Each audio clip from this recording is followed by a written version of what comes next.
Hello, good morning and welcome. A very warm welcome to the Macau Motorcycle Grand Prix. Will be the first on the menu of a packed day of action around the Guia circuit today, Saturday. But it will all kick off with the bikes in around 3 minutes' time. They'll have the warm-up session. GP bikes.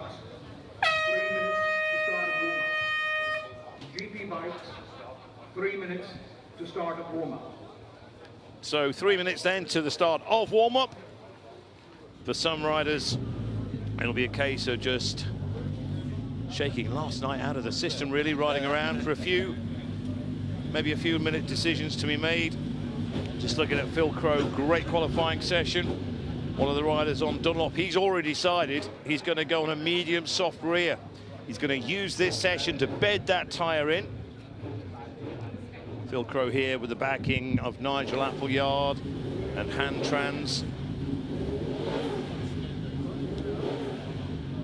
Now there's a man who doesn't know what he's doing. And what I mean by that, Michael Rutter still hasn't decided what tyre to go for. So a softer tyre around Guia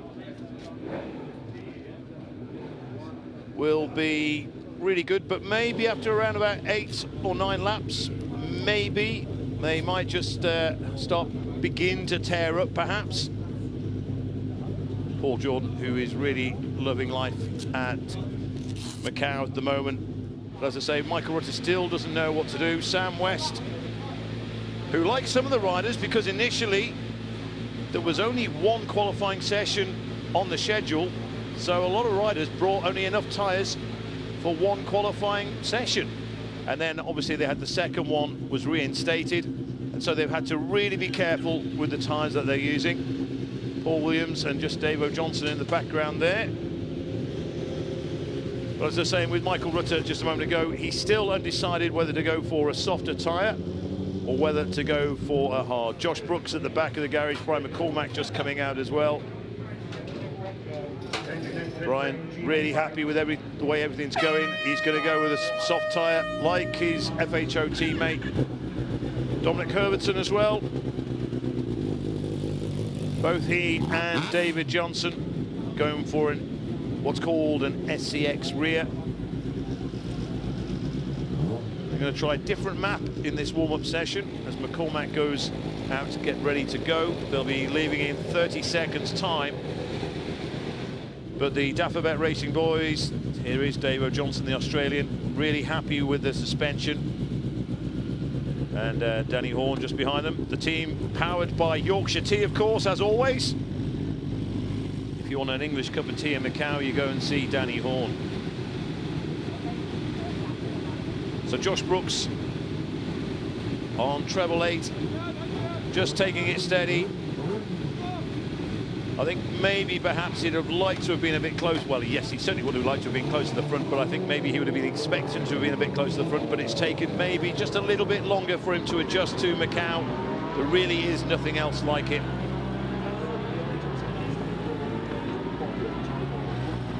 So it's a 20-minute warm-up session. Some riders, I think the likes of Peter Hickman, will just go out, do 3 or 4 laps. Peter Hickman is very happy with the way that his MGM FHO Racing BMW has handled so far, and with that qualifying time yesterday, I'm not surprised. Davey Todd as well, I think, may still be undecided about what tyre to put in. The harder tyre, of course, is a lot more stable, but not as quick as a soft.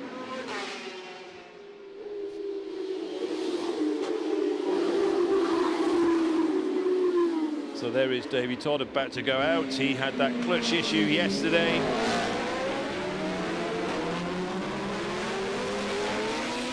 In the end, they would put the, I think they put the original clutch back in, and it worked. Josh Brooks, who I was talking about before, of course, gearbox issues, that's all behind him now.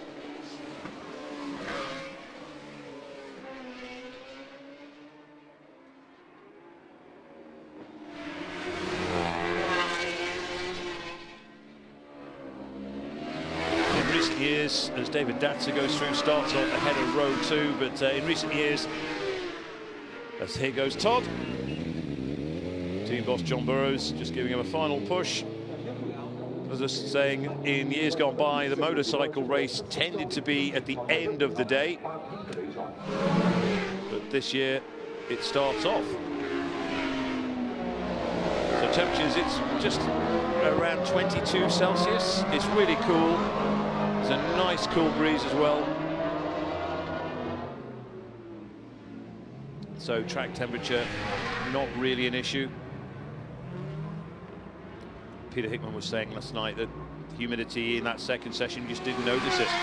The worst problem yesterday, really, for the riders in that final second qualifying session was the sun. As they went into Lisboa, straight into their eyes, and Hickman was saying that he would see his marker and then he couldn't see a thing. The glare was straight in, so he would see his marker, go 1, 2, he would count 1, 2, and then hit the brake. Absolutely incredible. Datzer with a little bit of movement. And I've not seen David Datzer do anything but smile this week. The German rider, 4th fastest. Rob Hodson on the SMT Racing machine as well.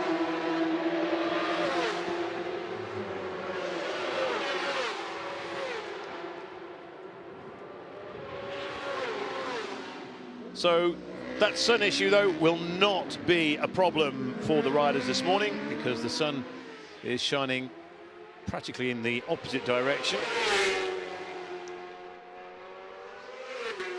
So I think actually in that case, they will be grateful that they'll be going so early in the day as opposed to later.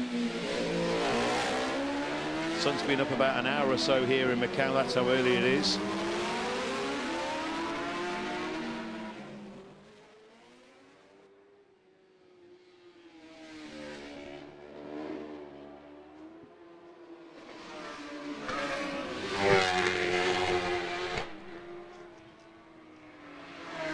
So you may have, if you've been watching this week, thanks for taking the time, but you may have heard me mention, I say obviously places like the Isle of Man, TT, where we talk in miles per hour for laps. Here at Macau, the lap record I think is 95 miles an hour, and I mentioned about 100 miles an hour, so My good friend, Chris Boyd, has been crunching his numbers as per usual.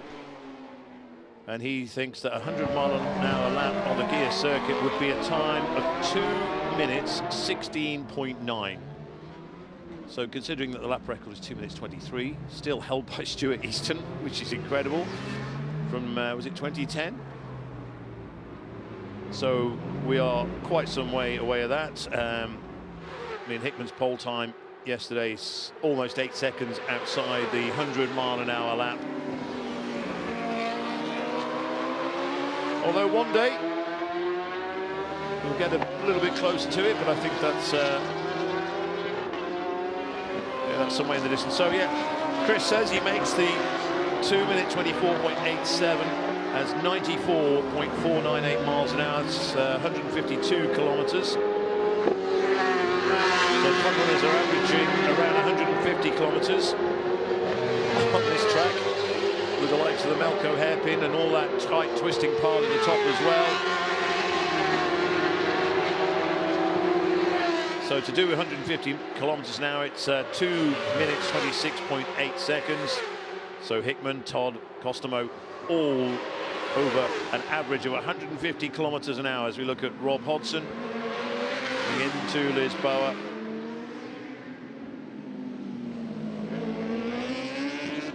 The only rider who's not out on track, Peter Hickman, who was quite content to, after holding pole for so long yesterday, was quite content just to sit out the rest of the session. And then, of course, Davey Todd, who'd had those clutch issues, went out and claimed pole or provisional pole with that blistering lap. Peter thought, right, let's get the lid on. Out he went. And I mentioned it to him later, so is that a little bit psychological? And he said, yeah, a little bit, you know. So if Davey had gone into this race in pole position, he could have been super confident. But Peter says, I've now given him something to think about by just putting it past him and putting it into pole position. Now, not that there's any mean rivalry or anything in there, or they're all still the best of pals. They're all out eating in a local Italian restaurant last night.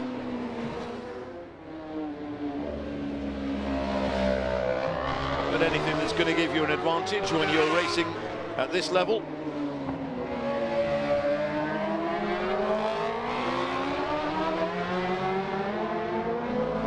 I think we might see Hickman in the next couple of minutes or so. Davey Todd and Michael Rutter both leaving it late to go out.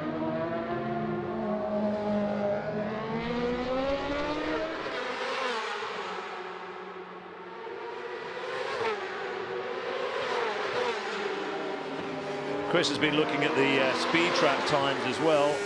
Oh, the speed trap times. Speed trap speeds. But there's just here the speed trap, just there. But Peter Hickman will tell you that it doesn't really mean a great deal, the speed trap into this. It's different for so many. But it is the fastest part of the course. Costomo is showing the fastest 283.1. However, that could well, he may well have overshot. I did see a 299 the other day. That was in free practice, but so you can go through the speed trap very quickly. It doesn't mean you're necessarily going to make it around Lisboa.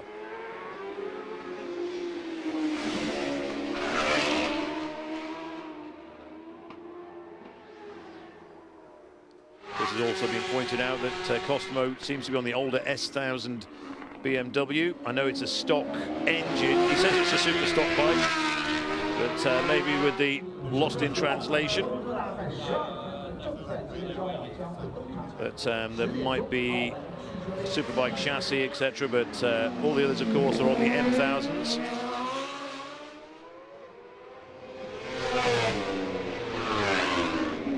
Thanks again to Chris Boyd for his help. So this is Todd at Donna Maria.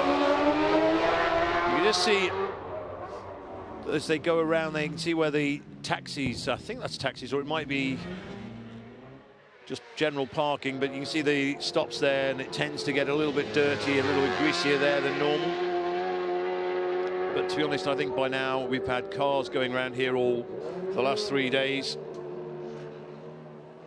Last 2 days, I should say, sorry, and they've cleaned it up a little bit as well. In fact, I asked yesterday about the track conditions.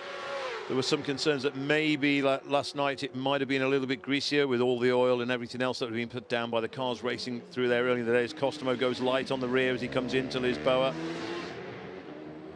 But the riders saying, no, it wasn't as greasy as they may have expected it last night.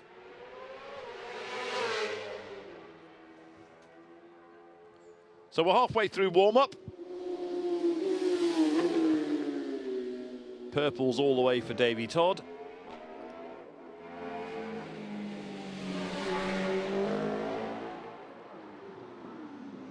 I wonder what tyre Michael Rutter went with.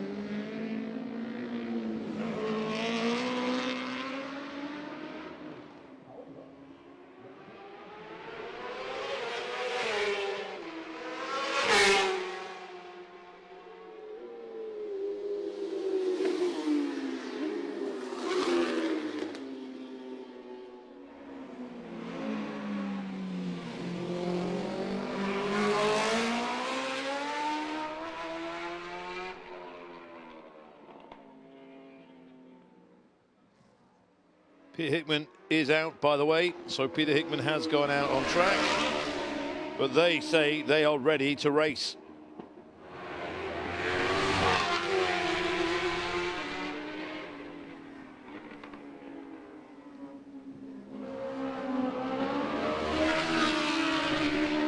So there is Rutter and Todd, and you have to say both outfits look absolutely immaculate.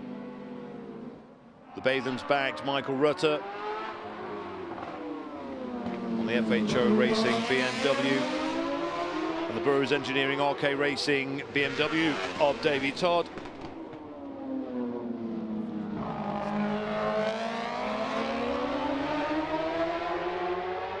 Interesting as well just to see that Todd running a yellow plate and Michael Rutter using a white plate, but there's nothing to look into here at Macau. Everybody's on a 1000cc machine, whether it is a superbike or a super stock. We know Davy Todd is on a superbike. Some would have perhaps thought that the yellow could have been an indication that it is a super stock machine that he's on.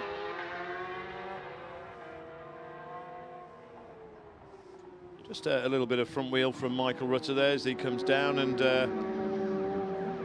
says enough is enough. I know one or two were at the start of, I know it's not the week, but at the start of the Macau Grand Prix week as we go on board with Peter Hickman. Some were saying they were just finding it, the front was going a little bit up in the air, a little bit too much for their liking, but they've managed to dampen that down. Here is Hickman out of Lisboa. And then the climb up San Francisco Hill. Are we going to witness later this morning Peter Hickman versus Davy Todd? Is that how this is setting up? Or will we have Erno Costamo, David Datzer really getting involved, even maybe Michael Rutter?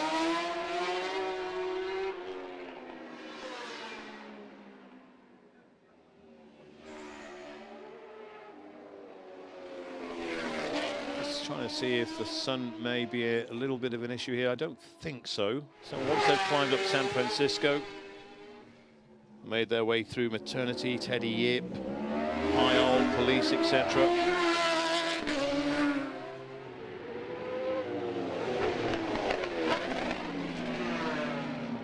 And now begins the climb down to the track.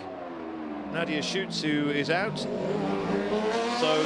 Olivier Lutberger, Nadia Schutz and Mark Goodings all showing as having not qualified for the race, for not being 110% within the time set by this man. However, it looks as if they will have had special dispensation to take part in the race. But you would have to think, looking at the difference in lap times that Hickman and Todd, etc., were putting in, and those further down the back of the field, then you'd have to expect around laps 9 or 10 during the race. Then they are going to start getting lapped and they will become involved.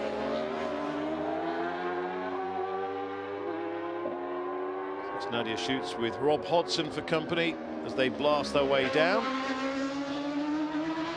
Just over 5 minutes remaining.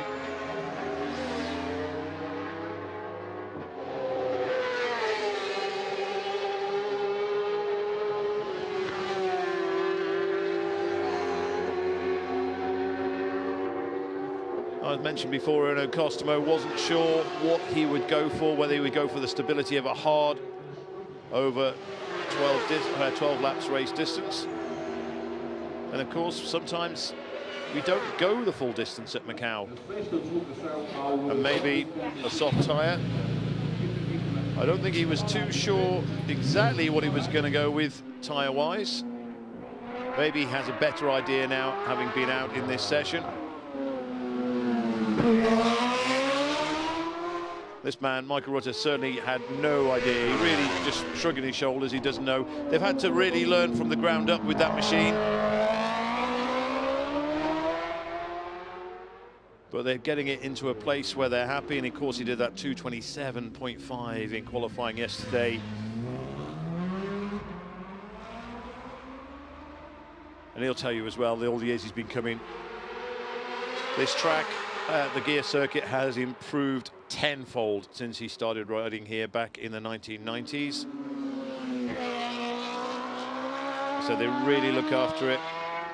The organisers do a fantastic job and keeping it clean, bearing in mind it has a lot of heavy use. You can see often the traffic in the distance, or just not too far away from the racetrack.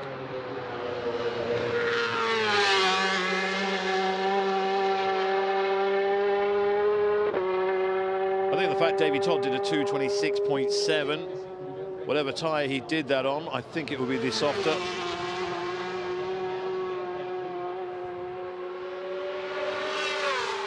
Todd on the Metzler as well, like Michael Rutter. Oh, Michael Rutter is back in the groove. Oh, it's a pity we didn't see the end of that. There's Hickman just coming out of Fisherman's. Certainly Michael Rutter looking a lot happier on the bike. Oh, he's always looked happy, but certainly happier than he has done so far this week.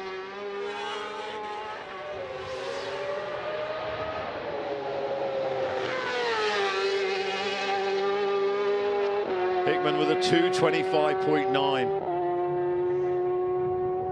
So he goes inside 2:26 again. Whether he actually knows that Todd did a 2:26.7, but he's just done a 2:25.9, and Davey Todd will have food for thought and maybe think again on the tyre situation.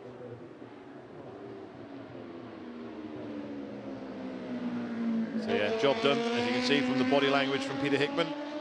So he'll be coming in at the end of this lap. Just 2.5 minutes to go before the checkered flag comes out. Then, of course, we will be back racing here.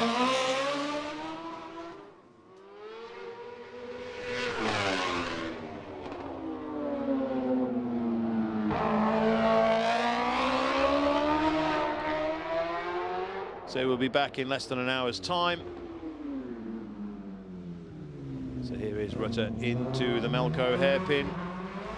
First gear, then second, third, into fourth, notch into fifth, then back down to fourth, third and second for Fisherman's Bend. Here we are now. Just nicking into second gear there, back on the power. Third, into fourth, fifth, around about 140, 50 miles an hour, then not back to third for this bend, up into fourth and across the line. 2:28.2 for Michael Rutter. But again, he looks like he's still trying to learn, still trying to discover, still trying to find out exactly what he's capable of on this BMW. Top 7 bikes, of course, all BMWs on the grid. So let's watch him coming down into Lisboa. Just see his head moving around there. So a little bit more calm, a little bit more collected than he was on the previous laps as he tips into Lisboa. You're around 180, 90 miles an hour on the approach in there. First gear, then second gear. There's Hickman coming up to Fisherman's. but he'll come straight in.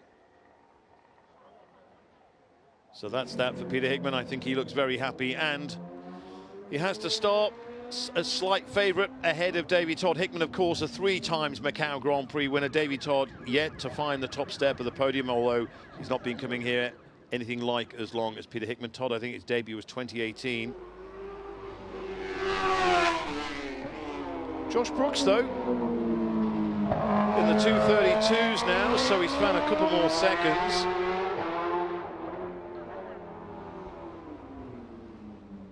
And there is the checkered flag. So,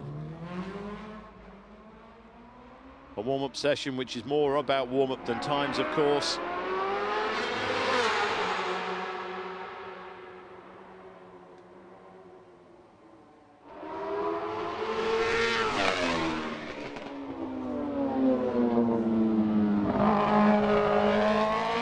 Josh Brooks, of course, had that gearbox issue, but that's all behind him now.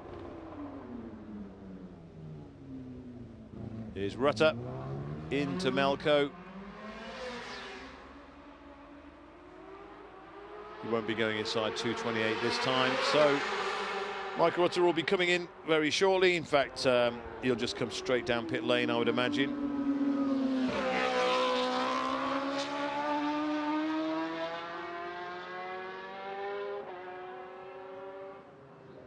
So Josh Brooks still out there. In fact, Michael Rutter is going for the lap. So he'll have to ride his way around. So there is that. So he's fast 2:35.7 for Rutter on that occasion. Oh, he's really... so you can see he's using this to the full. So he's going again. He'll have to obviously come in, but just trying to find out what he's happy with the suspension, whether to go soft or whatever. There's the man. So here's Rutter again.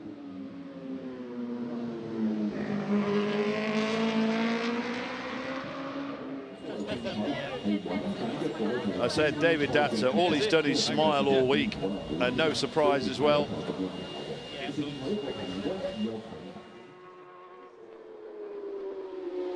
That's on the MTP Racing by 0 up Pens 13 BMW. And I think, obviously, the most important part of this circuit is the run from Fisherman's down to Lisboa, and that is exactly what Michael Rutter has just been looking for. So he'll just be making his way back now to the pits. Paul Jordan and Davy Todd just chatting away.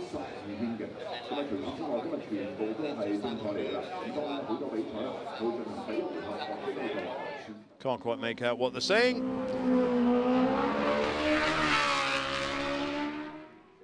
So yeah, Michael Rogers just making his way back now. This is all second gear through here. The odd nick into third. So that personal best lap there, that's just for warm-up. His best lap is a 2:27 that he achieved in qualifying yesterday. Knowing Michael Rutter, no doubt. At the end of this, he probably still says, I still don't know what tyre I'm going to go for. Go for the softer option, which could begin to tear up, as I say, around 2/3 distance, or go for the harder. But then again, maybe the race could end up just going 2/3 distance. So it is all pretty much a guessing game. A throw of the dice to see what will be the best way to achieve success at Macau this year. Pretty much all the names you'd expect to see at the top of the time chart at Macau.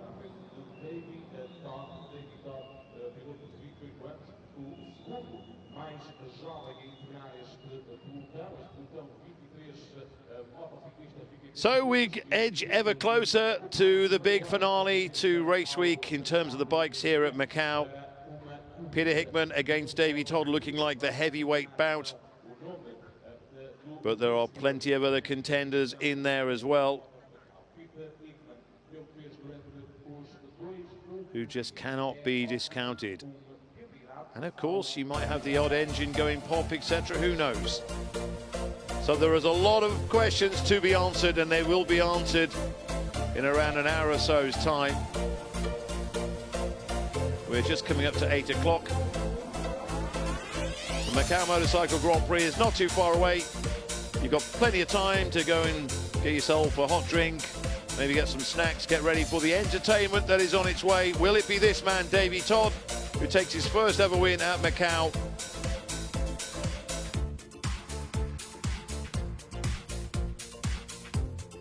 Or could it be number 88, Peter Hickman, who will make it 4 in a row? Can Michael Rutter add to his 9? Could he make it 10 wins at Macau? Don't forget, Erno Costomo and David Datzer, etc. Costomo, the current king of Macau. Can he hold on to his crown?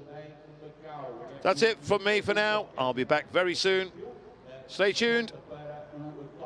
The Macau Motorcycle Grand Prix is on the way.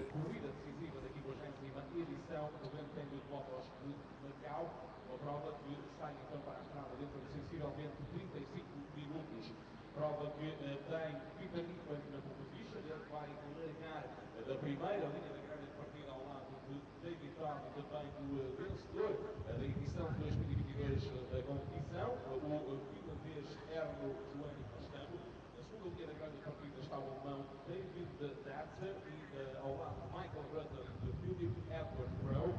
Na terceira linha Paul Jordan, Brian McCormick e Robert Hudson. Lá mais para trás, na quarta linha, Lucas Maura, David Johnson e Julian Truman, piloto austríaco. Na quinta linha da grande partida, temos então dois dos melhores estreantes, Joshua Brooks, ele larga da 13ª posição da grelha, ao lado de Samuel West. Estreia então também este ano neste grande prémio de Macau. Na sexta linha da grande partida, Joseph Thompson, Joey Thompson, o tal piloto de 25 anos, que visita Macau pela segunda vez, depois de ter estreado há um ano no território. Também Dominic Herbertson e o checo Kamil Ola. Na sétima linha da grande partida, o francês Timothy Bourgoul, Paul Williams e Nadia Schwartz, piloto irlandesa, a única piloto e primeira piloto deste grande prémio de Motos Macau. Segunda presença para Nadia Schwartz, ela que larga então da 21ª posição da grande partida, depois de ter conseguido como melhor marca pessoal uma volta na ordem dos 2 minutos, 39 segundos e 669 em grelha, Olivia Lundberger e Mark David Woodings, os outros dois estreantes nesta 50ª edição do Grande Prémio de Motos Macau. Well, that's the end of warm-up then. The final checks, the final setup tweaks are done to rights ahead of the Macau Motorcycle Grand Prix. Peter Hickman, top times, 8/10 of a second ahead of David Todd with macXony.racing. BMW teammate Michael Rutter third. Last year's winner, Costomo, in fourth place ahead of Philip Rowe and David Datzer. Paul Giorgio in seventh ahead of Ireland's Brian McCormack. Josh Brooks making his debut double right champion for macXony.racing here in the easiest week so far for the issue qualifying. Great to see him going out on his debut.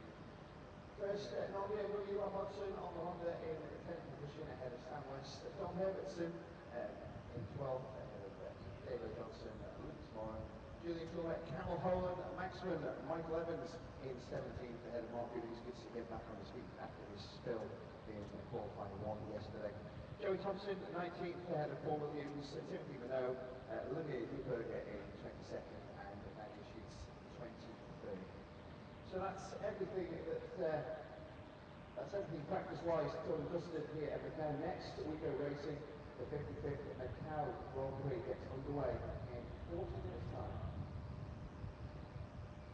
赛前热身已经结束，那么接下来车手将会进行最后阶段的调整，然后呢，就是今天比赛摩托车的重头戏要登场了。总共要进行12车的比赛，第55届的奥兰多一日摩托车大赛。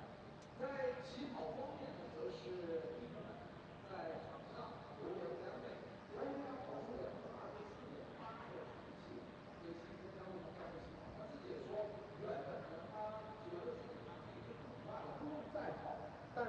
最后一刻呢，陶德在场上重新是刷出了一个最佳成绩，当时距离整个排位赛结束还剩8分钟，所以最后他又重新回到了赛道上。另外，汉密尔顿他自己表示呢，这个赛道的预期比他之前所想的要来更好一点。曾经一度比较担心竹青湾的颠簸，那么另外昨天下午第2场排位赛呢，因为受到夕阳的干扰，看不清楚制动痕迹，但总的来说还是不错的。陶德今天比赛里面需要重新检查一下他的离合，因为昨天的第2场排位赛他刚开始的时候只跑了3圈，主要的一个原因就是在车库里面修离合。那么还好呢，赛车最后顺利的重新回到了赛道里。还有一位车手，大家也关注一下，那是哥斯达摩，芬兰车手将会是占据前排的第3个起跑位置。那他总的来说，对于自己的赛车的状态还是很满意的。不过轮胎选择可能就比较纠结，用软胎跑的话会比较冒险。如果用硬胎的话，到底能不能有机会跟前面的2位车手展开一番争斗，这个就要看他自己最终的一个选择了。另外，当然就是不声不响的经验丰富的路达，在这里能够赢这么多次，路达绝对是有他自己的独门秘籍。好，那么稍事休息，将会开始的就是55届澳门格兰披治摩托车大赛。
嗰度位置，佢下邊先。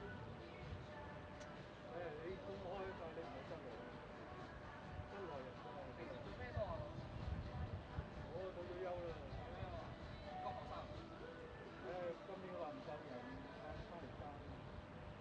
即係你以前都係 TTS。爭人嗰年都爭人。同我呢個嚇，冇人用得嘛呀？都可以嘅，我哋走嗰時都有3條數嘅香港人啊。即係叫佢個當其時一路加上去啦。入去嗰時好低人工㗎咋，百幾人。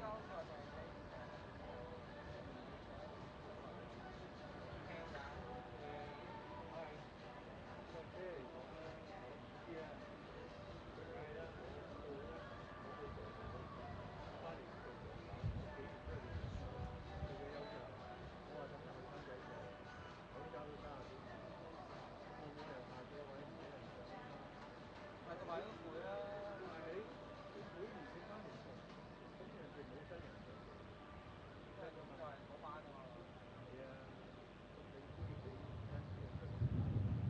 今年就可能即係變咗成班人做，就係呢啲話個新嘅大家都知㗎啦。呢個成年都2個禮拜啦。係啊。唔係啊，佢今年2個禮拜7週年。唔係啊 ，set up 點樣有1個幾禮拜？係啊，set up 同佢 set 嘢啊嘛。今次 set up 得4日㗎。4日啊。咁時間啊。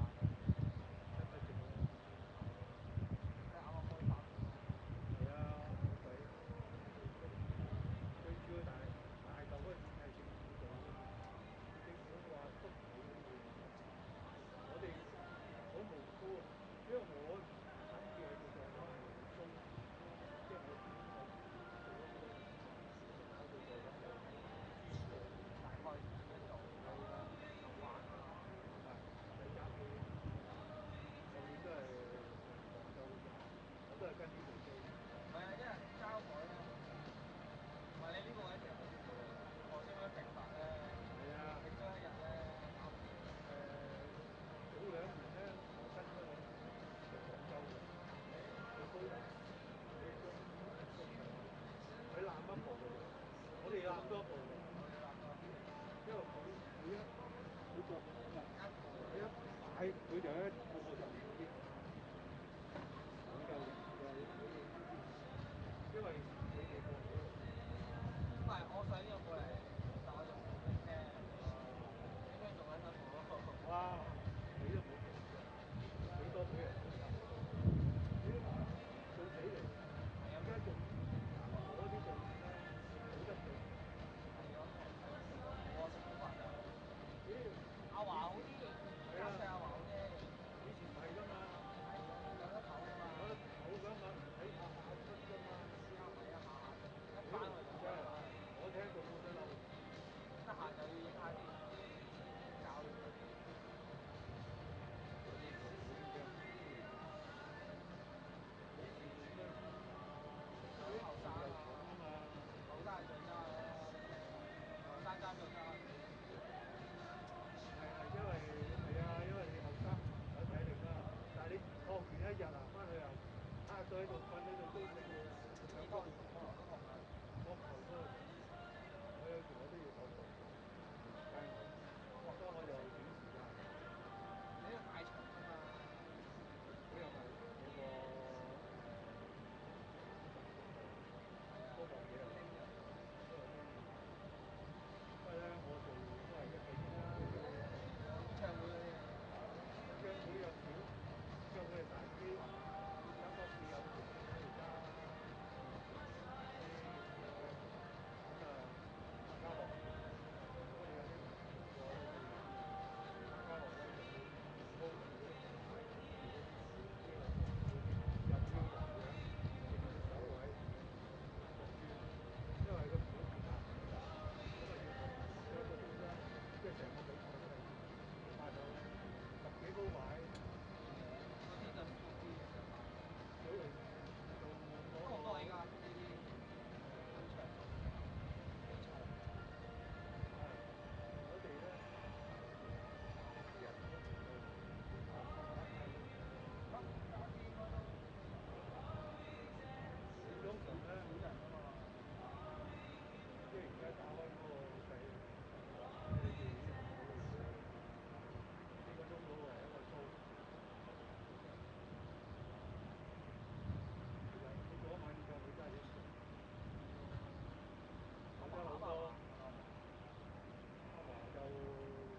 翻嚟睇，係咪喺度？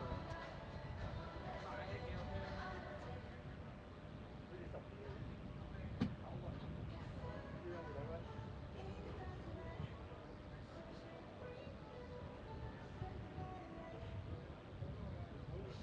今年嘅 M3都係佢優翻嚟。乜嘢？都係今年就捉咗佢哋翻嚟。原本佢哋今年退休㗎，已經退咗休㗎。M3咪變咗要揾人揸咯。咁我又揾翻佢哋翻嚟揸，咪又唔使再揾人咯。變咗你哋啲同事過嚟，BBC 嗰啲係啊，變咗本來係揸1打1。10又1號2號機㗎嘛，冇啊，新型啊，冇咩型嘅。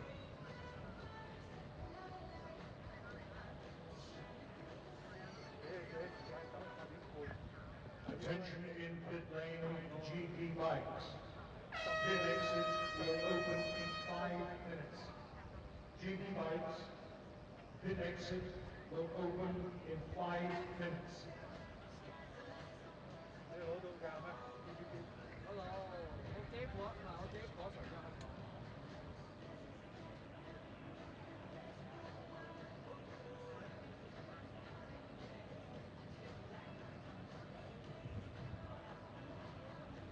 我影身自己咯，玩啲咯，真係飛啦，出去真係食下嘢啊，好攰咯。我做呢行都係咕喱嘅，都係齋呼吸啲咯，貴啲嘅呼咯。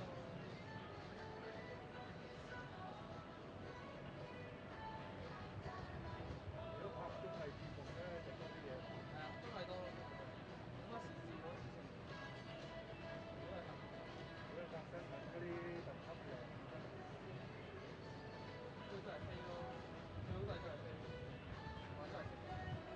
你都拍飲食㗎係啊，都唔使買鞋。好啊，你拍飲食最好㗎啦，你拍嗰個藝團，跟住你就變咗你哋一班。我哋以前都拍過。因為啲 artist 都好嘅。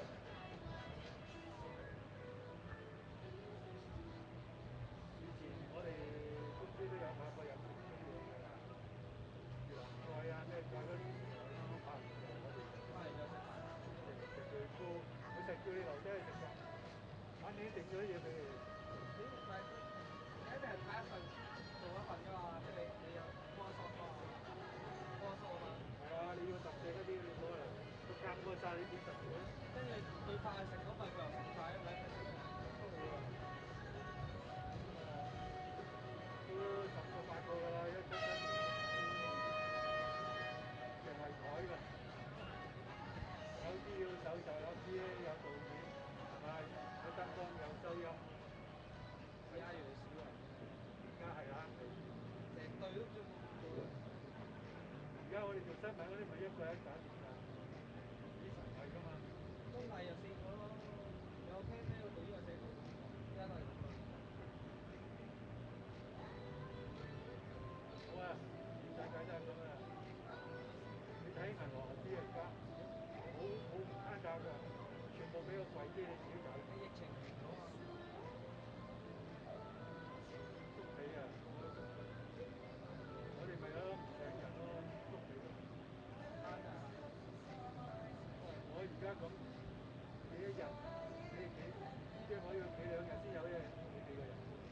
我唔係好平，好平。係啊，我哋收咗工㗎，你哋報咗價，報價係老細。係啊，我咪抽水你點俾啊？係咯，佢抽到水冇計啊，但係好平。我哋而家咁樣先係12個鐘，12個鐘喎，大佬啲半個鐘先半。喂，計麥當勞時薪都。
Hello and good morning again from Macau. Dave Moore with you for the Macau Motorcycle Grand Prix, the 55th running of this marvellous event. 12 laps the race distance. We'll be getting the race underway in just under 10 minutes time from now.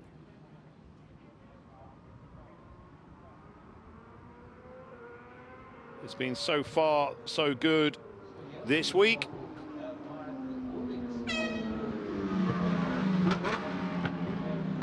Bikes out on a sighting lap, then they'll pull up onto the grid, then they'll go off on a warm-up lap, and no sooner do they come in from the warm-up lap, they will line up ready to race. As I say, 12 laps the race distance. Hopefully we will go the race distance this time. 8 laps was the distance last year, but it was reduced.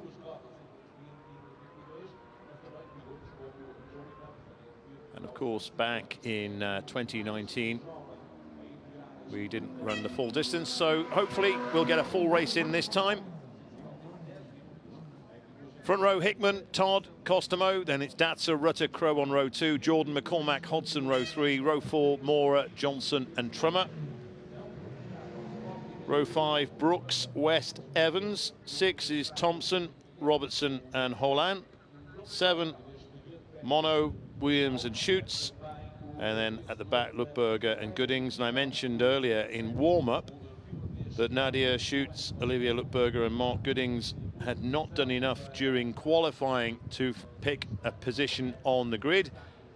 However, they were given the warm-up session to show that they were capable of being here at Macau, and they did that. So they will all be on the grid, all 23 riders for this 12-lap race. Here we are, confirmation of the positions.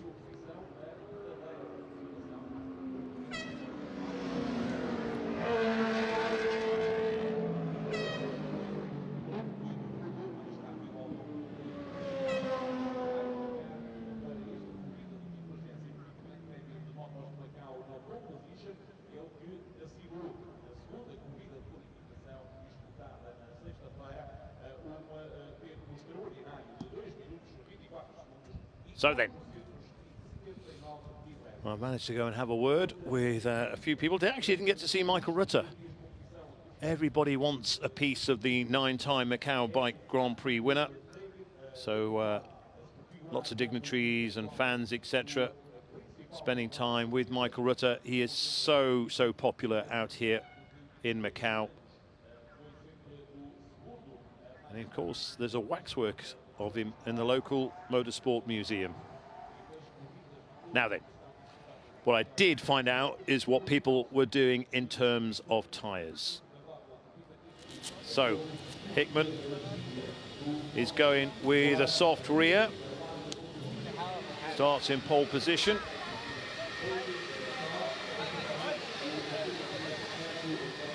And like him as well, Davey Todd wasn't too sure when he turned up this morning what he was going to go for, but he, like his rival at the front, has chosen a soft rear. However, of course, Todd is on Metzler's, Hickman is on Dunlop.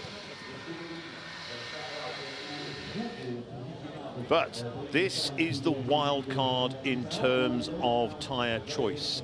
Everybody else at the front has gone for a soft rear. Erno Costomo has gone for a hard. He has chosen a hard rear tyre. Dats has gone for a 0. But so Costomo, and in terms of, if you're not too sure what we're talking about there, so the soft tyre is a faster tyre. However, over distance, it will start to, I hate to say the word deteriorate, but it won't hold as long as a harder tyre. However, the harder tyre will be more stable. And Costomo, his thinking is either, if it does go the race distance and that the tyre is good enough to stay with the likes of Hickman and Todd, then their tyres will start to go off the final third of the race. This is the theory. And Costomo is banking on the fact that he will still be in the running. That is a big ask. And that hard rear tyre will come to pay dividends. So 5 minutes away, just under 5 minutes away from the start. Brian McCormack very happy. He was saying yesterday on the morning qualifying into Fisherman's, the wind was blowing them across the course. Nowhere near as windy this morning. There's still a little gust here and there, as Lucas Mora. The one issue, I mentioned it in warm-up and I checked with the riders, with the sun, and good to see Rob Hodson back. He was here last year, of course, but Rob Hodson with SMT, and there in fact is Robin Croft, Brolly Dolly extraordinaire. But and David Johnson as well, backed by Stuart Wilson. Mode Limited, also Head Socks and Motorary. And his folks are watching back home in Adelaide. Good morning to them. And Josh Brooks, another Australian who's here. We did suggest maybe at the start of the week that he could be running for a podium. He's certainly got the ability, however, he just does not have that Macau track knowledge just yet. And here's Julian Trummer as well. Julian going so well. Lives and breathes road racing. And Sam West. Good to see Sam West here again. MGM giving him a little bit of backing as well, helping him get on the grid. But as I was saying, going back to Erno Costamo, his plan is that he will be close enough to the front towards the end of the race that Hickman and Todd will drop back and he will stay strong. It's a gamble. And here's Joey Thompson as well, back in Macau. He was here last year. 74 Racing Limited by Janatech rider. And alongside him, Dominic Herbertson on the Dapperbet racing machine as well. I'm sure we'll see Dominic in a moment. We are just less than 3 minutes away. Here's Dominic. Give it a kiss, sweetheart. Yeah, relaxed. Frenchman Timothy Monod. A very international flavour at the Macau Motorcycle Grand Prix again this year. It has for years been dominated by the Brits. Here's Paul Williams. Hello. Prix, you watching? Hey. And Nadia Schutz back at Macau for the second time this year. And she's been pleased. She said it's been growing and growing all week for her, the way the bike's been going. She's happier now. And we've got Olivia Lupberger, another Swiss rider. And then the final rider at the back, and he had a little bit yesterday, 24 hours ago. Fortunately, Mark Goodins with a little tip, but he's here. And he's on the grid to go racing at Macau. We are a minute and a half away from the warm-up lap. They will go round, they will do one warm-up lap. And then there should be no tyre warmers, etc., no starters. It should be straight into position, green flag waved at the back, and away they go. And to keep them all in order, so you wouldn't get the likes of, say, Peter Hickman dropping back through, and then if he does that and they come to the grid again, he would have to get off the bike before the last rider and then push into position and not allowed to ride through. So that's all designed to keep the bikes going. Good ruling. So they should all stay pretty much in their grid order as they go around on their warm-up lap, come into position, and then away they will go. So 45 seconds to go. Grid is being cleared.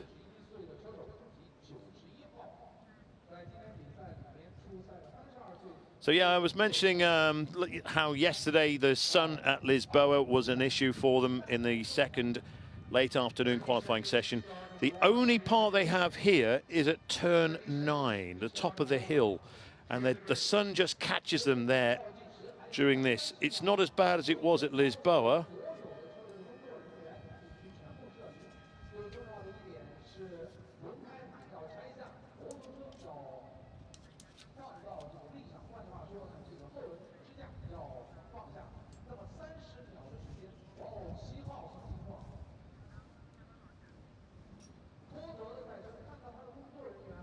So that's it, it's just gone 8:40 here in the morning. Green flag being waved. We've still got a few people to clear from the grid. John Burrows being dragged off. Good luck dragging John Burrows off the track. Davy Todd just cautiously getting away. He did have that clutch issue, of course, yesterday. But he'll have to make his way up through the order.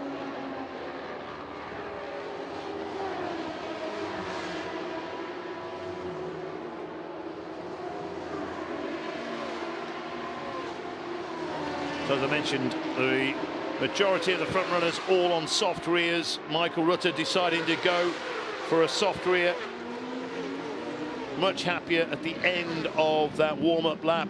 And that it worked for the likes of Michael Rutter. Peter Hickman, he said he didn't really need to go out, just reaffirming what they already knew about their BMW.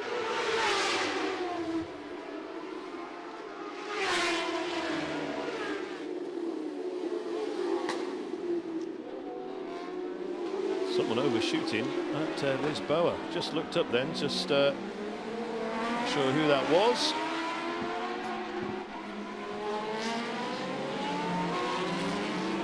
And of course, the crucial thing about Macau is the start. If you're on the front 3 rows, then you are in with a chance.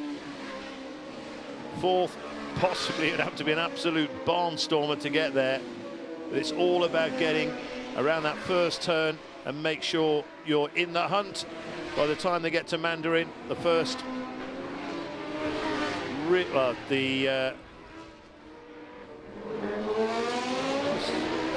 that was, not coming up on there, but yes, so sorry, just make sure that by the time you get to Lisboa, you're in the hunt. We saw Peter Hickman win from row 3, of course, a few years ago.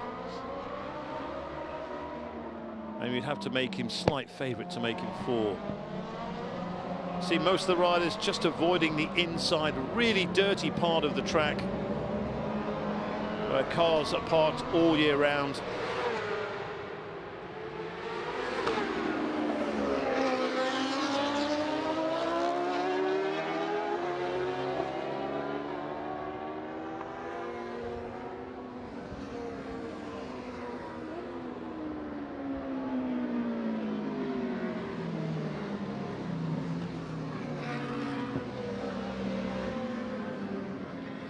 We will be racing very, very soon, folks, here at Macau.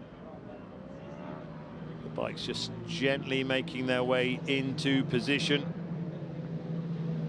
That's someone from the John Burrows team.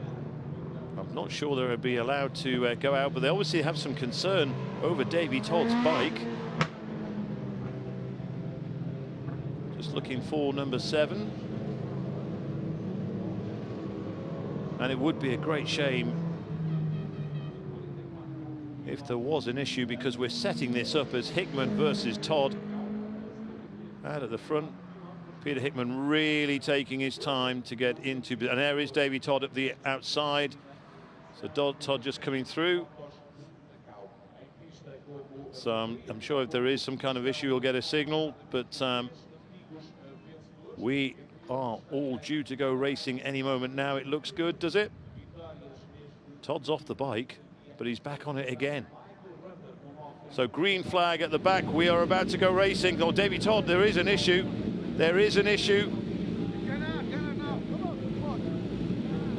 Now then, drama at Macau.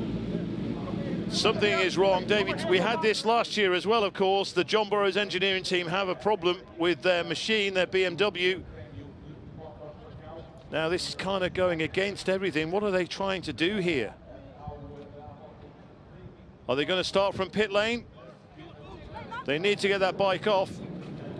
What a shame here in Macau. Davy Todd. So what's happening here? So we're going to have another warm-up lap by the looks of things. So they've got to do this, so maybe some kind of special dispensation. Wow, confusion here in Macau, folks. An extra formation lap. So there was certainly an issue with Davy Todd before. He was ginger off the line, took it really, really steadily. Now maybe if we can have a camera down in pit lane, trying to see what's going on. He's walking, I can see Davy Todd walking down pit lane, and his bike is being pushed as well. And judging from body language, it looks as if that is it from Davy Todd. He looks dejected.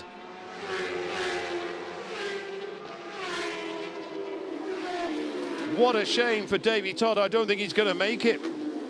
There's certainly no hint of urgency between him or the team. So there will be a gap on the front row here at the Macau Motorcycle Grand Prix. That's it. Davy Todd is out without even racing a single lap. This is incredible. What a shame for Davy Todd. He's to come halfway around the world and put in the qualifying times that he and the team managed. And we were setting it all up for Peter Hickman versus Davy Todd, and that doesn't look to be the case now.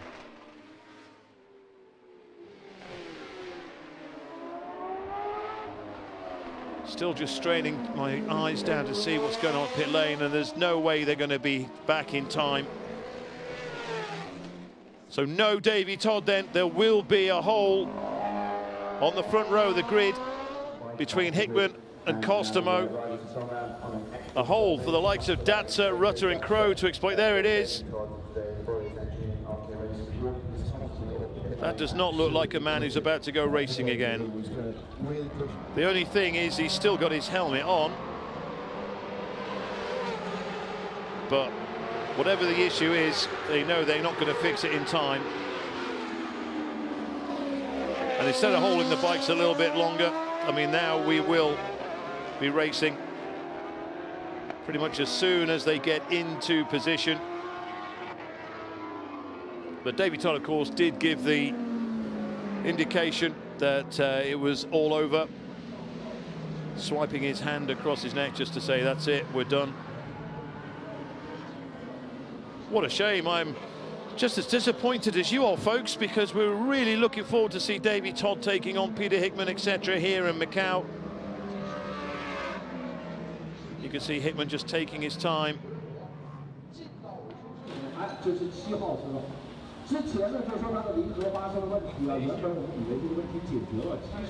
What a shame. What a shame.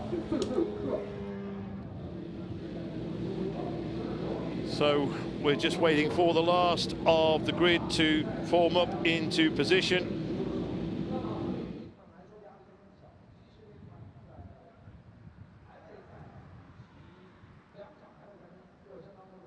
Here comes Michael Rutter with that gap right there to exploit. That's Costomo to the left of the picture, Hickman to the right, green flag displayed at the back. We're about to go racing finally. We are 8.5 minutes late. But we're about to go racing here in Macau. It's all about the starts. When the lights go out, we will be away, and we are away, and it looks like a good start from Michael Rutter as he goes past Costomo. Hickman will take the whole shot, though, going into the turn. Brooks with a good start, too. Josh Brooks on treble 8 as they head down towards Mandarin for the first time. Rutter's into second, ahead of Costomo already, and Rutter looking to carry the fight. Oh, Datsa's into third, and it is Costomo back to fourth. So Datsa with a superb start on the Penn's bike, and Rutter chasing down Peter Hickman into Lisboa. Michael Rutter chasing hard onto Peter Hickman. Oh, Datsa up the inside, getting past. No, Costomo had a look at Datsa, and Rutter all over the back of Peter Hickman as well. Everybody, it seems, Lucas Moore is just at the back there. Everybody, it seems to be through. No one overshooting at Lisboa. So their two boys, or two of their boys, out in front, and already a suggestion that Peter Hickman's pulling away. All second gear through this section across the top of the hill. Just coming around, you'll see now, we'll hit a bit of the sun, just gets in their eyes. So Hickman from Rutter, from Datsa, Costomo, Josh Brooks in 5th place. Now, we did suggest earlier this week, oh, do you know what? Josh Brooks could be getting a podium here. But Josh Brooks.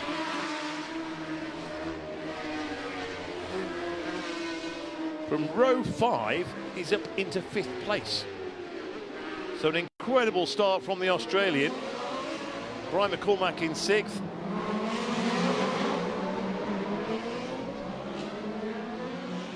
So no overtaking at all around this section. Looks like Nadia Schutz just bringing up the rear. Oh, a rider down. Someone is clipped. Is that more? Oh, Schutz is also. Nadia Schutz unfortunately couldn't stop in time, but so rider down. That's a red flag. I'm pretty sure that will be a red flag. Unless they can clear those bikes in time. We are still racing. Hickman from Michael Rutter. There we go. Yep, it had to be a red flag. So they'll come back into pit lane. The right decision, bringing out the red flag just as they were approaching pit lane, so they'll come in. So poor old Nadia Schutz just couldn't stop in time.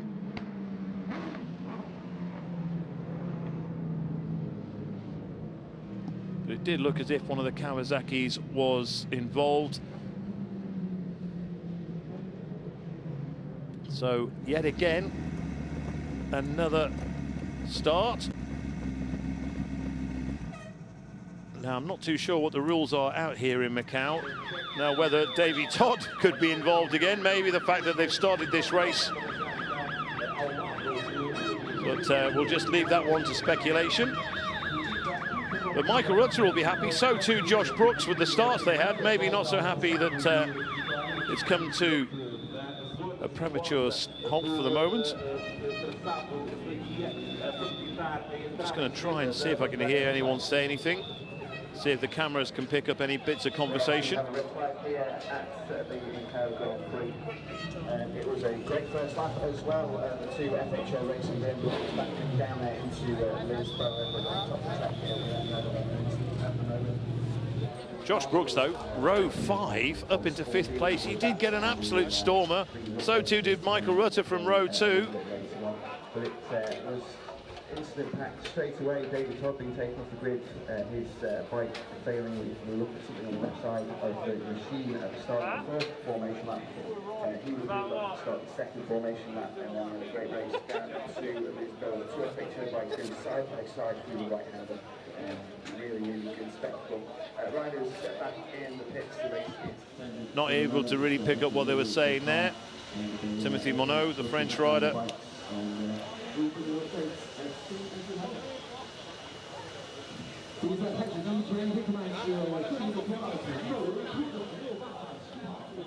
Well, we're going to get a replay. So the bike had gone down and clipped at this point. But this is where Olivia Schutz comes round unsighted. In fact, she reacts to the bike being down, or maybe if there was something on the surface there, perhaps. Again, speculation gets us nowhere, really, does it, folks? But poor old Nadia Schutz, unable to stop in time. Busy grandstands here at Macau. There's Paul Jordan.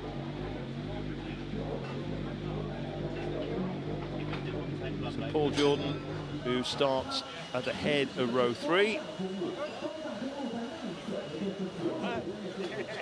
Get curly there on the camera.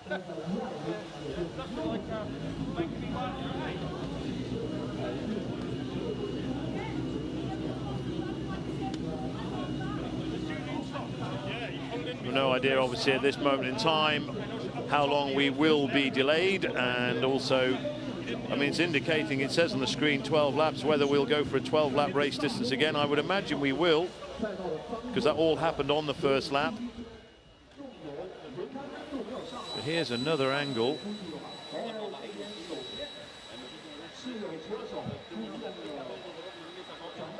So that was Nadia Schutz, and that's no idea where the rider is on the other machine, but I'm just as much in the dark as you are at home, folks, watching, but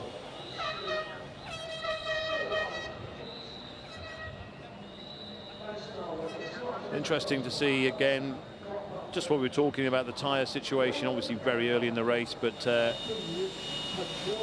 Costomo getting passed by Datza and Rutter off the front.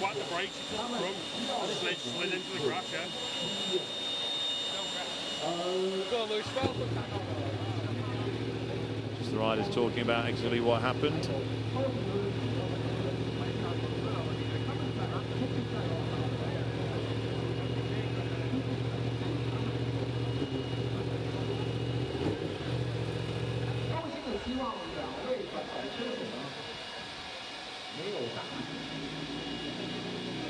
So a great shame, really. Obviously, no one wants to tip off in any race.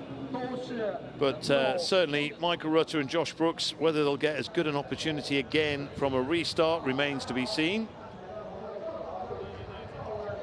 And Datsa as well. It looked even on that opening lap. Here we go.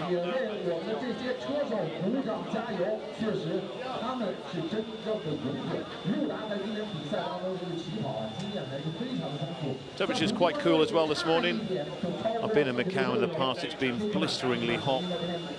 But yeah, a warm summer's day is in England is what I'd suggest it's like. Some work going on with Davey Todd. I would be interesting to know what the score is with Davey Todd. They're still working on that bike, so maybe they think that they can get back out there, and which is what everybody wants. So whereas someone's misfortune, two riders who look like they won't be joining the grid again, they're putting fuel in. Davey Todd, they are going to race, folks.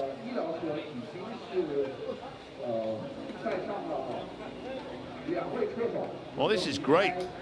This is good news, really good news. It looks like Davey Todd will be going back out there.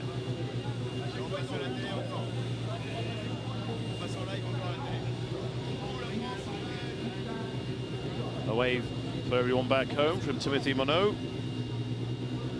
So the drama is that Davey Todd will be taking up his position on the grid. Absolutely sensational here at Macau. Yet again, you can never script a Macau motorcycle Grand Prix, can you?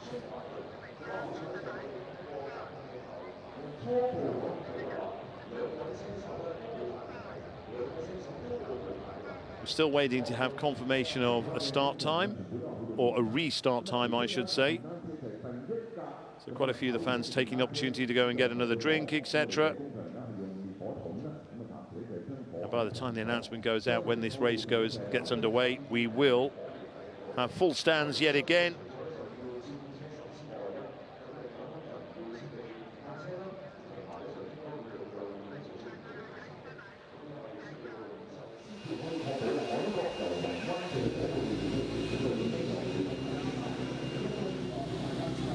Danny Horn and Dominic Herbertson looking very relaxed. So too Mark Goodings. Still waiting for any information that's come through, but nothing so far. But we are still showing us 12 laps. All happy in the Joey Thompson camp.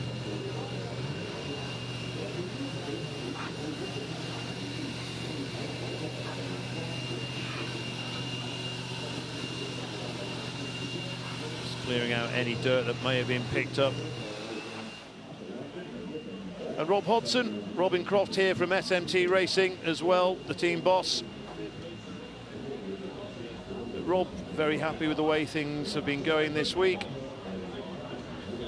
And really, you would have to say, with the likes of Rob Hodson, they're looking to win the non-BMW Cup. Not that such a thing exists, but with so many BMWs at the front, he'll go home, or one of the riders will go home saying, yeah, I was the first non-BMW across the line. So something else for them to race for as well. The riders will have their own personal goals. I mentioned to Peter Hickman about that first 100-mile-an-hour lap earlier this morning, and that he needed to find 8 seconds from somewhere, and he just laughed. He said it's going to be a long time before that happens. Still no information as we approach 9 o'clock local time here in Macau.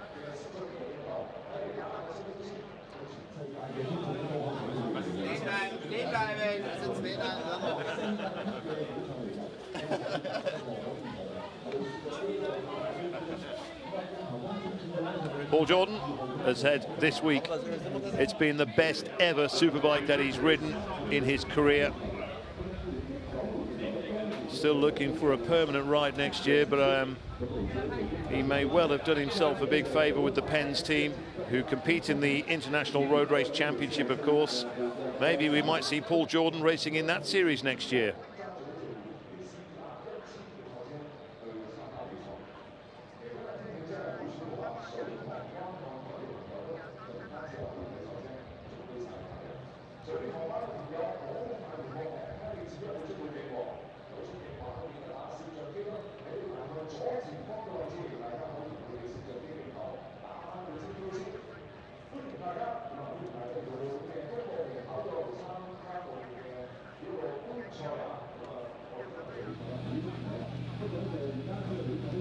Again, we still wait confirmation. It must just be a case of clearing up. Maybe if there is something on the surface that caused those bikes to fall, that might just take a little bit longer in cleaning the road surface. But this man, Davey Todd, well, those eyes just say, who knows? Who knows? In fact, it'd be great if the camera could follow him. He'll end up talking to someone, and we might just find out exactly what happened. He's just walking over now to talk to Peter Hickman. He said, in fact, Todd just chatting with Peter Hickman.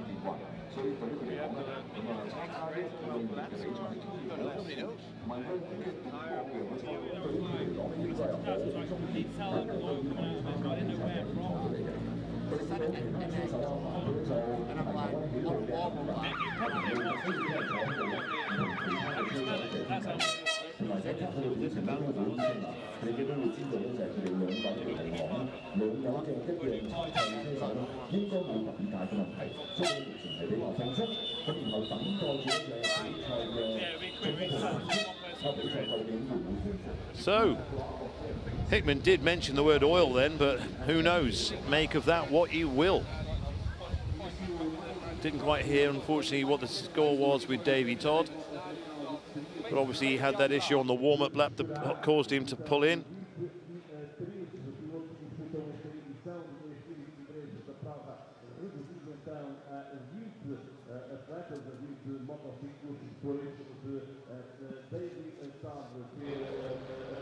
So, 55th ever running of the Macau Motorcycle Grand Prix.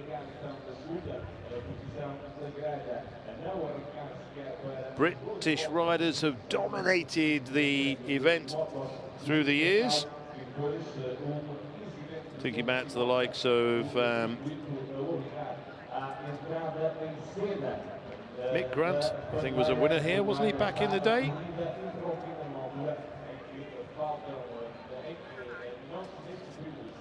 Charlie Williams as well. I'm sure Mick and Charlie will both be at home watching at the moment.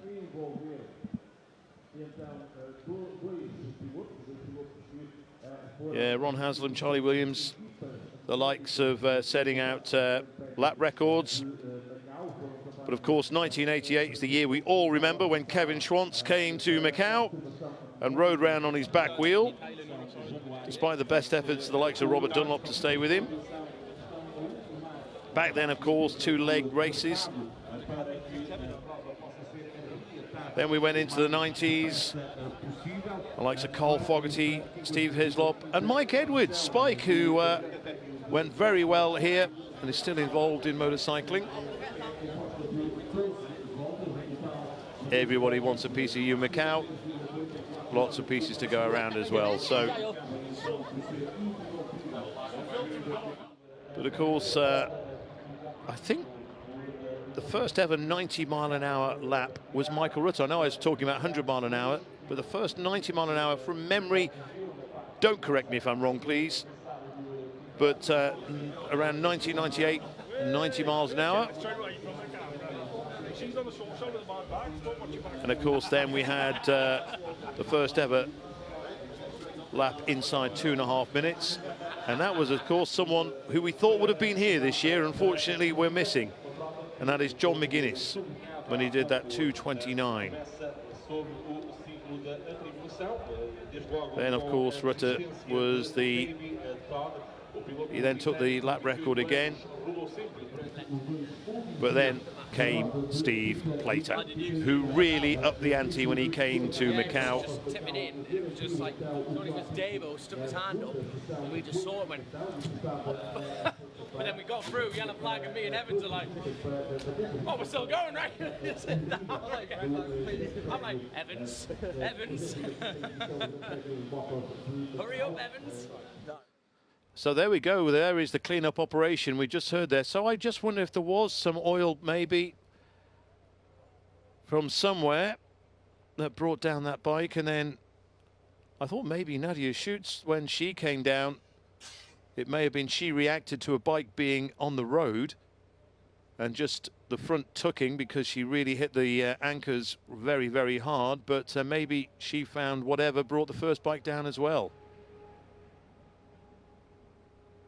You just heard there what Dominic Herbertson was saying.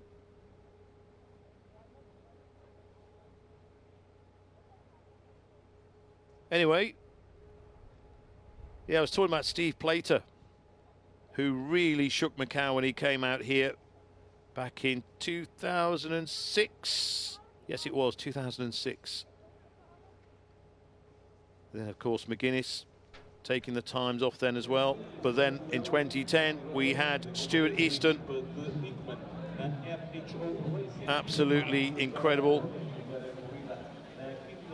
the only ever lap over the 95-mile-an-hour average mark. So Stuart Easton setting that, and it still stands to this day, 13 years on. That is still the lap record. Then we had Glenn Irwin, of course. Glenn, who'll be watching us over in Northern Ireland if he is at home at the moment, or whether he's on holiday perhaps. But he put in the fastest ever lap by a newcomer in 2016. And then, of course, he did unofficially break Easton's lap record, but that was during qualifying. The lap records only stand during the race.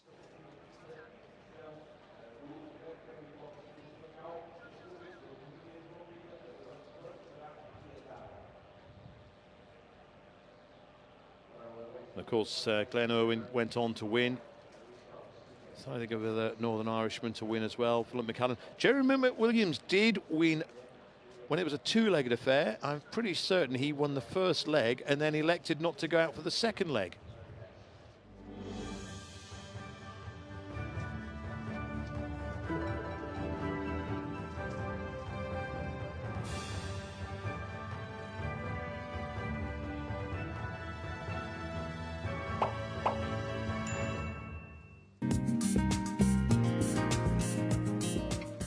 Prix 大賽車咧，我諗對於澳門好多朋友嚟講咧，都係一個伴隨住我哋成長嘅一個活動嚟。我細個嘅時候咧，其實係住喺個賽車場裏邊嘅，即係夜晚黑咧，佢哋就會係喺個賽道周邊嘅一啲嘅公寓啦，咁去到維修啲車，咁啊當然成晚都唔使瞓。咁但係咧就覺得好興奮嘅，因為你每一年只係有呢一個時間係會有一個咁即係澳門有咁大型嘅活動，即係一到賽車嗰日嘅話咧，咁啊自己都會特登走上去天台嗰度咧，去到睇大賽車。細個嗰陣時，我讀小學啦，嗰個年代咧就所有參賽車咧都係去摩羅園嗰處驗車嘅。其實離開我哋學校好近嘅啫，一有時間咧，我哋就會走去摩羅園嗰處就即係睇下，可以近接觸望到啲車，可以掂到啲車，所以就中意咗賽車嗰樣嘢。第一次睇大賽車係2歲3歲啦，咁當時喺水塘灣就已經覺得好刺激啦。之後每年我都有同屋企人一齊去觀看呢個比賽嘅，希望自己有一日可以喺呢個賽道上面進行比賽。估唔到啦，自己有機會參與佢嘅組織啊，咁同埋亦都參與好多嘅即係周邊嘅活動啦。咁所以呢一個即係對於我自己嚟講，真係真正係伴隨住自己成長嘅一個活動咯。我響1975年就第一次參與澳門電單車新手賽嘅賽事，好彩我第一年參賽咧就攞咗個亞軍，直至到去到1989年咧，電單車咧就連續一日就攞2次冠軍。98年咧，房車都響葡國杯嗰時就真正攞個冠軍咧。咁就即係達到我自己本身嘅目標啦。我第一次參加格蘭披治大賽車嘅時候係13年，咁就參加呢個青少年冠軍方程式，就第一次可以喺東望洋跑道度進行啦。終於可以喺呢個賽道上面駕駛一架方程賽車就非常之開心。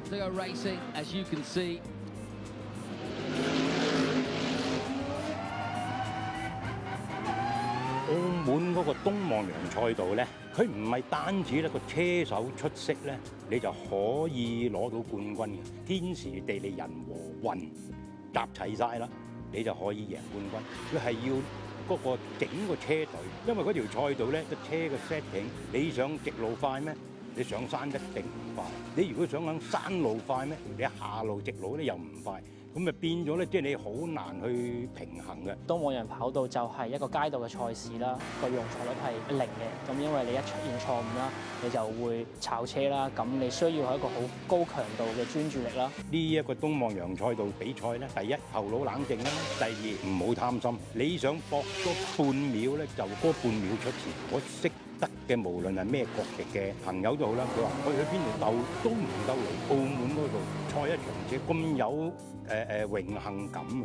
今年嚟到第70屆啦，咁我哋都係即係做咗好大量嘅宣傳嘅，無論係一啲國際媒體啦，或者本地嘅媒體啦，甚至周邊地區咧，我哋都會做好多嘅宣傳工作啦。今年70屆咧，100%嘅中意賽車或者玩開車嘅人咧，都會係好興奮嘅。疫情過咗啦，今年咧都會係有好多外來嘅車手啦 ，F3 啊、Super GT 啊、FIA 嘅房車錦標賽咧，都會嚟澳門。咁啊，格電啊唔使講啦。咁今年就係非常之特別啦，70屆。咁我哋有2個禮拜嘅比賽啦。咁就會多咗好多唔同種類嘅車型啦，咁全部車手喺外國已經係好出名㗎啦，咁好大機會你喺呢度見到佢之後 F1 裏面成為咗世界冠軍嘅。咁我相信今年嘅70屆嘅大賽車咧係會好精彩，我哋都喺度期待緊。嚟緊嘅11月咧，我哋都會喺我哋賽車博物館嗰個立面嗰度咧係做一個嘅光雕表演嘅。咁我哋咧都希望咧大家既然嚟到澳門睇賽車就唔爭再睇埋我哋嘅博物館啦。除咗話一啲專業嘅賽車啦，或者係一啲嘅賽車嘅遊戲之外啦，咁我哋都好希望咧係同文創方面有多啲嘅結合嘅。咁其中一樣我哋都傾咗成2年咧，先至傾到翻嚟嘅咧，同杜莎夫人蠟像館嘅一個合作，亦都係可以話咧係杜莎夫人蠟像館第一次係容許一啲佢哋製作嘅一啲嘅蠟像咧，喺佢哋自己嘅館以外嘅地方咧去到做展示嘅。賽車呢一樣嘢唔係單單係體育，其實賽車呢一樣嘢都可以延伸好多嘅可能性嘅。無論你係對賽車有認識嘅，或者係甚至係可能你比較難去到接觸賽車呢一個運動嘅朋友咧，都係有機會咧係可以係享受到賽車或者係接觸到賽車嘅文化。咁亦都希望咧能夠賽車博物館真真正正咧可以傳承到我哋呢一個賽車嘅文化嘅。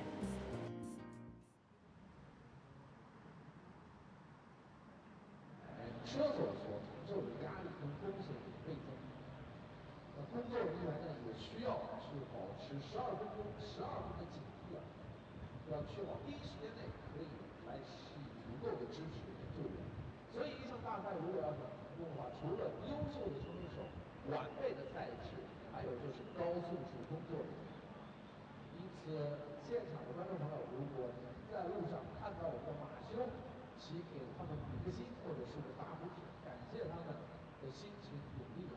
因为我们知道每一天其实他们都需要非常非常早，大概4、5点钟就要到现场，然后就位，尤其是在山上的一些工作人员，每个马修 pose、马修点的这个位置，他们一旦站上去，一旦上马之后，就一直要坚持到所有一天的比赛结束，所以这是10个小时，甚至10几个小时的一个工作量，尤其是山上的这个工作人员啊，所谓的一有3急，那对于他们来说，真的要解决这个都变成一个非常非常难、非常困难的事情。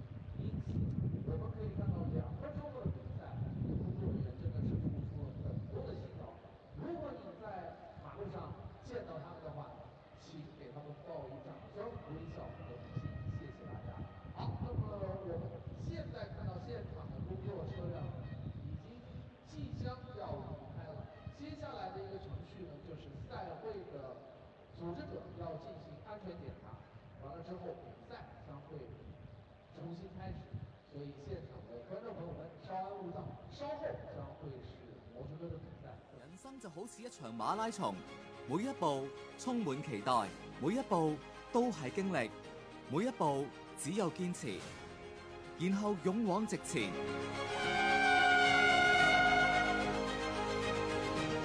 12月3日，2023銀河娛樂澳門國際馬拉松賽道新體驗，帶來新挑戰，約埋朋友一齊挑戰自我，跑入城市脈搏，跑出自我突破。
當然今日天堂咗天氣有少少清涼㗎，大家亦都係注意保暖啊。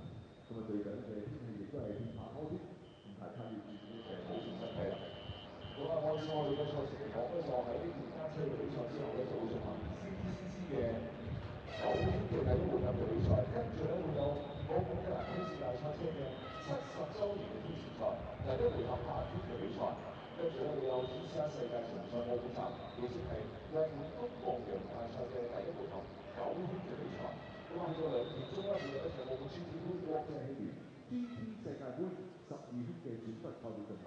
咁啊，去到晏晝將近4點鐘啊，亦即係15點50分，咁就會有澳門嘅男車3級方程式大賽嘅選拔賽，一共咧就係10圈。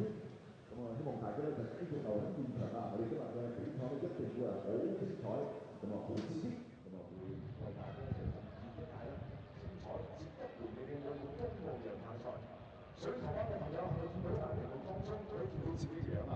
大家可以不妨一齊打聲招呼啊！稍後我哋嘅比賽應該好快咧就會進行㗎啦，咁請大家稍時等待。Início atribulado deste terceiro dia de competição no âmbito do segundo fim de semana da edição do 70th Macau de Macau, a primeira grande corrida do fim de semana interrompida, antes ainda de cumprida a primeira volta competitiva aos 6.200 metros de guia. A 25ª edição do Grande Prémio de Motos de Macau na saída para a estrada, a 8 horas teve previsto, arranque por si só já inesperado, com a existência de última hora da equipe de largada então da segunda linha da grande partida ao lado do Kumho, Richard, Twitter e Hickman.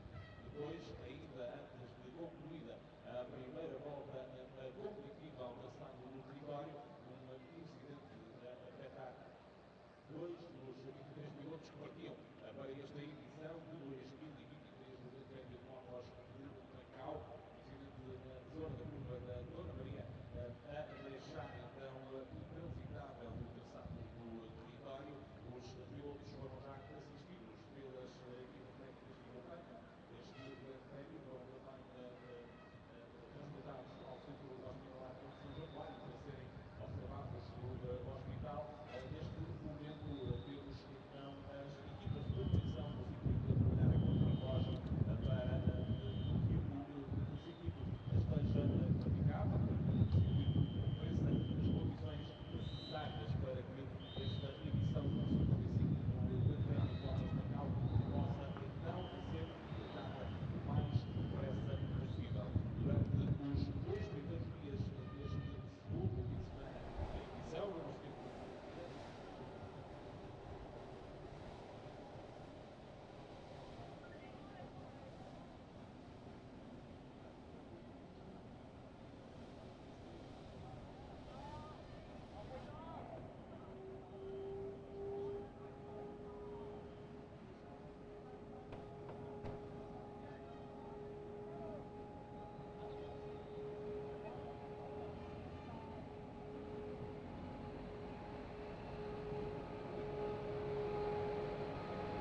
some rushing up and coming down, so there will be a slippery surface bike presented on the run to Guia, like 15-hour track. Course cars just circulating at the moment, taking over around for you. For the 55th edition of the Macau Motorcycle Grand Prix. So the delay has meant that the game has been pushed back a bit.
Hello again from Macau, where the Motorcycle Grand Prix is estimated to restart in around 6 minutes from now.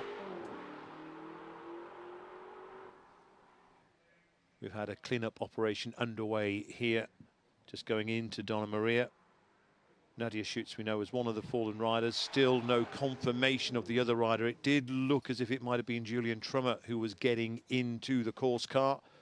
Whether it was or not is purely open to speculation. But we're still waiting for confirmation of who was involved. But thankfully, it looks like both riders were okay. We're still showing as 12 laps as well. Oh, there is Julian Trummer. Once all bikes are on the grid and the medical car is in position, same thing what happened in the second qualifying session. Yeah. That's at least that was the race. So there is Julian Trummer. It did look like Julian that got in the car, but I'm not certain 100% that it was him. However, 12 laps. so yes, we are going over 12 laps.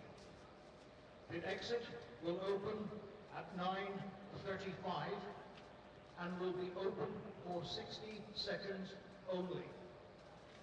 Bikes will proceed around onto the grid, where they may be assisted by one mechanic only. I'm picking up just as much information as you are back at home, folks. So 9:35 is when pit lane opens. So we're looking roughly around 9:40 perhaps for the race to get underway, or whether they'll just, once they get everybody in position, whether we're going to have a sighting lap and then a warm-up lap, I can't confirm that at the moment. I would imagine that would be the case, perhaps. But then again, they did suggest that only one mechanic per bike will be allowed on the grid. So it's been it will be an hour. So I think it was Julian Trummer. Just looking for any scuffs on his leathers, but he's quite animated, and the hand gestures, the international motorcycle racing spill hand gestures are coming out. So Josh Brooks, what a storming start he had. He'll be looking for more of the same again. Just looking for Brian McCormack's bike as well. I can't see, that should have been there.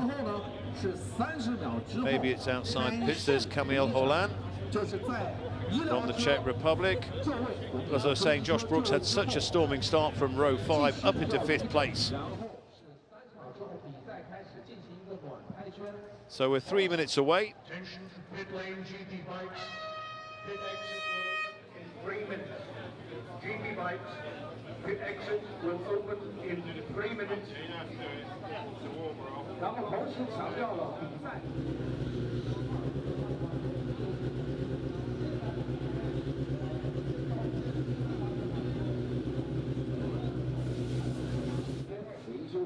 So time to put helmets on, because there are 2.5 minutes when pit lane opens. They have a minute to get back out on track, and considering they've had the best part of around 40 minutes to prepare, but that is a sight that every motorcycle race fan is delighted to see.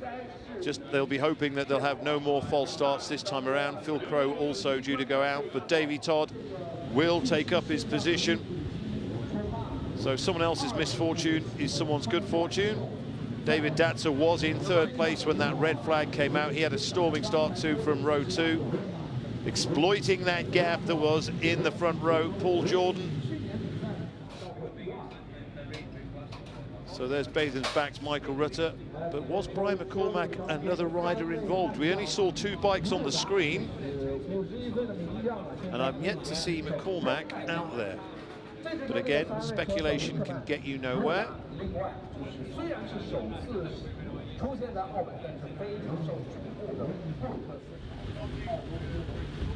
So Erno Costamo.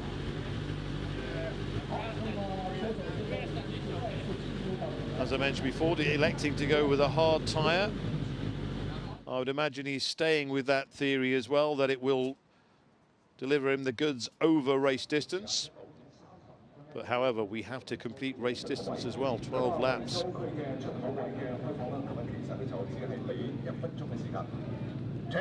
That's the real Michael Rutter, not the waxwork. You have to go down to the Motorsport Museum for that one, just in case you thought they'd brought it down here, because there was certainly no movement then, but he certainly got plenty of movement off the start. A cracking start from row 2 for Rutter to go up into 2nd place, but there was that gap ahead of him to exploit, and he made the very most of it.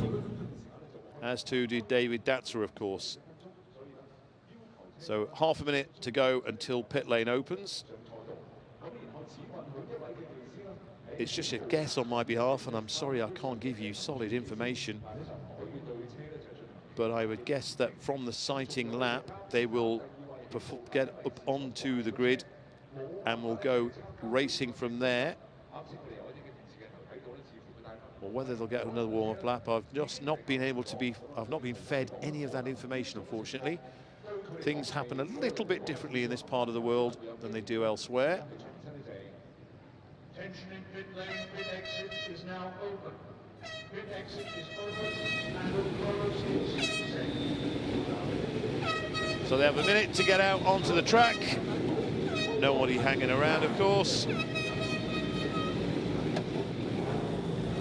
But I've not seen, so I think perhaps Brian McCormack, as Rod Hodson makes his way out, I think perhaps Brian McCormack was involved, Julian Trummer was involved, and then unfortunately Nadia Schutz was involved as well.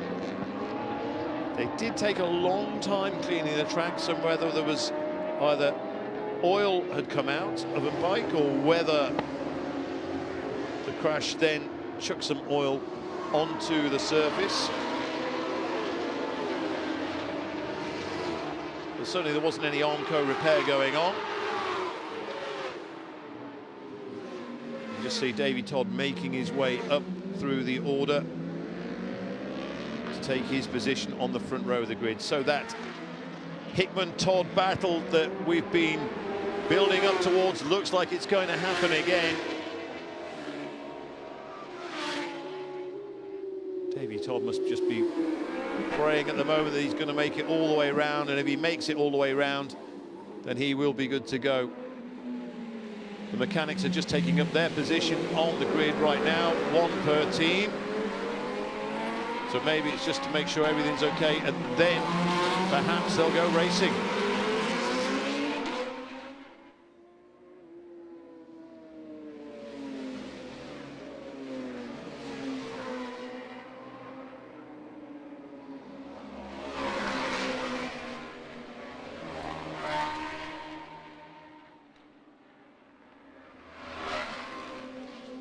So Nadia Schutz and Brian McCormack, both conscious and receiving treatment at the hospital. We'll get more updates on that, but they're both fine. But it was Brian McCormack involved in that.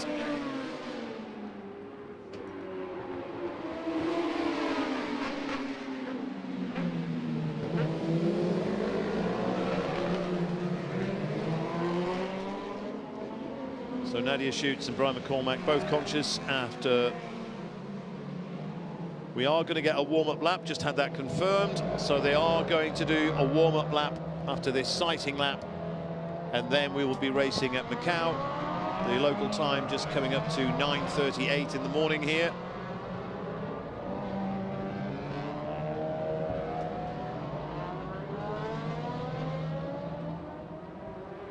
It certainly did look like Julian Trummer as well was getting in that course car.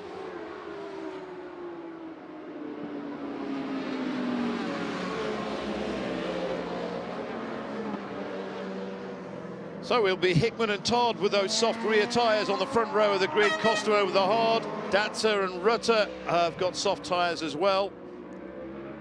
Will it be the tail of the tyres over 12 laps? It's all eyes on bike 7, of course, as they make their way up into position. After the drama again, we had drama last year, of course. The riders not happy with the condition of the track. Some riders wanted to race, some riders didn't, and so in the end they postponed it till the following day. But you can see the pink bib of the John Burroughs Engineering RK Racing team, and here comes Rutter, and there is Davey Todd just going into position now. Hickman leaving it late as well, just coming up now into. So they're all just looking. In fact, a lot of work going on, just checking underneath Todd's bike. Looks good. Looks all positive, certainly the body language. So we are going to go for a warm-up lap. Then they'll form up, and pretty much as soon as the final rider takes their position on the grid, hopefully we'll then get the green flag, and we will be racing at Macau.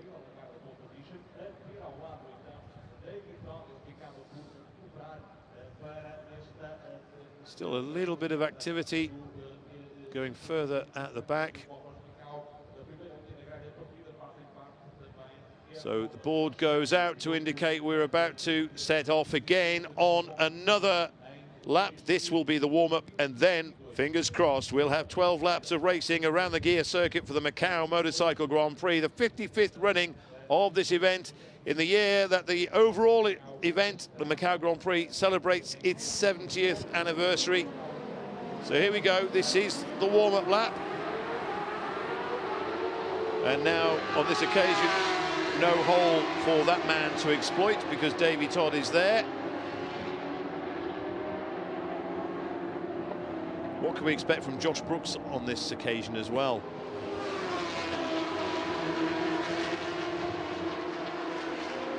Michael Rutter, the second fastest rider ever around Macau, 2 minute 24.0. That was 13 years ago. What a race that was with Stuart Easton as well. Stuart Easton still 2 minutes 23.6. And on the Kawasaki. So that was Peter Hickman just going slow. Maybe just letting everybody go through as everyone tears up San Francisco Hill. It's Rutter who's leading them on this warm-up lap. Davy Todd looking very comfortable. Whatever issues he had appear to be behind him.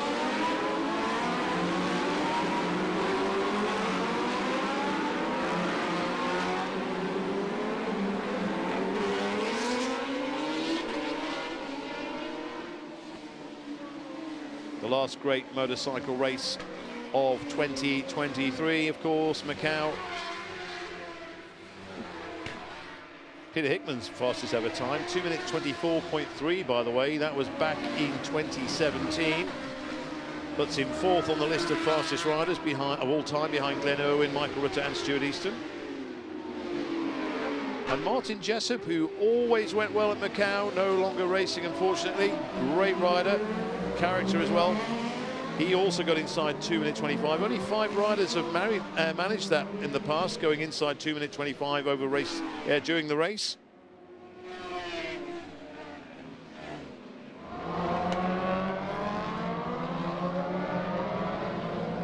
You see the lack of adhesion flag just being waved, just to remind the riders as they go into Donna Maria that there is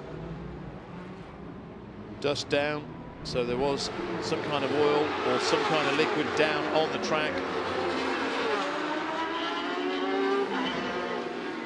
Not too far away, folks. 12 laps the race distance, of course. Sam West just coming through ahead of Michael Evans on track. Josh Brooks. What can we see from Josh Brooks in this race? Could he... I suggested on the first practice, the free practice session, that maybe once Josh Brooks is familiar with Macau, that he could be a surprise podium. However, qualifying, the times didn't really come to him as we would have been expecting. But as we saw from that super start he had first time around, up into 5th place by Lisboa from row 5. However, a repeat of that would be sensational. So there is Hickman just taking up his pole position. Just coming up to 9:45 in the morning here. So I know it'll be very late back home in the UK and also across Europe. Thank you for staying up with us. Hopefully we will deliver another great motorcycle race here from Macau as the red lights go on after the green flag at the back is waved, and away we go. And it looks like a best start again from Hickman. Todd is right with him. Rutter up from row 2 into 3rd place as they go down towards Mandarin for the very first time. And Rutter looking to maybe make a move on Todd. Costomo is also there, but here comes Rutter, as he just pulls out, tucks in behind. Costomo is in 4th place. Datsun unable to get past him this time. So out of Mandarin, going down to the fastest part of the circuit into Lisboa, up into around 190 miles an hour already. Hickman putting his foot out. I can't believe the peg is that hot already, but maybe it is. It's right, the exhaust is right under the peg on that side. So up San Francisco they sweep. Hickman from Todd, from Rutter, Costomo, Brooks with another great start. So too Lucas Mora. This is on board with Michael Rutter, the Bathams-backed rider. Paul Jordan just in behind Datsun. Datsun with a terrible start this time. He was 3rd first time around. On this restart, he finds himself down in 9th place. But Brooks into 5th behind Costomo as well.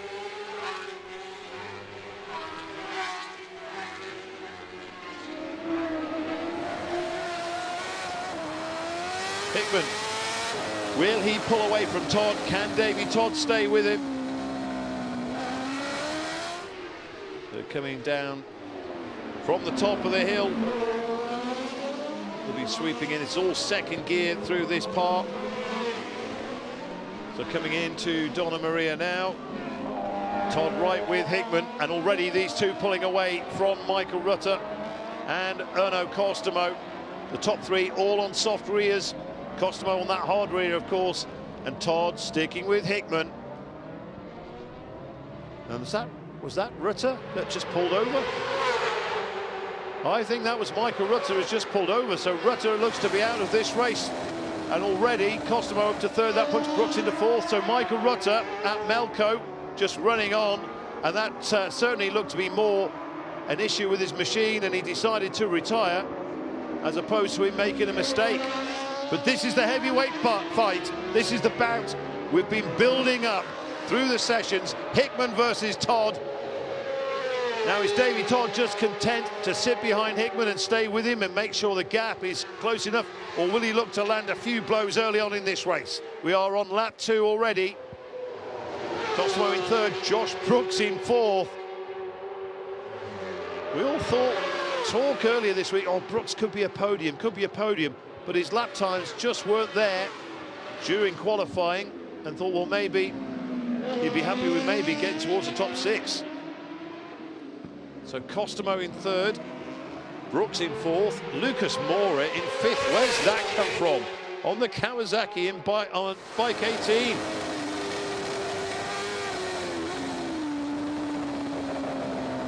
We have Peter Hickman providing the pictures, just looking back. Lucas Mora, who was on row 4 alongside Davo Johnson and Julian Trummer. But Lucas Mora up to 5th place. Brooks, who was on the row behind, into 4th. Incredible start to the Macau Motorcycle Grand Prix.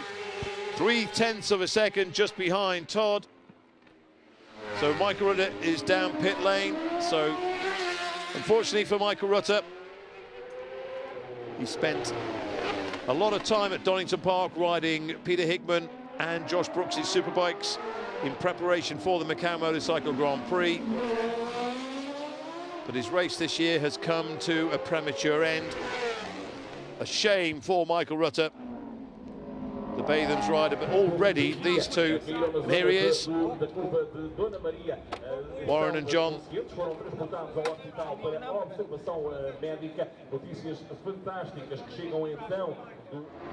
Just trying to figure out, couldn't work out what Michael was saying. It's hard to at the best of times, but he's got his helmet on.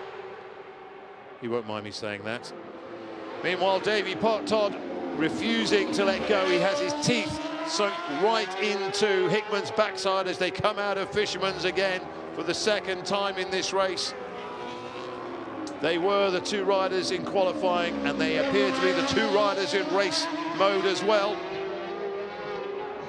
And just imagine, had Davy Todd not been able to rejoin, as Costomo comes through in third place, and already a big gap, almost 5 seconds down on Davy Todd in second place. And then another 3.5 seconds almost back to Josh Brooks. Statzer is up into 5th place.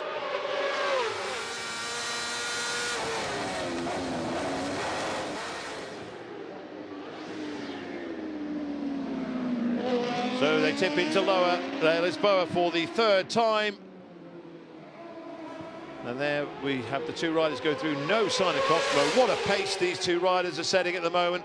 Hickman with the fastest, Todd with the fastest lap so far, 2:24.8, a 1/10 of a second, well, less than a 1/10 of a second, it's about 0.03 of a second faster than Peter Hickman's, who's got a 2:24.9.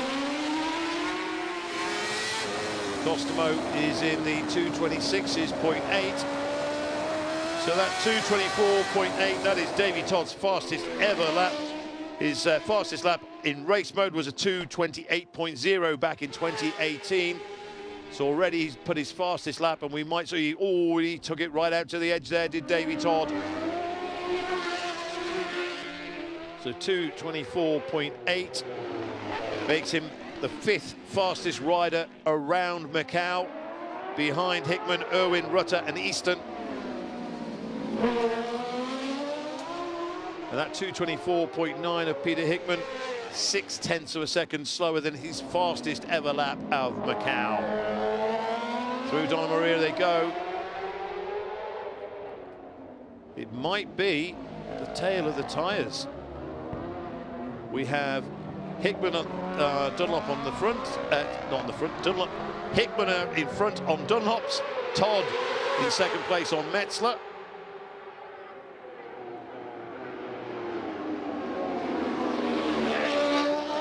Renaud Costomo, last year's Macau Grand Prix winner, still holding a solid third place, but he's a good couple of seconds a lap down already. Josh Brooks with 2:28.6. So I think Josh, maybe it wasn't quite what he was expecting Macau when he first started out here this week, and it's taken him a little bit longer to adjust and get to know the place. But boy, does Josh Brooks know his way around Macau now. Fourth place ahead of Datsa. We've got Mora, Rob Hodson in 7th place, Paul Jordan in a strong 8th place as well. Joey Thompson showing very strong in 9th as well, ahead of Sam West, who's 10th. Unfortunately, it was a Dave O'Johnson has come in. It looks like Michael Rutter has rejoined, by the way.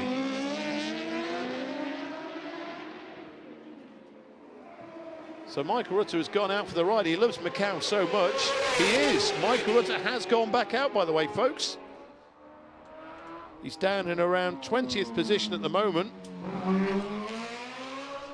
Phil Crow as well down the order. There is Rutter. I don't know exactly what he's up to, but he's going around. And certainly what he doesn't want to do is get involved in what's happening at the front between these two. And they will be coming up across him not too soon, but he is the next rider ahead of them. Davey Todd, a suggestion perhaps that he's losing a little bit of ground. Oh, is that Dominic Herbertson that's just shot on at Lisboa? But a little bit of ground to Peter Hickman. Peter Hickman just pulling the pins slightly. 2:24.6 from Hickman on his last lap. The fastest lap of the race so far. Still 0.3 outside his fastest ever lap. But Peter Hickman,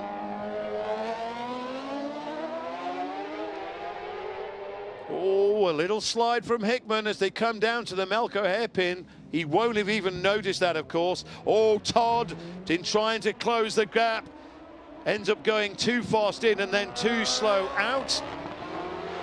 Just caught a glimpse of a rider just pulled over at the side. So the yellow flag is out at turn 18. So we have a retirement. So Dave O'Johnson looks to be a retirement. Unfortunately, the Australian ace is in. Phil Crow is also pitted as well. And Michael Rutter is showing is in the pits. So not too sure what he accomplished by going back out and coming back in. Maybe a little bit of info about the bike. Meanwhile, how committed was Peter Hickman going in and out of Mandarin. Absolutely on it. He was saying last night, well, the sun was right in his face here into Lisboa. He had his little marker, went 1, 2. He couldn't see because the sun was right in his eyes, so he counted 2 and then hit the brake. Incredible. But Peter Hickman, a 3-time Macau Motorcycle Grand Prix winner, pulling away from Davey Todd. Here is Josh Brooks in 3rd place. Where is Costomo? Was that Costomo who pulled over? Incredible. My apologies for missing that. Was that Costomo at turn 18? Double yellow flags at turn 18. And we did suggest, as I say, Brooks could be on for a podium, and he finds himself in 3rd place. David Datsa, though, has the experience of racing here in Macau last year, very close behind in 4th place. Rob Hodson also in 5th place. Lucas Mora also in a strong 6th position. My goodness me, what a story it would be for Josh Brooks on his debut at Macau to take 3rd. We're still not at halfway, though, folks. A long, long way to go. And no doubt more drama to unfold. 2:24.4 from Peter Hickman. So that is under a second off the fastest ever time of 2 minutes 23.6. And Datsa closing that gap. He's gained a few tenths of a second on Josh Brooks, the two-time British Superbike champion.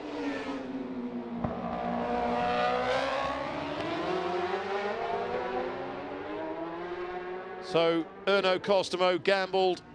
He went for that hard tyre in the hope that the race would come to him, but that's it from the Finn. Last year's winner, shame for him, but I'm sure he will be back. The king of Imatra, no longer the king of Macau. That crown looks as if it could be going to Peter Hickman again for the fourth time. Davy Todd losing half a second on that sector. Hickman was saying he was struggling on sector 4 yesterday. That's where the yellow flags are. That was the one sector he couldn't get quite right, but he was happy to let that one go because he said this is the important part. This first sector and the last sector as well, out of Fisherman's down into our bend. Again, that foot cooling maneuver off the pegs. And his last lap, just a shade off his fastest so far, 3/10 slower that time, a 2:24.7. And I would imagine we're going to see a little bit more from this battle as Hickman pulls away from Todd and Josh Brooks sensationally in third place. Who saw this coming? A fifth row start for Josh Brooks, and he finds himself in third place. David Datsa was fourth fastest in qualifying. Began on row 2, didn't get the best of starts, but he's recovered well, the German rider. And he fancies getting on the podium again at Macau.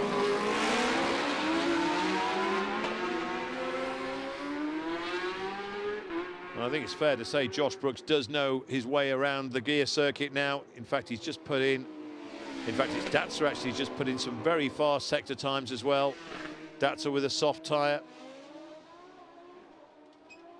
Rob Hodson not too far off in 5th place.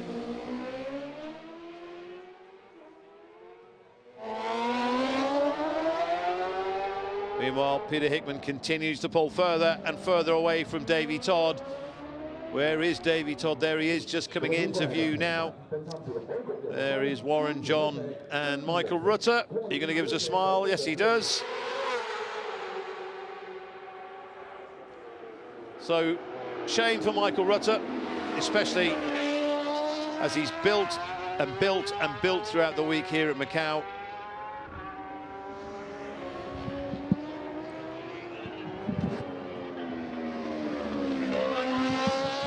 I would think this will be in the 225s, even maybe in the 226s this time for Hickman as he crosses the line. It's a, yes, 225.0 for Hickman this time, so he's just easing up a little bit, perhaps saving that tyre to go the whole race distance. We are into the second half of this race, and is that Datsa ahead of Brooks? That would be incredible if he's passed him somewhere around there. Maybe a mistake from Brooks, but he has. So Datsa is into third place ahead of Josh Brooks.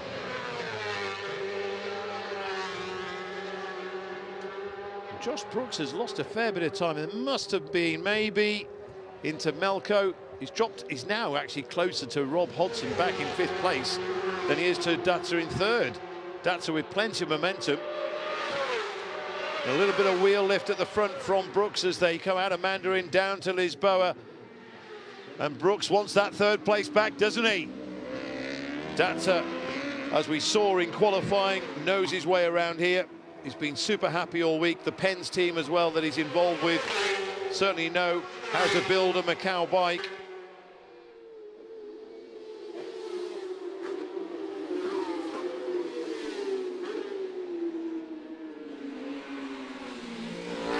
But Davy Todd's lap times have dropped right off 2:29.5. I think he knows the game is up.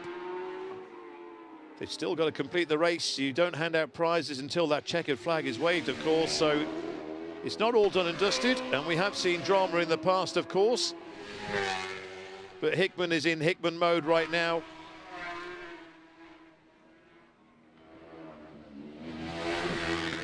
And Datsa pulling away from Josh Brooks. all second gear through here.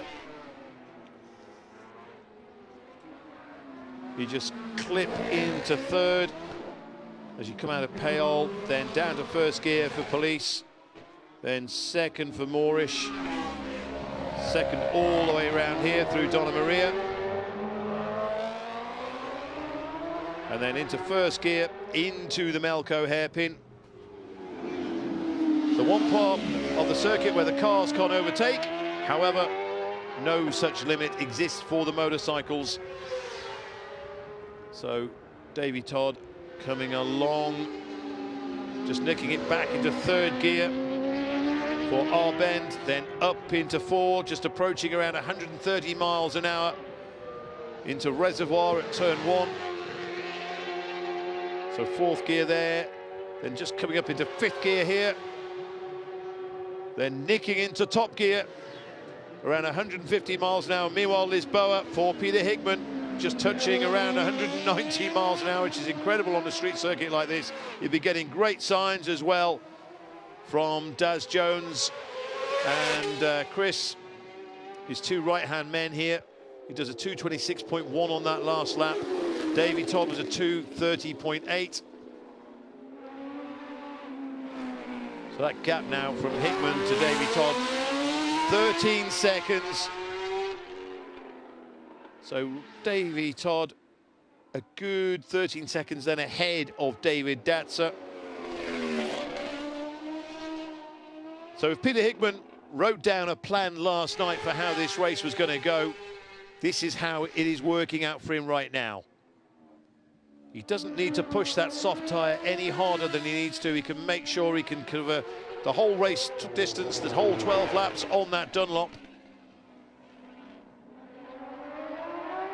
And you saw how hard Davy Todd was trying before. We saw him into the Melco hairpin, really trying to gain some ground on the brakes, ended up overshooting slightly, losing a bit of ground, losing a bit of momentum, and losing valuable time to Peter Hickman.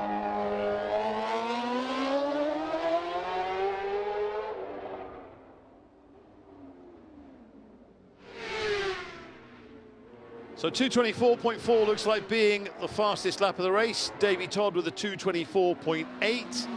The next fastest lap after that, David Datzer, and he's just put that in actually, 2:27.1. The third fastest lap of any rider in this race, and Datzer's just done it on that last lap, on lap 7.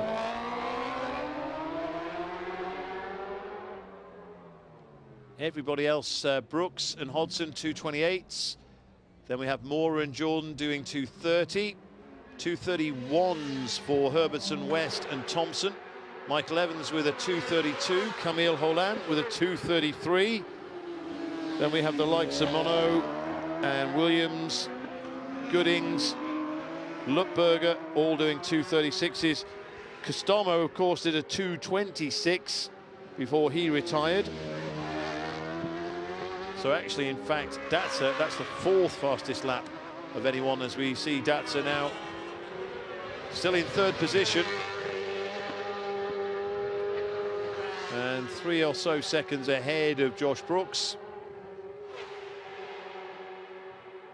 Davy Todd already on his way down into Lisboa, as I say, 190 mile an hour plus the fastest part of the track.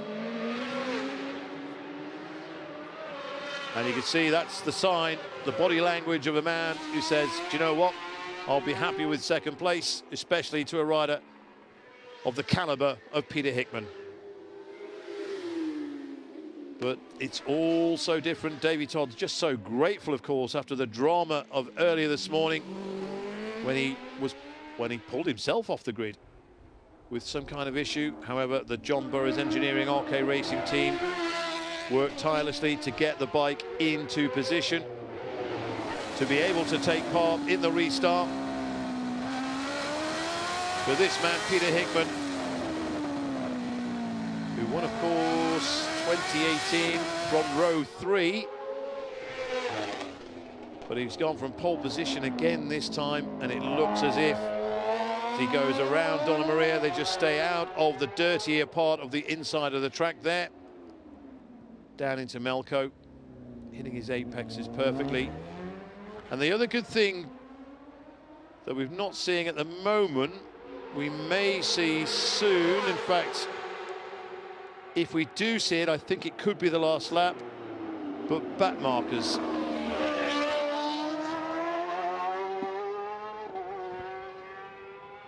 So Olivier Lutberger is the rider who's bringing up the rear. And he's just going into Lisboa now. As Peter Hickman comes around to start yet another lap. So lap number 10 for Peter Hickman. That was a 2:26.2, so he's upped it a little bit again. But he's just treating it now, I would imagine you could say, a little bit like a TT. He's the rider, he's out on his own, he's got nobody else to worry about. It's just him against the clock.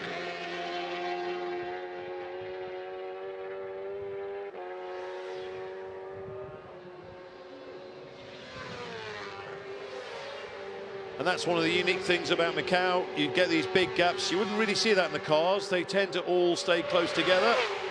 You don't see the big gaps like we're witnessing here with the motorcycles. You can see the gap back down to David Datzer in third place, who's just done a 2:28.3. A little bit slower than his fastest time so far as Davy Todd exits Lisboa, heads up towards San Francisco, I should say.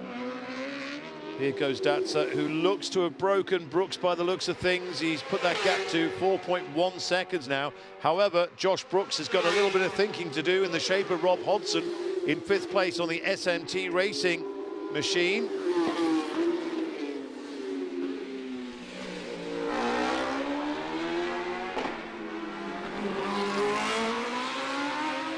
And of course, Rob Hodson on that Honda, the first of the non-BMWs out on track at the moment.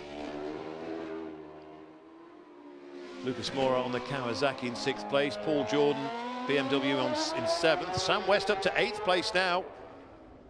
And Sam, like some of the other riders, not bringing enough. Initially, there was only one qualifying session, so they only brought tyres for one qualifying session.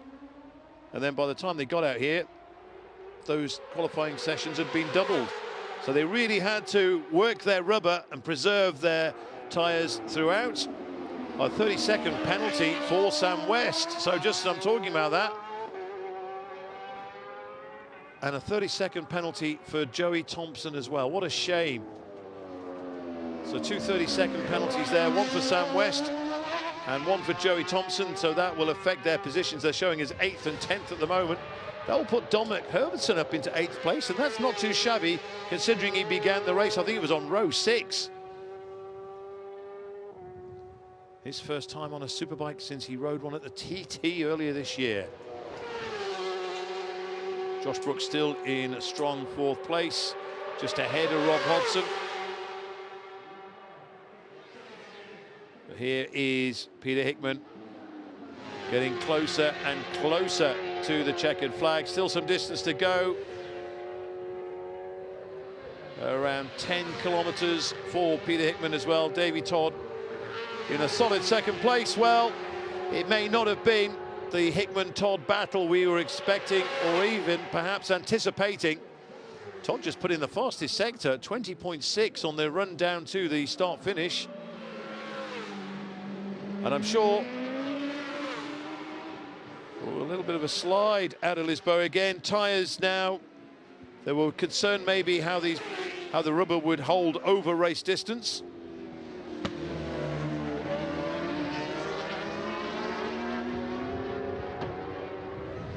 Joey Thompson just behind Dominic Herbertson and Sam West as they begin another lap. However, West and Herbertson probably don't know it yet. They'll find out at the end that they've had a 30-second penalty. Thompson trying to close down on Herbertson. But we are back with the race leader. This is riding on board. All 2nd gear through here. You can hear it just shutting off the revs. No gear changes around Donna Maria. You'll hear that bike as we stay with it. We'll just drop down into 1st in a moment. There we go, into 1st gear. And around Datzer, meanwhile, in 3rd place. And given the performance we've seen from him all through free practice and qualifying, a very well-deserved third place should he achieve that. Josh Brooks, meanwhile, putting in his fastest times. It's 2.5 seconds, the gap between Datsa and Brooks. So Brooks has closed in a little bit on David Datsa, and that's not David Datsa slowing particularly. That's Brooks finding a little bit more confidence away around here at Macau. In fact, Brooks has just done his fastest lap, 2:27.8. So Josh Brooks, who knows, maybe a question mark over third position. However, not too much time to go. Peter Hickman on what should be the victory lap. Just cools that foot off, takes it off the peg, tips into Lisboa. They say, strangely, the brakes seem to work a little bit with a little bit of lean.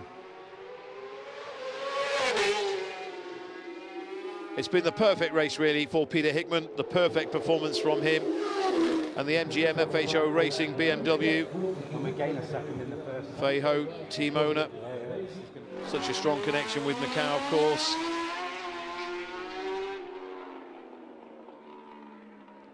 But will Peter Hickman come across Lutberger between now and the checkered flag? So thankfully that's not been an issue for the riders. There was a little bit concern maybe that they would come across slower traffic.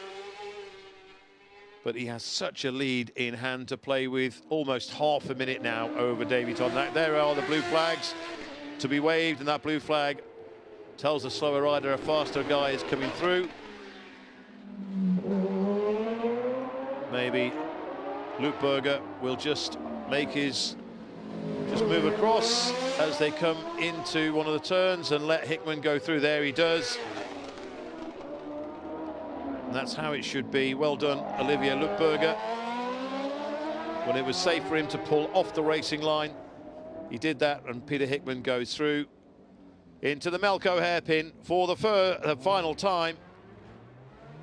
So back out, second gear, third gear, fourth gear, fifth gear, around over 150 miles an hour. Coming down into Fisherman's. Knock it back fourth, third, second gear. Then out of Fisherman's, up into third gear, fourth, fifth. Are we going to get a cheeky wheelie from Peter Hickman? No. Maybe across the line as he goes around the final turn here at the Macau Motorcycle Grand Prix, the 55th time and the 4th time of asking for Peter Hickman as a race winner here at Macau. What a performance from him. So Peter Hickman wins at a canter, it has to be said. Planned to perfection. Davy Todd kept him honest over the early laps, and Davy Todd should be crossing the line to take second place, but Peter Hickman wins here at Macau. Davy Todd in second. David Datsa, meanwhile, just really did gain a lot of time on Davy Todd. But Datsa takes third. Josh Brooks is in fourth. Rob Hodson in fifth place. We're waiting for Lucas Mora to cross the line to confirm himself in sixth position. But Josh Brooks will be so happy with fourth. And there's the delight. David Datsa getting third. You can see this is what it means. Peter Hickman. That must be at Lisboa. A little bit of a burnout. Only 2 grandstands, well, 3 grandstands officially, but there's only spectators at the start-finish and also at Lisboa. No spectators anywhere else around the rest of the track. Davy Todd with a wave. Of course, he performed that fantastic stoppie in front of the marshals last night when he came into pit lane, and the bemused look on their face thinking, what's going on there? But anyway, this man, how happy is David Datsa? Well, he's in some very special company as well. He's alongside Peter Hickman and Davy Todd on the podium and finishing ahead of a 2-time British Superbike champion and also former World Superbike rider in the shape of Josh Brooks. Oh dear, that's Camille Holland. So not too sure exactly what's happened there. He's moving though. So Camille Holland, the Czech Republic rider, right at the end.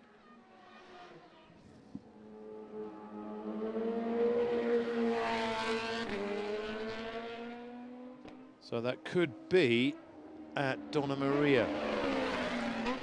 But they will see the flags.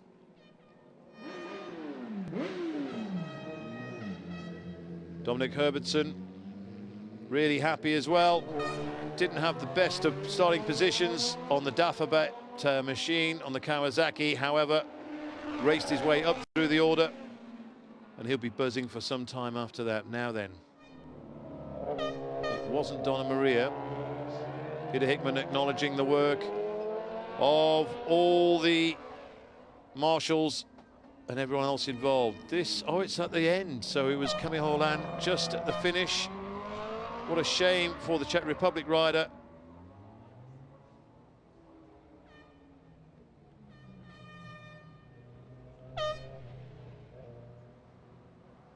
Don't forget, we have a whole day's worth of racing with the cars, but this is the final motorcycle action we'll have at Macau for 2023. Peter Hickman winning the race by 28.9 seconds over Davy Todd. Then Todd 1.8 seconds ahead of David Datzer. Then another 2.3 seconds to Josh Brooks in fourth. Another 8.4 seconds to Rob Hodson, who was threatening Josh Brooks' fourth place for some distance.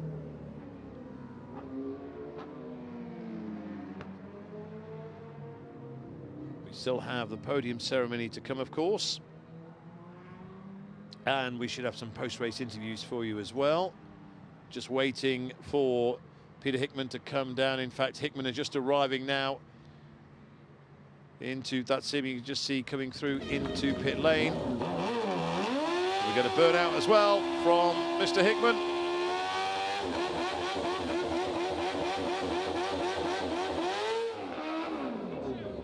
So he does it again. He did it at the Isle of Man TT, of course, this year. And he does it at Macau for the fourth time. Feiho has been involved in racing at Macau in the past. Darren Jones congratulates his man as well. But Feiho has been involved, but this time it's her FHO racing team.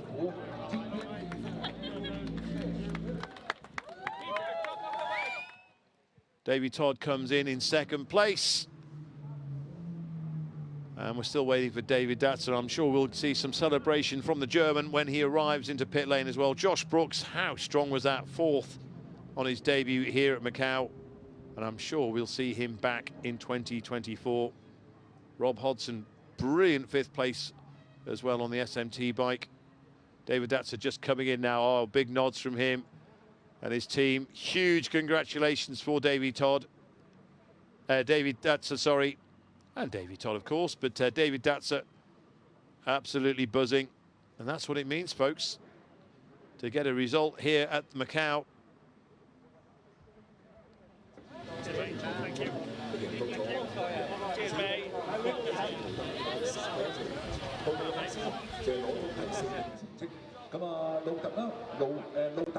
It's a big team effort from FHO Racing. John Burroughs Engineering, RK Racing Team as well. After all the drama that we experienced at the start of the morning, but big, happy, smiling Davy Todd. And when they think of what could have been a second place, his best ever result.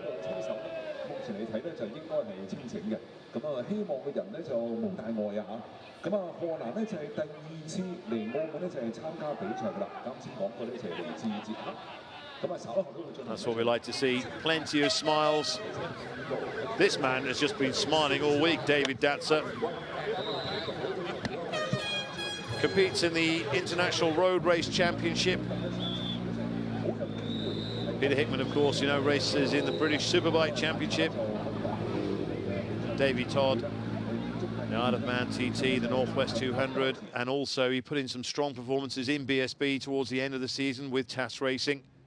and he will be with TAS Racing again next year. Peter Hickman on the pegs, by the way. I think they've cooled down enough now for him to stand up.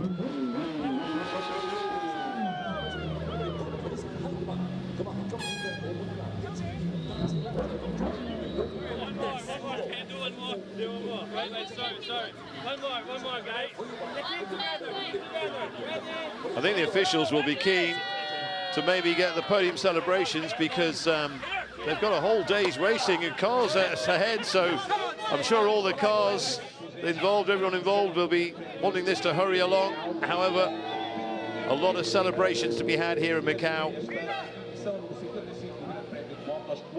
Well, he started the event as favourite, and really no surprise to see him win. Maybe the only surprise is the manner in which he won.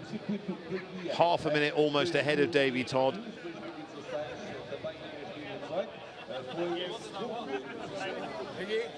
Shame, though, we've got to think for Erno Costomo. He was a retirement. Also, Brian McCormack and Nadia Schutz, who are in hospital at the moment, but they are comfortable.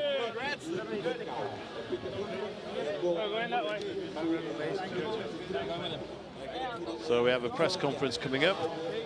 I would imagine, so don't see too much in the way of car activity just yet.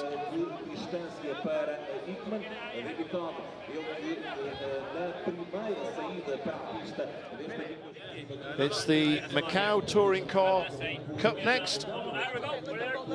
So they'll be on track shortly, and we'll have Alan Hyde and David Addison will be bringing you top-class commentary as always for the cars.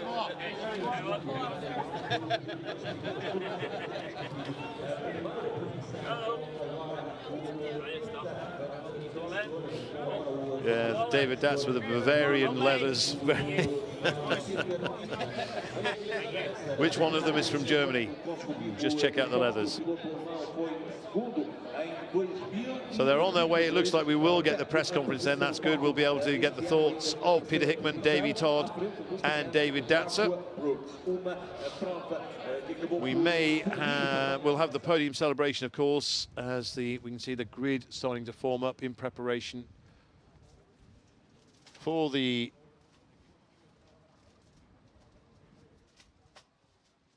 China Touring Car Championship, the Macau Touring Car Cup. Same again next year? I don't think so. You don't think so? Don't tell fake. Box has been ticked out of them. You've enjoyed it though, surely? Yeah, no, it's good now that it's all... Now it's all over. There we go. As I say, Josh Brooks took his time. I think it took him a little bit longer than he's expecting to learn his way around here, but he was smiling, and we just saw him then. And he may well be back next year, who knows? But he certainly, as someone just said there, he's ticked that box, and he's experienced the thrill of racing at Macau.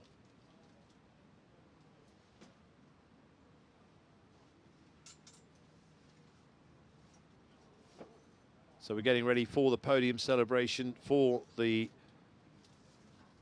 Macau Motorcycle Grand Prix. And there is Erno Costomo. It was him that pulled over. So something with the bike. What a shame for the Finn.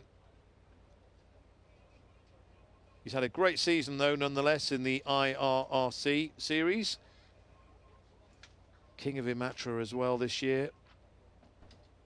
But not the King of Macau, but I'm certain he will be back in 2024. He wasn't too sure what he was going to do tyre-wise. Went hard in the end, but unfortunately that theory never got to be tested. And at the speed we're going, that bit of an oscillation feels like a judder. Hey. Thank you.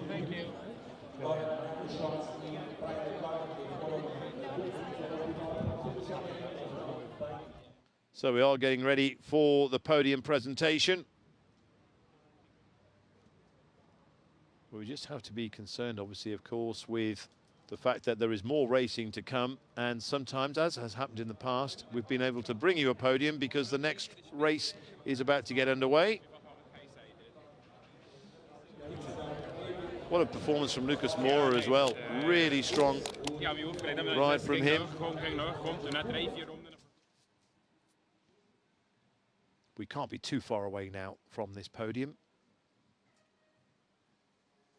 We have Dr. Kent Wong will be presenting the awards to David Datzer and Davey Todd. He's the Chief Advisor of Melco Resorts and Entertainment Limited. And then it'll be Mr. Pun Weng Kun, the President of the Sports Bureau and Coordinator of the Macau Grand Prix Organising Committee, who'll be handing over the main prize to Peter Hickman.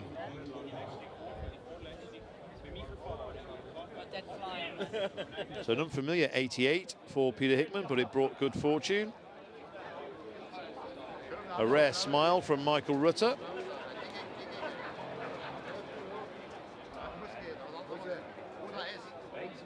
So unfortunately, his race was run pretty much as soon as it had begun. Michael Rutter here at Macau. Been playing catch-up all week on a brand new bike, the brand new Superbike. So I don't know what the delay is. We will, of course, be getting the national anthem as well.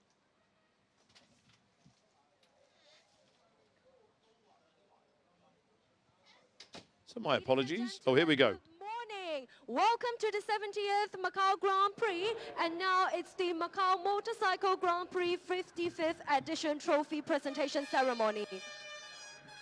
First of all, let's welcome the top 3 riders to the podium. The second runner-up is number 55, David Mario Deza. David Datzer. Congratulations. The first runner-up is number 7. He'll be like that all the way till Christmas, I think.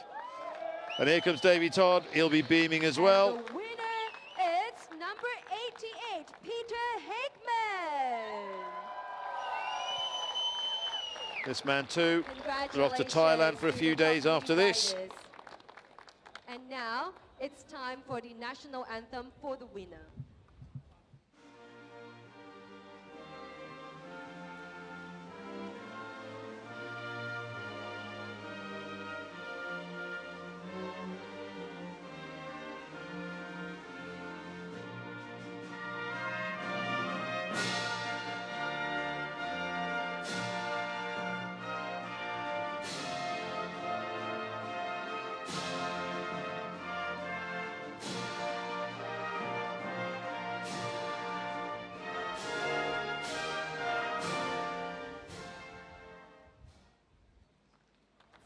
Now the prize presentation's coming up. Now I would like to invite the following guests to present the laurel and trophy to the winners. Let's welcome Dr. Kent Wong, Chief Advisor of Melco Resorts and Entertainment Limited, to present the laurel and trophy, first of all, to the second runner-up, David Mario Deza. Congratulations. And I would like to also invite Dr. Wong to present the laurel and the trophy to the first runner-up as well, Davy John Todd. Woo! Thank you, Dr. Wong.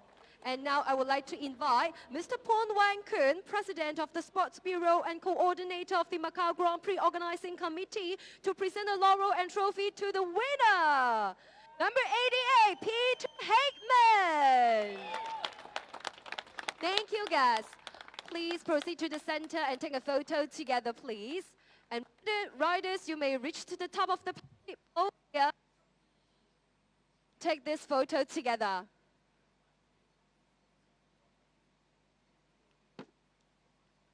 We still have a press conference to come as well. Whether we have time to bring you that, fingers crossed. I know it's also as well. Remain on the podium. It's very early in the morning for our viewers in Europe. So rider, please remain as it's the time for the champagne shower. And let our audience share your glory moments. Everybody ready? Woo! Congratulations! Congratulations to the top 3 winners of the Macau Motorcycle Grand Prix 55th edition.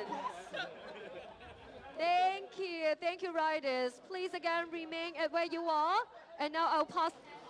Attention in the paddock. Macau Touring Cars, China Touring Car Championship cars, paddock gate and pit exit are now open. Macau Touring Cars, China Touring Cars, paddock gate and pit exit are now open. I think we might be struggling to get the press conference, but we might just get some thoughts. After my bad start, I say, fucking hell, the fast guys are gone. Then, yeah, I managed it and they make us third place. Amazing. Did you catch him on the last lap? No, I think two laps more and we had fun. Second place, Davey Todd. Davey, it's a challenging day. Yeah, I wasn't expecting a day like today at all. The Burroughs Engineering Arcade team have worked flat out all weekend. It's my first race back with them since 2018. It's a pleasure to be back with the team. They're an awesome group of guys. Thanks to John Burroughs for giving me the opportunity. Honestly, I was just so unlucky that first start. Split an oil pipe. It's just, you know, one of those really unlucky things, and the guys shoved the bike straight back to the garage and worked flat out. They said just in case it gets stopped and we can jump in the rerun. And lo and behold, it did, and we got back out there. Managed to take it to Pete there for 4 laps. Just tried sitting behind him. I knew the tyres were going to come into play, and tried to save it as much as I can. Just didn't have the tyre to compete at the end. So, no, hats off to him. He's rode a great race, and thanks to the team for an awesome job. Congratulations. And Peter, home event for the team. 4th Macau win for you. What a day. Yeah, fantastic. You know, I mean, first things first, I really hope Ryan McCormack and Nadia are okay. It was a shame to see them go down, but fingers crossed. They disappear? Yeah, there you go. I hope they're okay anyway. So, yeah, off the restart, it's never nice to, you know, I was almost just starting to get into a rhythm, but it was good to get Davey back out on the grid for the second run, and made a good start. Had to just kind of sit and chill for a little bit, although actually the lap times were still pretty strong. And then just thought, well, it's a long race, you know. The Guia circuit is a really tough circuit on riders, machines, and tyres. So just got a nice rhythm early doors and tried to break him as early as I could. He stuck with me for laps, and then the gap started to just come away. So managed the gap from there, and was really enjoying riding around this fantastic circuit. And it's fantastic for Faye, the FHO racing team. It's their first time here as a team, and her first Grand Prix to be able to get pole and as well is fantastic. So there we go. The thoughts of David Datzer, Davey Todd and Peter Hickman. So interesting that it was a split oil pipe that was the issue for Davey Todd. Well, that's it. That brings to a conclusion the 55th Macau Motorcycle Grand Prix in the 70th year of racing at Macau.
So that's it from myself, Dave Moore. Thank you so much for staying up. If you've been watching over in Western Europe, the Macau Motorcycle Grand Prix, that brings to an end. Bikes, thank you so much for your company. It's good night from me, and we'll now hand you over to Alan Hyde and David Addison for the rest of the day.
For the first car race of the 70th Macau Grand Prix weekend, it's going to be touring cars, the first of two touring car races of the day, two separate championships, two separate competitions. The China Touring Car Championship, TCR China, doubles up for the Macau Touring Car Cup, but it's a championship event, so 2 point scoring races, and later on in the day we will have the Kumho TCR World Tour, which doubles up as the Macau Guia race, the fabled, very prestigious touring car race. That is not to say that this race isn't going to be good and isn't going to be dramatic and isn't going to be spectacular. Qualifying was, such as the session turned out to be, although the grid is not based on qualifying times, it is based on practice times. And the reason for that was that the qualifying session was so times interrupted, 4 times interrupted, that it was just impossible to let the drivers get a qualifying lap in.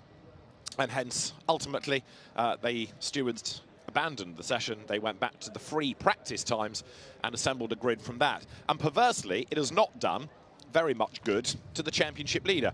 Jack Young, the British-Irish driver, leads the championship, and he was the fastest of the 6 that did a lap time yesterday in the qualifying session, but that counted for nothing. But he wasn't that quick in practice, and so he's ended up 5th on the grid. That gives him 1 point in qualifying, and his championship rival, Martin Tao, is 2nd, and so he ends up now with 4 points for his grid position, and it means that it's 3 points between them. The championship margin has narrowed, whereas it was 6 points coming into the weekend.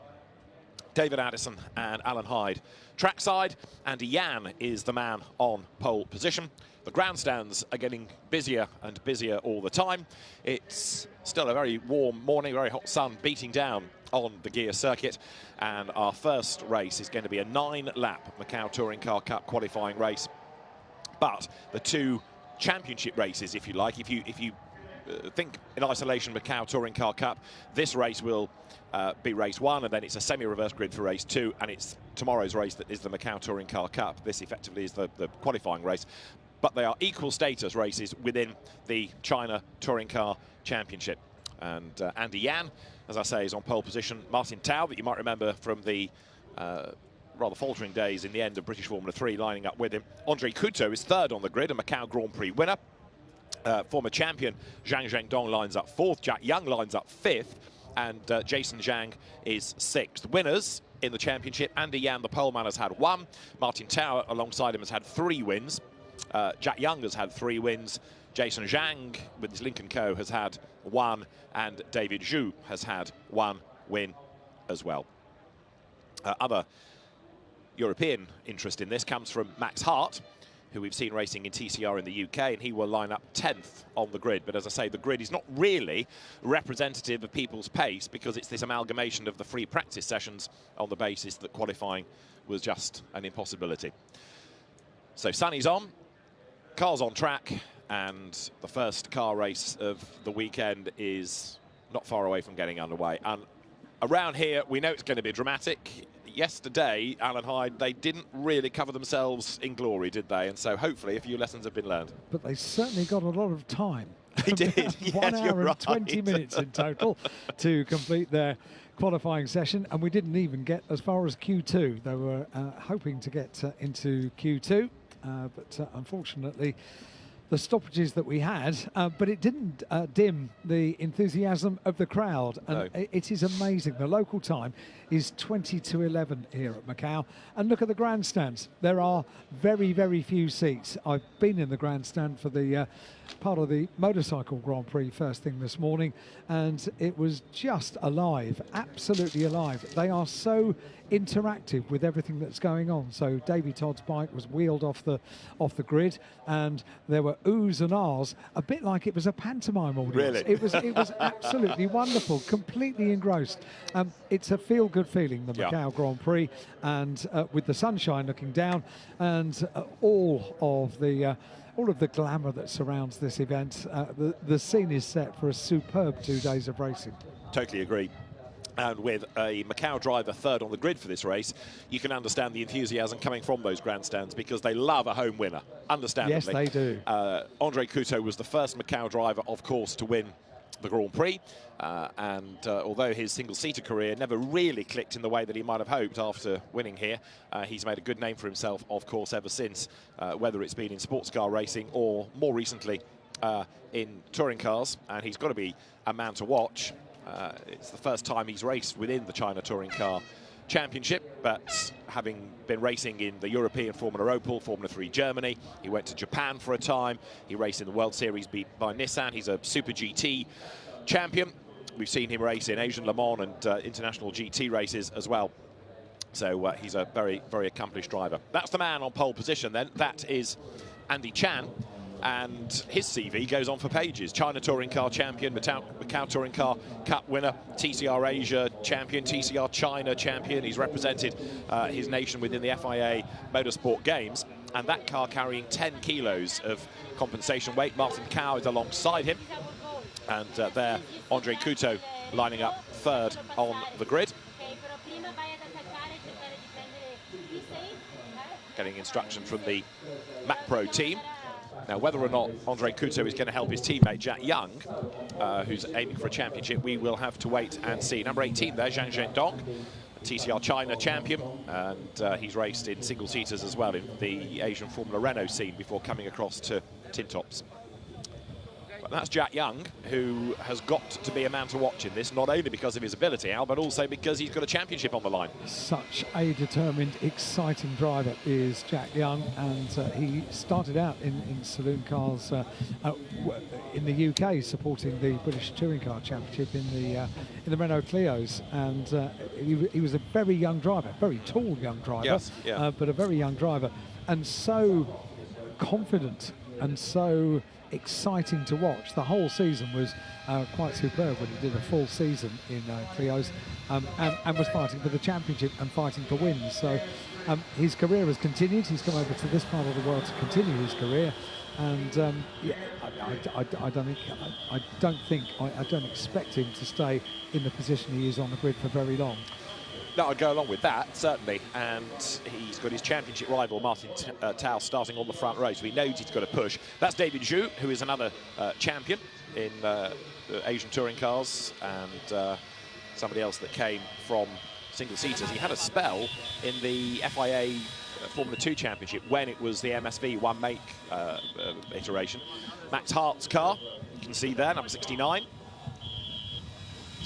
He's got lots of support back in the UK, having competed in TCR in the UK, so lots of people tuning in around the world, not just in the UK, but all the way around the world. The eyes of the motorsport world are focusing on Macau, as they do year after year. 51 is Yui Fan, who was in the walls and the wall earlier on in the weekend, but that car good to go, and he is going to start from 12th on this grid. And there, number 65 next is Lin Changhua, another of the Audi mounted drivers.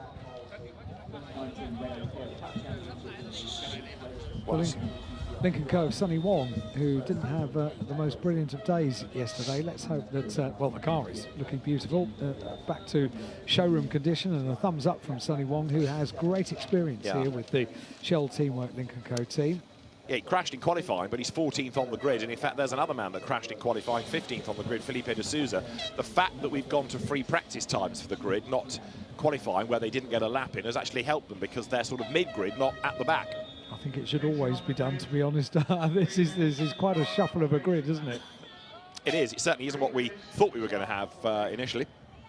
82 is Lai Zhongwen in the 326 Racing Team Audi, and has been making the point all weekend.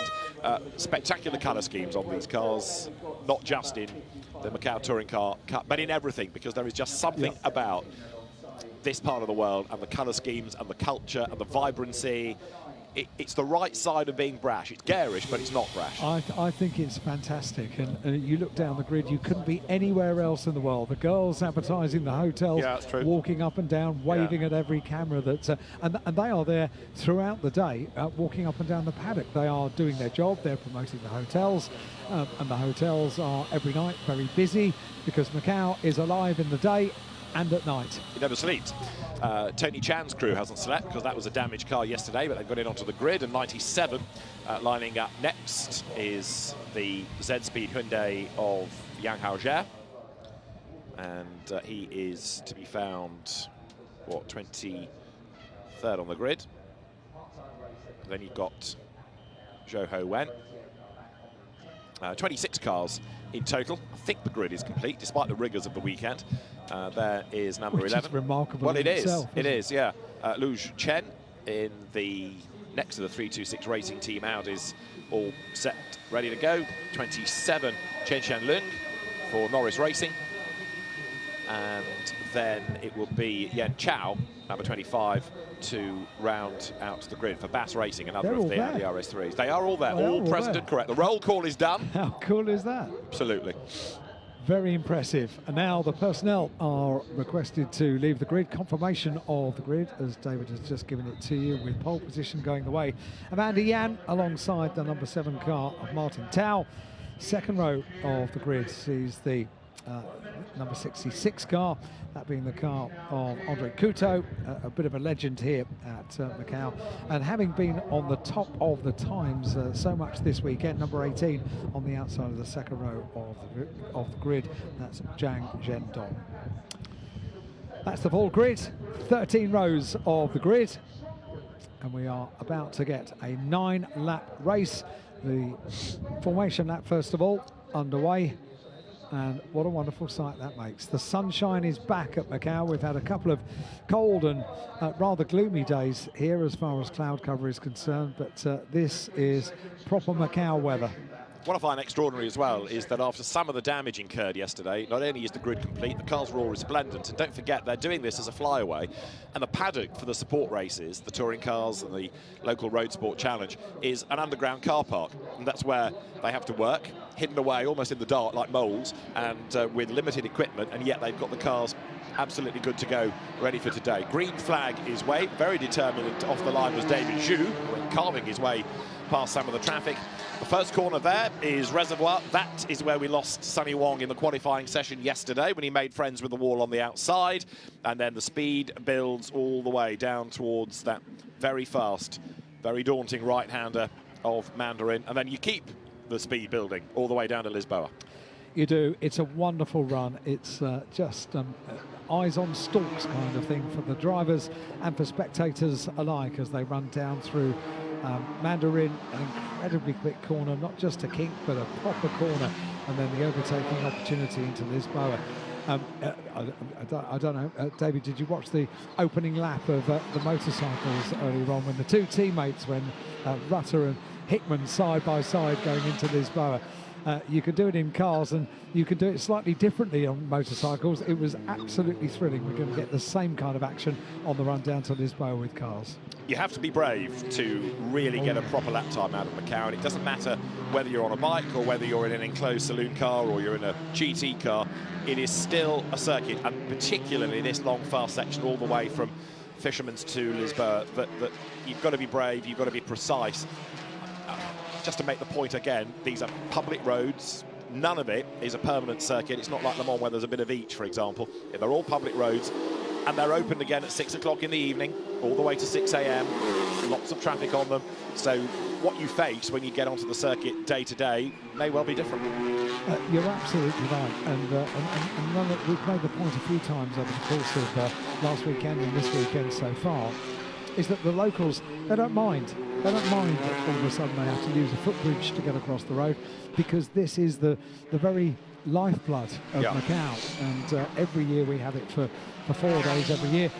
I would imagine that most of the residents, now we are here into Grand Prix weekend, are enjoying their seats somewhere. In fact, it was quite weird. I just walked into the grandstand. How big are the grandstands? And I bumped into a young lady that I worked with at Macau Grand Prix for 6 years, the first time I came over. Everyone's here. Yeah. She's not working anymore. No. She doesn't work for the Grand Prix committee, but she's here for fun. And I think also this year particularly, because it's an international event once more, people can travel far more easily. There is that feel-good factor. I mean, I know you and I have been confined to our booth most of the last few days, but you walk across at the end of the day to the media centre, and there are old faces that we haven't seen at race meetings for quite a long time now. And so there is that great, hey, we're all back together, feel-good element to the whole weekend. It's a lovely feeling, isn't it? It is, yeah. Absolutely lovely. Right, pick a winner. I can't. Okay. It's impossible. No, okay, well I will. Can I say Jack Young for the podium? I can go along with that, and I will go for, I was going to say Andre Couto, but I think he's going to be sacrificed to help Jack Young, but we will see. I think Martin Tao for the win from second on the grid. Yep, that's a good shout. Zhang Zhendong has gone well, hasn't he? Yeah. Throughout this weekend. Starts on the outside of the second row of the grid, car number 18. Well, we'll find out soon. Well, we will. In fairness, though, what might go against Martin Tao is the 40 kilos of success weight. Andy Yan, who's on pole, has got 10. Martin Tao's got 40. Andre Couto has got 40. Zhang Zhendong has only got 10. Jack Young's got 40. Jason Zhang, 40. 30 kilos for Martin Shi, 30 kilos for David Zhu, 10 kilos for Max Hart, and 20 kilos for Rainy Hay, number 22. So there's a real mix of the weights, and that possibly will have more of an effect going up the hill out of Lisboa than anywhere else. It's getting warmer and warmer here at Macau as the cars come around the final turn to form up on the grid to get our first car race of the weekend underway. Second race of the day already. We've enjoyed the Motorcycle Grand Prix, and what are we going to see for the Macau Touring Car Cup? As David said, a vibrant grid lines up as ever. We get very bright colours, very well thought out liveries for the China Touring Car Championship, and we're about to see not only a winner for the Macau Touring Car Cup, their first race of the weekend. The race again tomorrow morning. They'll the first race on the timetable tomorrow morning at 8:20 on Grand Prix day. But the grid is lining up, 6 rows in place. 7th row comes into place now, and very soon we're going to get 9 laps of racing around the Guia circuit at Macau underway. To the back of the grid then comes Ren Chow, number 25, and that will mean that everybody's in place. Marshall jumps down off the barrier with the green flag. That's the indication to the starter that everybody has returned. Still got a couple of cars yet. Chen Chen Leung, number 27, is there, and 25 now arrives on scene, Yen Chow. So the Marshall with the flag stands behind the course cars, the chase cars. The flag is there that says everybody is present and correct. There'll be 5 lights to go red to get the Macau Touring Car Cup underway, with a good start being made by Martin Tao. He's got the inside line against Andy Yan, look, as they go down towards Reservoir, and Andre Couto has not moved at all, so there's a car stranded on the grid. It staggers away now like a drunken sloth, but up front then it is going to be this battle between the 2 Hyundais, and it looks as though Martin Tao has done it. Yes, he has, and that's absolutely vital for the championship. Tao is in the lead. There was a bit of bumping just behind, but everybody seemed to get away with it. Jack Young, I think, has got a puncture, has he not? 77, Jack Young, look at the right front, the left front rather, tyre off the rim, 77, slowing right down. That has just destroyed Jack Young's championship hopes. Oh dear, oh dear. I said there was a bit of bumping. I said I thought they all got away with it, but clearly not. Jack Young is one of the victims of that bumping off the line. Oh dear, that could not have gone worse. Did I say he was going to be on the podium? You did, and I'm not getting away at all, is Liu Chen, and that car is being pushed off the grid then. Might start from the pit lane, we'll keep an eye to it, but yeah, Jack Young, it couldn't have happened in a worse place either. He's got to limp round. That's a long way. And he's got his championship rival in the lead of the race, so poor old Jack Young, racing here for the first time in big strife early doors in the race. 6.1 kilometres, and with a puncture, that is going to take an awful long time. Yellow flag at turn 4, and that's the turn at San Francisco. Might be Jack Young having bumped Jack Young. Yeah. So the cars battle on, and it is Martin Tao in the lead then from Andy Yan. Then in 3rd place, Zhang Zhengdong ahead of Jason Zhang, and that is where, no, it is not Jack Young, it's 37 in the wall. Big off then for Zhou Junjie in the Spark racing car. The Honda is considerably shorter at the back than it was when it set off from the grid.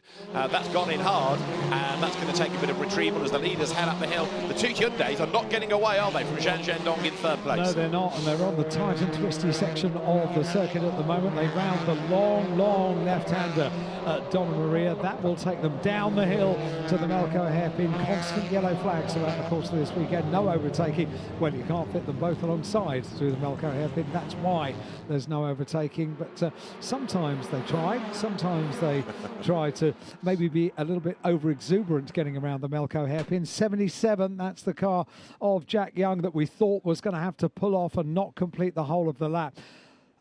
You can't even begin to think about what it feels like. No, but there's a clue in the door slamming. He's not happy at all. We'll try and get a replay of the start and see whether he was brushed into. Safety car deployed then at the end of lap 1. Safety car on track in the Macau Touring Car Cup.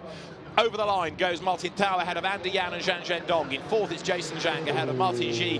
And then in 6th place, Yang Shou Wei. But the safety car is deployed to get that crippled Honda of Zhou Junjie out of the way. And there it is, look.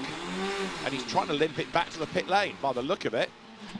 And he's got it as far as the Jack Young car park, but there's no space. There is no space on the track really now, is there? No. Because it just went forward a couple of feet, and that has kind of blocked the track even more than it was originally. I think he was trying to get it through that little little escape route in the barrier.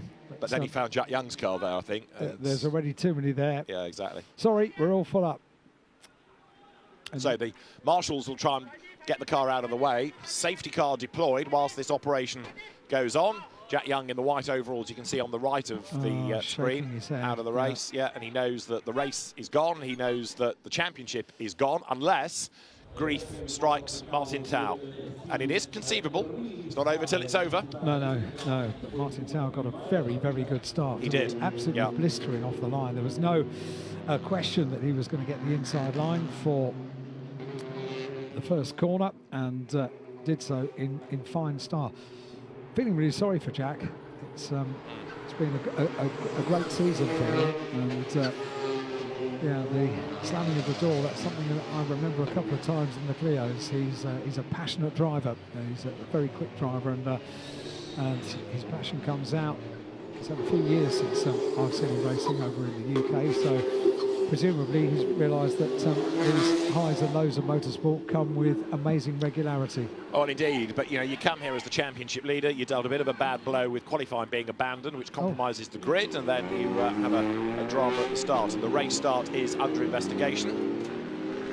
And the gesticulation there from Jack Young, heading towards the Hyundai, making me wonder whether he felt that he was a bit ganged up on by the Hyundais, his championship rivals, at the start of the race. That's possible.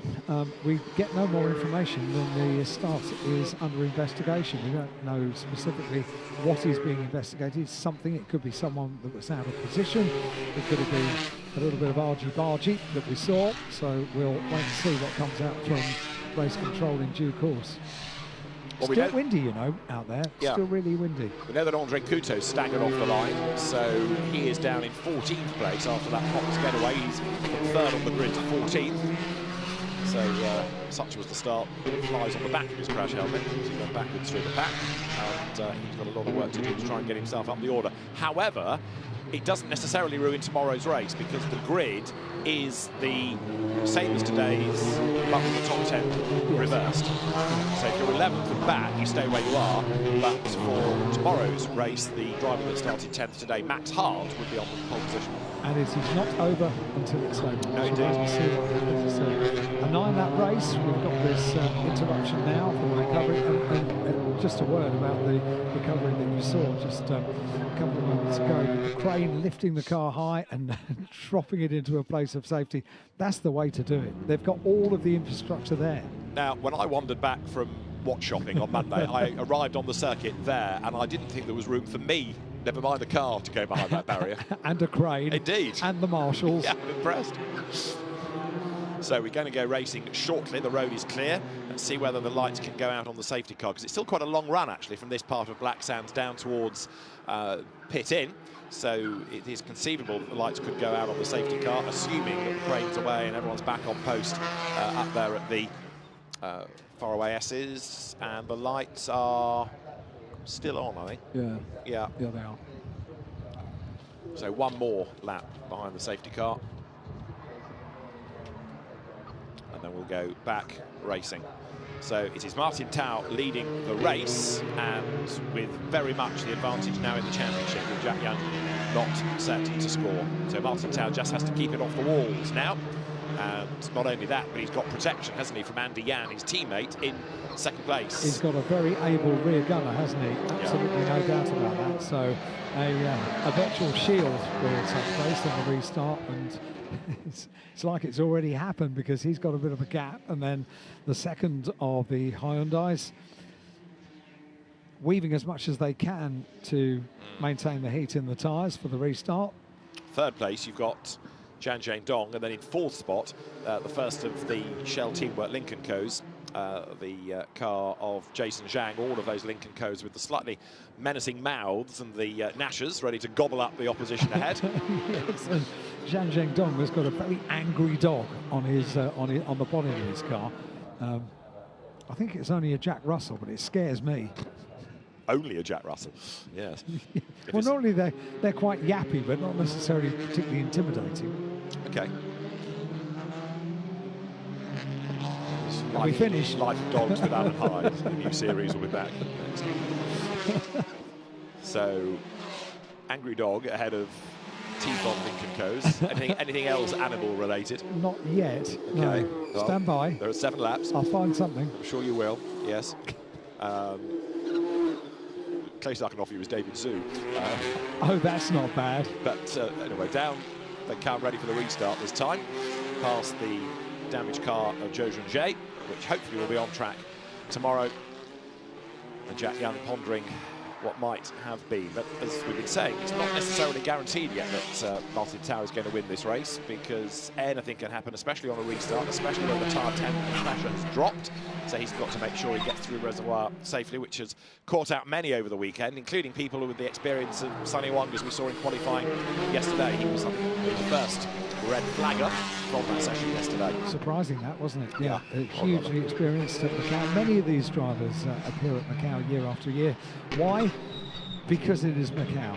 It is such a draw for local drivers. It's, I would imagine, a joy to be finding sponsorship and supporters for this weekend, because the eyes of the world are on this part of the world for this course of this weekend. Even in the Formula One paddock, they tune in and enjoy not only the main Grand Prix on Sunday afternoon, but of course there'll be quite a time difference between here and the Formula One World Championship, but also the support races as well. All of the races that appear over the course of this weekend, they all have equal standing as far as interest around the world is concerned, and there is something for everyone. If you like your GTs, we've got those. If you like your touring cars, we've got those aplenty. If you like your road sports, yep, we've got that as well. And we've got single-seaters, so and motorcycles, of course. So just about, it is a festival of motorsport for this part of the world. Safety car in this lap then, so we are going to go racing this time. This will be the end of lap number 3 out of the 9. The Lamborghini Urus safety car now starts to speed up, and it is up to Martin Tao to control the restart. The person you would not really want to be, in a sense, is Zhang Zhendong in 3rd place, because you are going to be massively frustrated, no doubt, by the restart of Andy Yan. Look, who just lets Martin Tao go, and there's nothing you can do. You can't overtake until the timing line.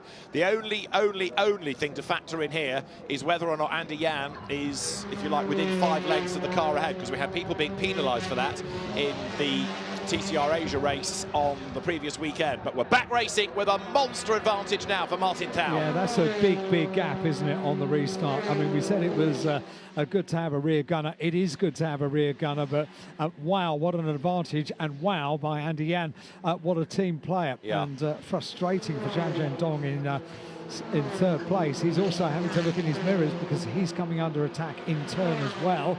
Now on the run down towards Lisboa, and with a mighty advantage there at the front of the field, Martin Tao. Yeah, Zhang Zhendong actually hasn't been able to stay with him. Max Hart's looking quick, a little bit further back in 7th place as Martin Tao tries to build that lead. So it is in 2nd place Andy Yan, in 3rd Zhang Zhendong, and drama has done another Hyundai goes at the escape road, but that was at Lisboa as you watch the leader heading up San Francisco Hill. Now, Jason Zhang in 4th place, dropping back ever so slightly from Zhang Zhendong in 3rd, but Andy Yan sacrificing himself here for the good of the team, for the good of the championship, for the good of Martin Tao, and he is now demonstrably clear. He was over 2 seconds ahead at the restart. Yes, I know, and you also pointed out that Max Hart got a really good restart. He did. He put in a purple, which was the overall best sector 1, and Zhang Zhendong has put in the overall best in sector 2 as well, in 3rd place. Just saw Max Hart go through 7th. He is almost impossible to overtake on the mountain part of the circuit. And the first 2 safety car laps are added to the race distance then. So we're not going to lose out completely. We're going to have 2 laps added on under the safety car, say race control. That's Martin Tao. If anything then, Andy Yan is coming back at him. So the gap is coming down, which sort of gives Zhang Zhendong a little bit of optimism in all of this. So if he's really good coming out of Black Sands, he might be able to make a move on that wider first section of the circuit. I think Andy Yan has to push on, because Zhang Zhendong is right on his tail, isn't he? He's pushing him along. We've got a car off. It's the 51 car. It's the car of Ui Fan in the 326 racing team Audi. That car has gone off. It's Moorish. It's a regular collection point, if you like, for touring cars. We've seen many a tail end of a touring car sticking out from that. I instantly think of Gordon Shedden's car sticking out from there. A vastly experienced driver, 3-time British touring car championship champion, and his race came to an end at that particular corner. But look at this, the battle for second place with Zhang Zhendong right on the tail of Andy Yang. He is being pushed on, isn't he? And Zhang Zhendong topped the times on Thursday of this week in free practice, and now he's showing that pace. Just done the fastest lap of the race. Zhang Zhendong in third spot then as they come down towards Mandarin, and he's close enough maybe to have a go, as also in the background is Martin Shi on the inside line of the Honda. He lines up to have a go at Jason Zhang and goes through. Brave stuff heading into Mandarin with also Yang Zhaowei right up there behind them as well. To the inside line in defence now. In fourth look goes the Honda. There's no change for second as Andy Yan fends off Zhang Zhendong, but this is now fourth, fifth and sixth, and it's number 55 Martin Shi on his toes gaining ground. Second and third go through in the same order. Then we've got the gap before this three-car battle, so great battles to watch. The advantage held by the leader, and we're just going to get a view of the car. That's what we found. Yeah, going off, and this car is presumably going to need a little bit of recovery because there'll be front-end damage on that car for sure. Can't carry on with the car sticking out the back end. Oh, we've got a green flag, so they have got the car recovered, so that's good news. So the yellow flag comes in on sector 3.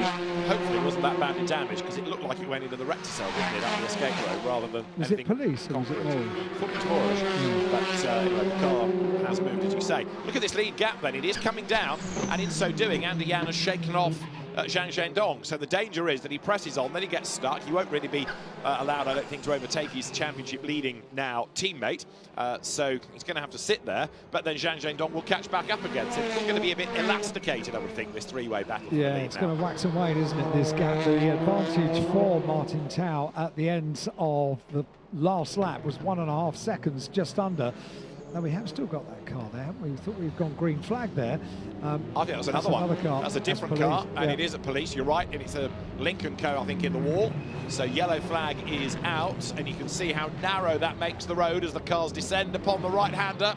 So far, so good. Here are the race leaders then, and they're getting away now, definitely, from Martin Xi in fourth place, but we may well end up with another caution. Andy Yan has put in the overall best in sector 2, and that's why we saw the gap coming down between himself and race leader. It's going to be a trio for the lead, isn't it, after that huge gap, that huge advantage for Martin Tao after the safety car came in and the restart happened. Well, that gap has now come down. Andy Yan being pushed on by Zhang Zhendong in third place, and the leaders coming through, and the top 3 are pretty much in a class of their own, aren't they? It's a while before we get to see the fourth place battle. Replay of drama, and bang, into the wall goes the Lincoln Co, which I want to suggest might have been David Zhu's car, but I'm not sure I'm right in saying that. But anyway, it is off, it is out of the race for the moment, as the leaders, bunching up once more, head down towards Lisboa. And Andy Yan getting a bit frustrated here, potentially, because he thinks he's got the pace to win the race, but does he have permission? Yeah, it's a question of, well, he played a great team role on the restart, but now he's shown the pace in catching up on the race leader, Martin Tao, and Zhang Zhendong has dropped back a little bit, so leaving the two teammates to battle it out together. That's a horrible sight for the team down in pit lane, isn't it? They really don't want to see this, that gap has come right the way down. And the pace, I think, has definitely gone the way of second place Andy Yan, put in the fastest lap of the race on the last lap, 2:31, 2:27 in the pursuit of Martin Tao at the front of the field. We have cleared that car down at police, so we've got a green flag at turn 15. That's good news, but this is a fascinating battle. Yes, indeed. So Martin Tao with Andy Yan chasing after him, and the gap is coming down again to second and third. Zhang Zhendong closing as they drop through police then, heading up the hill towards Moorish now. We're currently on lap number 6, but 6 more laps remain. Just under 6 laps remain, because we've had these extra laps bolted on, courtesy of the safety car. So here they come, and it remains their number 7, Martin Tao, trying to break away from teammate Andy Yan. Zhang Zhendong still frustrated because He can't find a way past. On this part of the circuit, of course, all Andy Jan has to do is just drive his own race, because he can stack everybody else up behind him. It's only from here down to Lisboa that he's really got to go for it, because that's where there's a chance of being overtaken. And look, straight off, he stretches the gap. It does, yeah. The gap stretches out visibly to the eye when the circuit opens up. And that's good news from race control. They've said that there is no further action for the race start. They were investigating the race start. We're not sure what particular part of the race start they were looking at, but whatever it isn't worth any further investigation. That's good news. Up towards the line comes the race leader, Martin Tao, with now 6 laps completed and a 2:31.6, 2:31.2 for Andy Jan in second place. Then we've got the gap. It's extended by a couple of tenths at the end of that lap. It went from 0.7 of a second to 0.9 of a second on that lap. Zhang Dong is still there. He did a 2:31.5. That's a sort of dead weight in between the lap times for Andy Jan and Martin Tao. And up into 6th now is Max Hart. So the Irish driver going nicely. He's got himself up past Jason Zhang's Lincoln Co. as the leaders clear Lisboa, the top 3. Still this big gap between them and the best of the rest in 4th, Martin Xi in the Mac Pro Racing Honda Civic. And again, look, the gap starts to come down as they head up San Francisco Hill. Over the brow comes Martin Tao. All he's got to do, is keep it off the wall now. This is his race to lose, and he knows that this win is going to set him up beautifully to secure a championship in tomorrow's race. It certainly will. This is going to be a critical race in their championship, the China Touring Car Championship, and they are battling it out over 2 races this weekend here at Macau for the Macau Touring Car Cup. The Guia race will come up later on today as well, their first race. That's coming up just before 1 o'clock in the afternoon. For touring car fans, they are well catered for this weekend for the 70th Macau Grand Prix. Race leader Martin Tao threads his way through the very narrow section into police. That's the right-hander. That catches out a few. It already has during this race. And then straight away on to the right-hander at Moorish, through Moorish, up Moorish Hill, and then into Donna Maria, the long left-hander, which will culminate in the very tight single file Melco hairpin. Provisionally, I would offer you that after this, assuming Martin Tao wins, Jack Young would have to win tomorrow and Martin Tao not score. In other words, not be in the top 10 for Jack to win the championship, because after this, it would be 23 points between them in favour of Martin Tao and 25 for a win. So it is very much champion-elect, really, Martin Tao, assuming he wins this race, because it's a Herculean task for Jack Young to overcome it tomorrow. But we're not done yet, as we keep saying. So Martin Tao it is who leads the way. He's had a really good season, though. 3 wins, a couple of 3rd places for the single-seater racer turned touring car driver. And he comes over the timing line now to put 7 laps in the book. And as he goes by, the advantage this time is 1.3 seconds with Zhang Dong still running in 3rd place, but not lapping as quickly that time as the 2 ahead. And so gradually, lap by lap, the pressure starts to ease from behind on Martin Tao. Further back, the recovering Andre Couto is up into 9th. Now, bearing in mind, after he staggered away from the grid, he was down in 14th earlier on. He is making progress. Certainly is, yeah. So we've now got 7 laps in the book, a personal best for the race leader, Martin Tao, on the previous lap at 2:31.575. They turn into Lisboa, and neither of them are under too much pressure in the top 3, are they? The leader not under pressure from the 2nd place car of Andy Jan, and Andy Jan in turn is not under pressure from Zhang Dong in car number 18 in 3rd place. But the gap extended that time, went from 0.9 of a second to 1.3 seconds. So are we back in the looking after the teammates kind of way of playing this race out, because Zhang Dong is now going to apply the pressure once again. He's just put a personal, an overall best in sector 2. So Zhang Dong in car number 18 is trying to close the gap to 2nd place Andy Yang once again. You said this gap was going to wax and wane, and that's exactly what it is. You just see Aaron Kwok going through in 88, the rather delayed now Lincoln Co. as the leaders turn out of police once more, but Martin Tao trying to edge clear, taking off the laps. Then we've got this, 3 more to go as they climb the hill up towards Donna Maria once more out of Moorish. But Martin Tao keeping it off the wall, keeping it neat and tidy, and the drivers today doing what they didn't do yesterday, which is respecting the circuit. But the leading three go through, with Martin Shi in 4th place now, very nearly 4 seconds adrift of this leading trio. Did I discern a little lock-up there from the race leader, Martin Tao, just going through the twisty section through Donna Maria. There may have been a little tyre squeal, a little puff of smoke, and that would normally be the kind of thing that you do when you're well under pressure, but at the moment it's second base Andy Yan that is under pressure, because Zhang Zhengdong has put in not only an overall best in Sector 2 on this lap, but also a personal best on Sector 4 in bringing down the gap between himself and Andy Yang in second place. So they turn through the corner. They're about to complete now. 8 laps will go in the book. Already 8 laps completed by Martin Tao that leads the race, and Andy Yang is coming under pressure, isn't he? 0.6 of a second back to Zhang Zhengdong now. Now the leader's through, 8 laps done, 3 to go, and you can see in the background Max Hart charging along, trying to gain further ground. He's on the tail of Yang Zhaowei here, and the 2 cars, the 2 white Hyundai ahead of the similar car of Max Hart, go through together. Jason Zhang next in the queue ahead of David Zhu, but Max Hart wants another place. Look, goes to the outside line down towards Lisboa. He's not going to go round the outside, surely. He needs the undercut maybe coming out of the corner, or try to force a mistake out of Yang, but he can't do it. Out of Lisboa with a slightly tighter line there, Max Hart, but from here on in you just got to sit in the queue and hope that somebody ahead of you slithers out wide. But even if they do, you've got to be careful not to get caught up in their drama, because it is so narrow. He was looking so pacey going up San Francisco Hill. The road tightens up as you go up the hill. It is quite a hill as well. It's a pretty steep run that from San Francisco, the corner, into San Francisco Hill. But they are putting each other under pressure. A few little puffs of tyre smoke that time as they go around Teddy Ip onto the Solitude S's. That's such a change of direction from right to left, and it finishes up with the left-hander and then the right king at Pyol, and up towards Faraway Hill, and the right-hander at Police that catches out many. You would think there isn't space to overtake here on this tight and twisty section. Touring cars do it. Yes, I can't watch. If you're really brave and if the guy you're racing with is respectful, it can be done.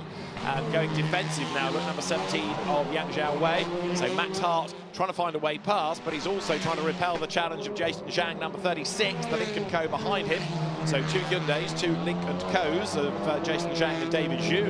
That's Donna Maria hairpin, and actually Zhang is the one coming back at Max Hart here. That's not what Max needs, but I suspect he'll be able to pull the pin coming out of Melco hairpin, and that is the corner they're at now. Yep, they certainly are. They thread their way single file around Melco hairpin in the sunshine, then into the shade as they come down through Black Sands and on towards Fisherman's Bend, the right-hander. It's a quick right-hander, and from Fisherman's Bend onwards, it is very fast indeed.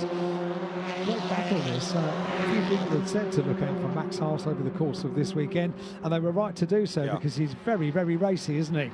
He is, and he's not been racing for that many years. He started off in Formula V in Ireland back in 2018, and his first year, of course, of racing in the region, so his first time at Macau, and he goes through, and the margin, Zhang Zhaowei to Max Hart now is 4/10 of a second on this part of the circuit. Max has shaken off Jason Zhang, hasn't he, behind him, and so what can he do? He sort of teed it up last time with a really good run through Mandarin here.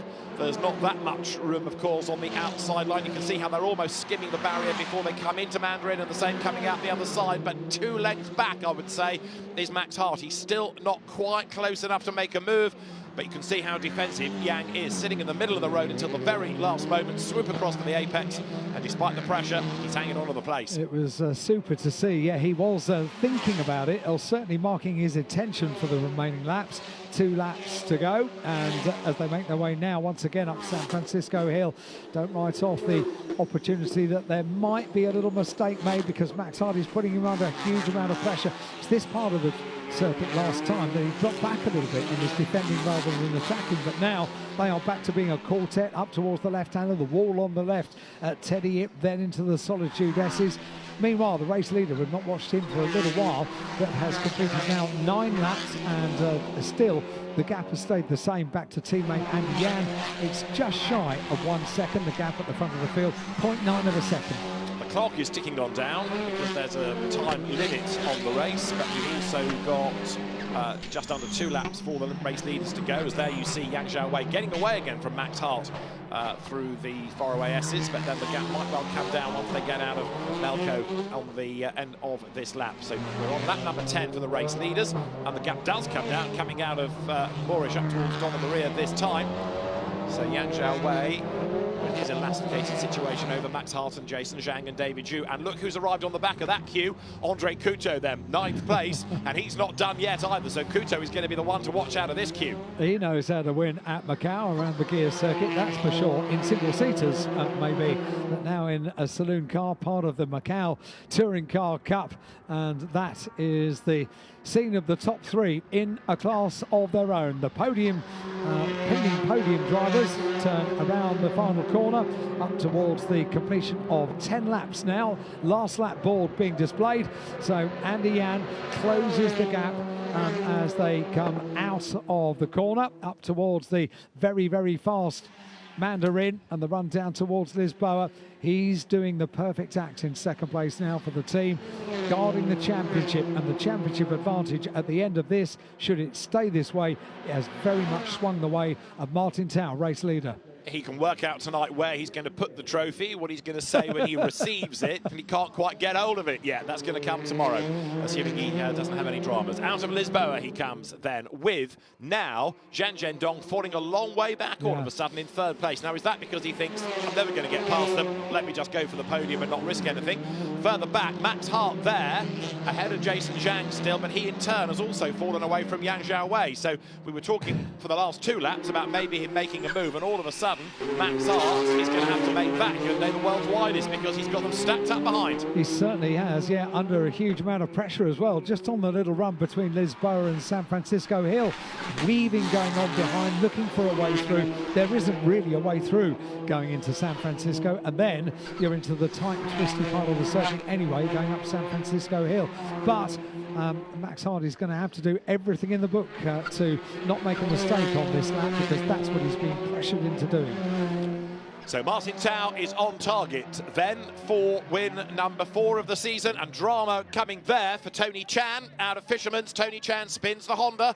You see the tyre marks he's just added to the great collection over the weekend. Now he's got to wait for a gap in the traffic.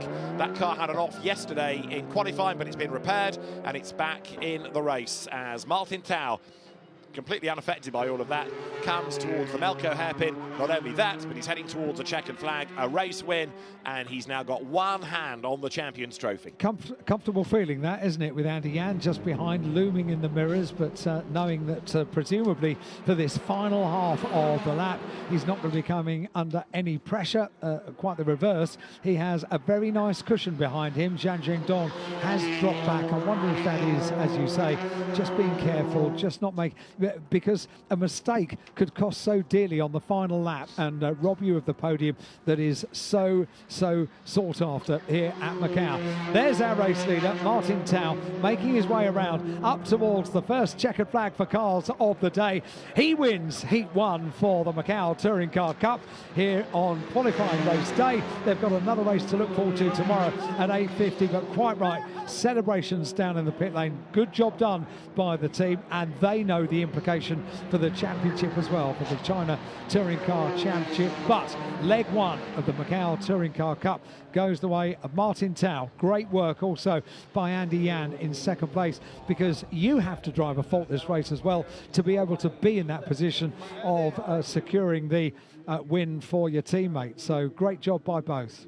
Absolutely right, and as ever there are going to be some hard luck stories, but a 4th win of the year for Martin Tao, from then Andy Yan in 2nd place, and Zhang Zhendong, who in that John Waterman engineered car oddly has yet to win this year, but he's got a very good pedigree, so another good result, but he'll be looking to end the season on a high with a race win tomorrow, won't he?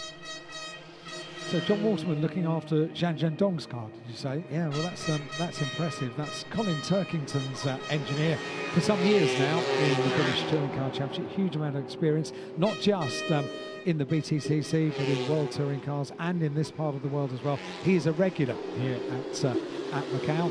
In fact, some years ago, I was walking down an empty plane at Heathrow, and there was one person sitting in one seat at the back of the plane, and it was John Morton. He happened to be in the seat next to me. Oh, right. So we had 13 hours and we chatted quite a bit. Not surprised. His words as I appear were, "Oh no, not you." How to make friends and influence people. Well, as far as Jack Young is concerned, when he sees Martin Tao, it'll be something similar, I suspect, because that's the man that looks like he's going to take the championship away from him. This is what happened to Tony Chan, late race, coming down to Fisherman's, just completely lost the back of the car, didn't it? All of a sudden, it snapped away as he tried to flick it in. A big, big slide, puts a load of rubber down on the road. Others have to scatter around the Norris Racing Honda in avoidance, but successfully avoided, and he rejoined to be in 19th place at the end. That was almost a heroic drift around the corner. Not quite, but almost. Heroic drift sounds like a new movie which should be in production soon. Sort of the end of the Fast and Furious franchise. They can go no further. It's not a bad idea. So, heroic you can drift. have that. Thank you. You're welcome. Can I have a cameo in it?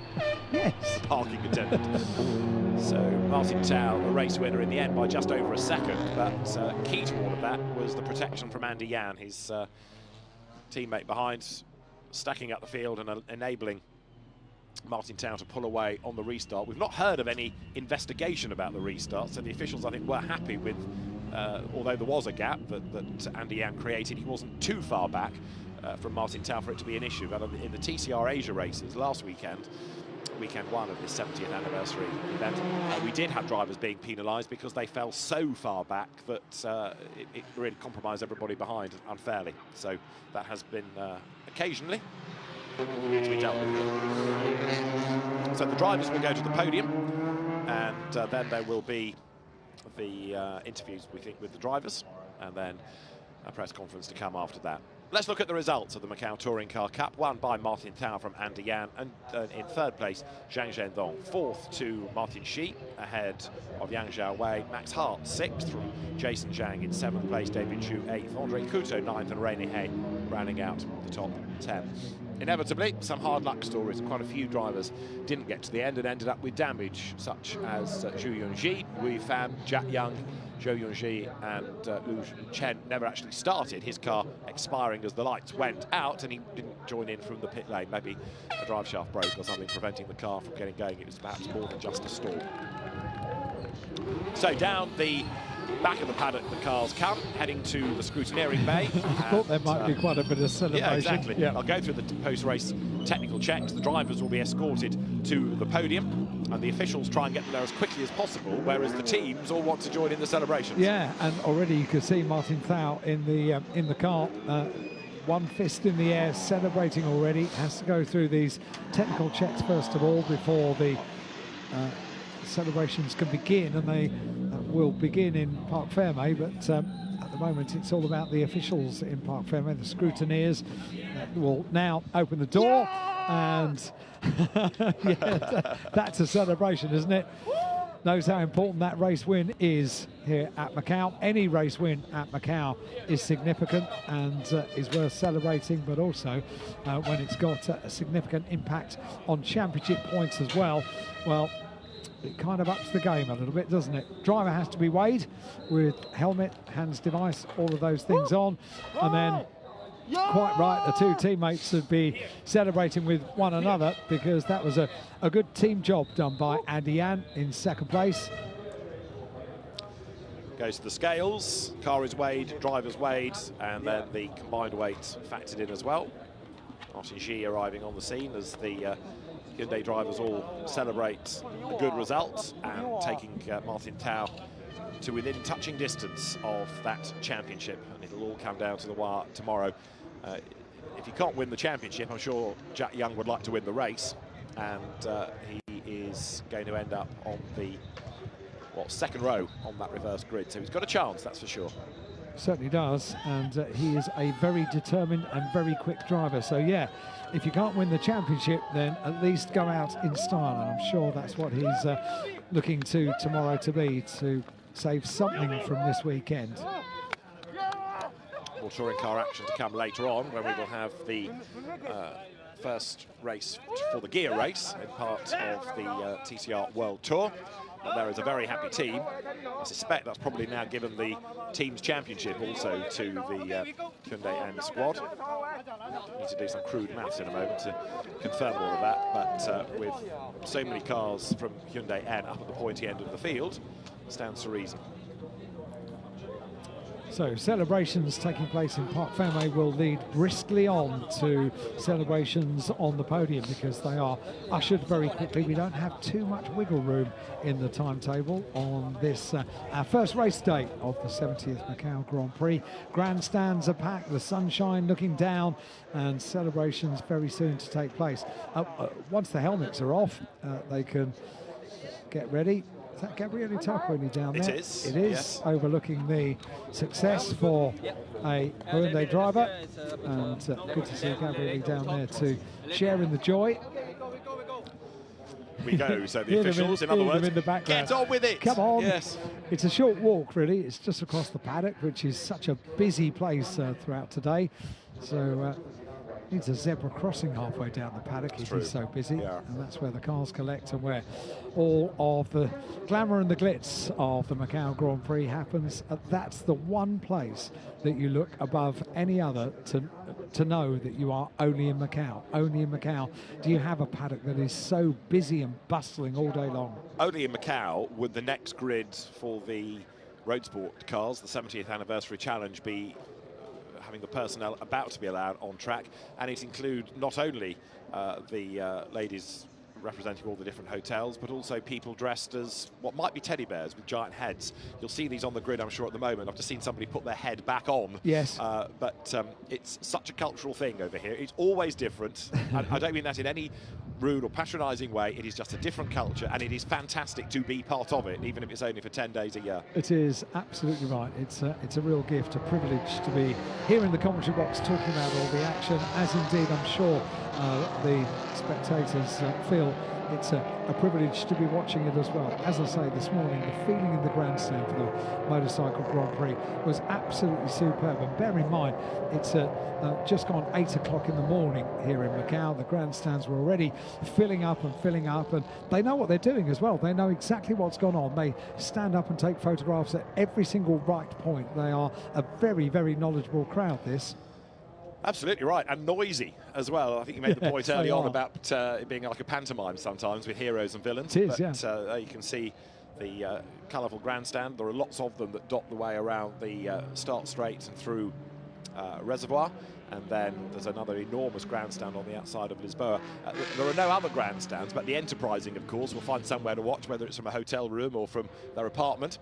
And as we've been saying over the course of the last few days as well, while all this is going on, and you can see it in the background, so everyday life continues. Not everybody is focused on the Grand Prix, but you can't go anywhere in Macau without knowing that it is in town, whether it's with shops selling Macau merchandise for the Grand Prix, whether it's with special offers because the Grand Prix is in town, whether it's with the increased number of Western faces that are here, and the return to great levels of tourism.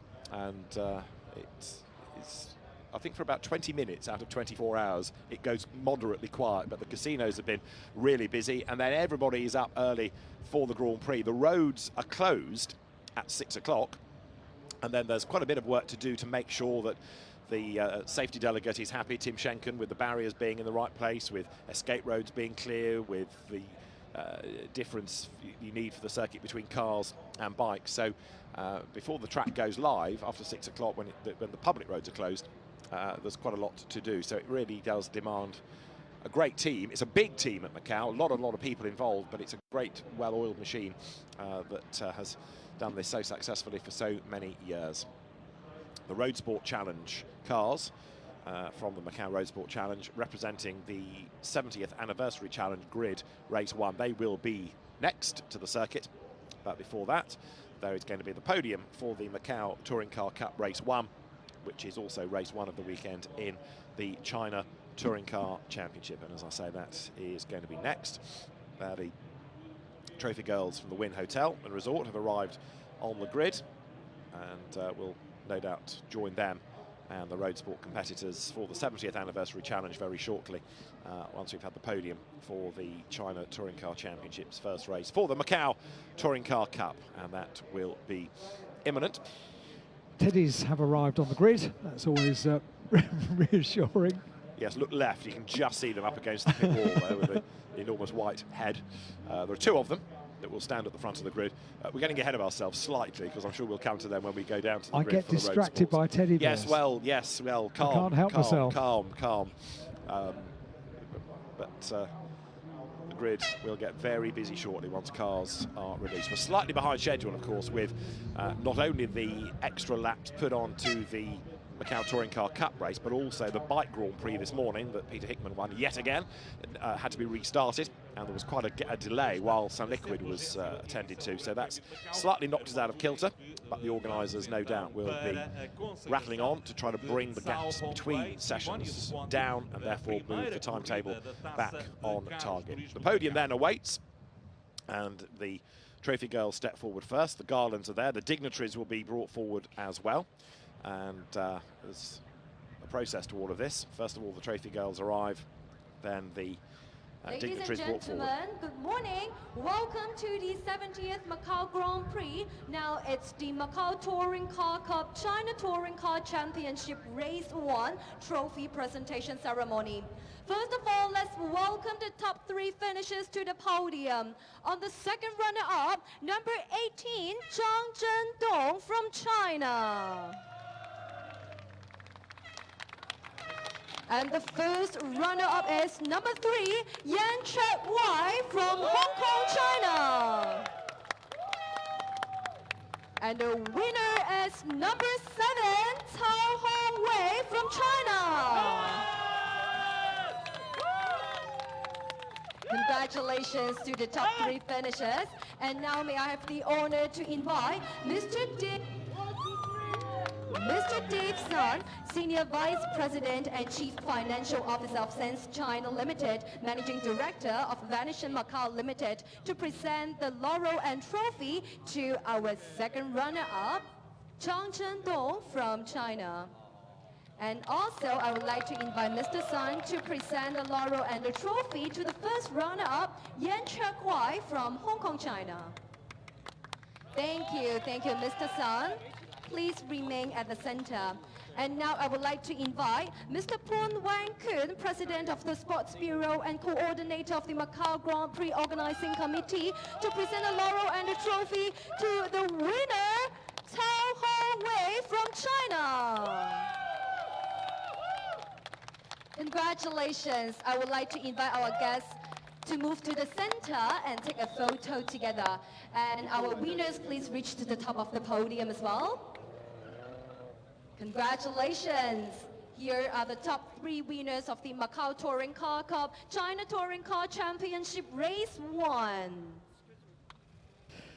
So a very happy scene down there. Thank you, our guests. Thank you very much. And congratulations once again to the top 3 finishers, to our drivers.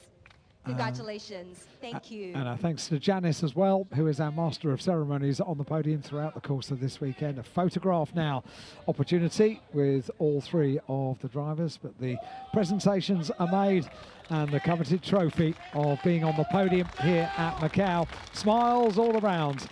A super new podium that we have as of last year here at Macau, with that very, very impressive large LED screen as the backdrop, showing all of the partners and sponsors of the Macau Grand Prix weekend, and that really is a very, very big backdrop. It's also presumably able to withstand a bit of fluid over the course of the weekend, because the bubbly will flow over the course of this weekend. So that's our podium presentation. Already we're getting ready for the start of our next race, which is a special race for this weekend. It is Road Sports Cars, but in the meantime, we can have a look back at the highlights from the first race for cars of the weekend for the Macau Touring Car Cup.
pilotos que se destacaram, com Adrian Chan a largar da pole position para esta corrida, esta primeira corrida do fim de semana, ao lado de Lopatio, os dois pilotos de Hong Kong protagonizaram ao longo dos dois últimos dias os duelos mais acesos pelos capítulos de pilotos mais rápidos no traçado do território, com outro piloto de Hong Kong, Damon Chan, a interter-se na contenda.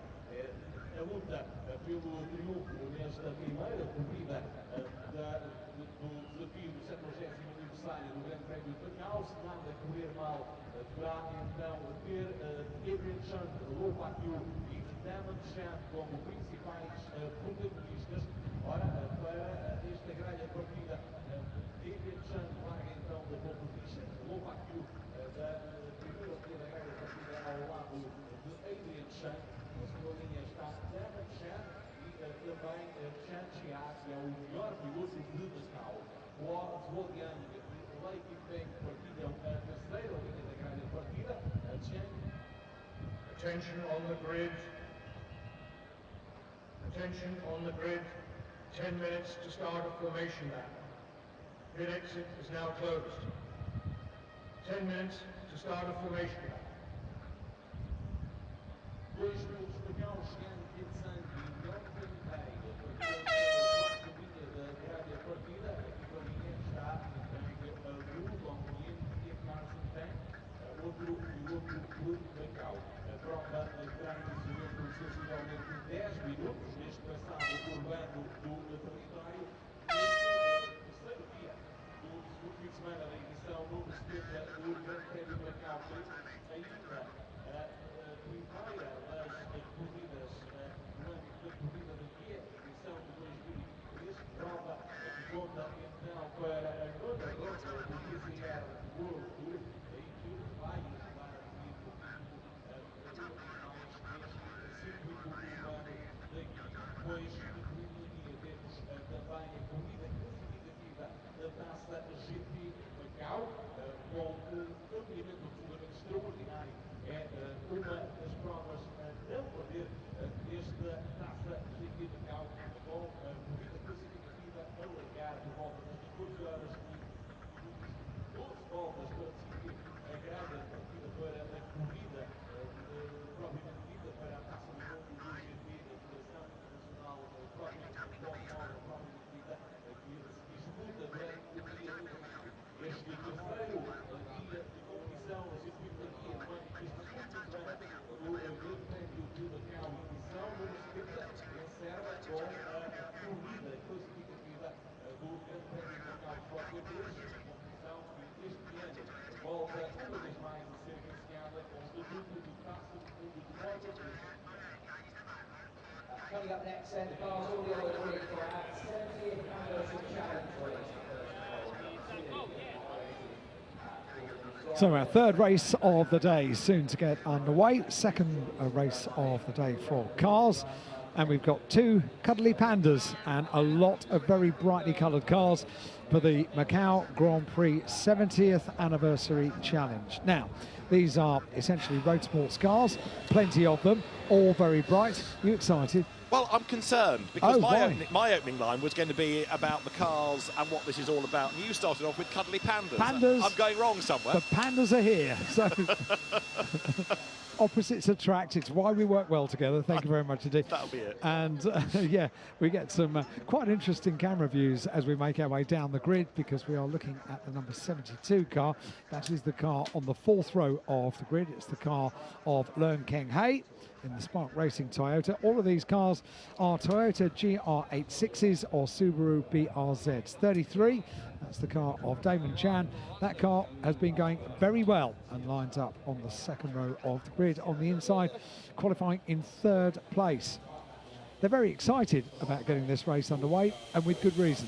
And that car is good to have on the grid, because at the end yesterday of qualifying, Chan Chi-ha, or Summer Chan, hit the barrier pretty hard and did a lot of damage to the front of that car. You saw the white sticky tape on it, but it is there, which is good news. That's number 48, a little bit further back on the grid, which is the car of Carlson Tang, another Macau driver. You just sample the joy in these drivers just being on the grid. They haven't put their helmets on. It's pretty warm, so they'll leave it as late as possible before they get inside the car and bolt themselves into essentially what is going to be an oven for the next laps around the Guia circuit. 81, that's Hu Zhou Liang in the Team Pro Spec Subaru. There's only half a dozen Subarus compared to a whole plethora of Toyota GR86s, and we had them here at Macau last weekend, it being the 70th anniversary. Every decade we have a 2-weekend celebration, Festival of Motorsport, and we've already seen Toyotas and Subarus battling it out together. They look really good. They look very well suited to the Guia circuit last week. You just saw Lei Kit Meng, number 7, Macau driver, and there is another, Chen Qinsang, in number 96. He will line up 7th on the grid, 8th on the grid, number 72 you can see there, which is the car of Leung Ken Hei. As much fresh air as is possible before you get into the car, and I would guess a few of them taking a bit of water on board as well, because it is warm today. Lu Long In is in the Toyota GR86 in car number 6. Pops in the earplugs, and now is the time to get the helmet on, a wave to the camera, a smile to the camera. That's it, the passion for the drivers, just a little tap to the chest, and this means so much. It's also so respectful, isn't it? I absolutely love it. Indeed. Carlson Tang you've just seen, ready to get on board, and there is Action Chan. Chan Chunmun, and he goes under the Westernized title of Action Chan for justifiable reasons. Number 2, Mochi Fai, twice a race winner in the Road Sport Challenge this year. Just to explain that the Macau Road Sport Challenge has gravitated this year to this sort of Group N style Toyota GR86 Subaru BRZ format. Drivers pushing forward, as you can see. So many are there that they get seeded into 2 groups, Group A or Group B. And what we had last weekend was the drivers who were 16th and lower. And this race is open to those who were in the top 15 in each of the groups. So the front of the grid, the first 3 drivers, Adrian Cheung, Lo Pak Yu, Damon Chan, those 3 have all had 2 wins in the main championship this year. Therefore, it's a quality, pointy end to the grid. 2:46.182 was the pole position time for Adrian Cheung yesterday, and lines up on pole position.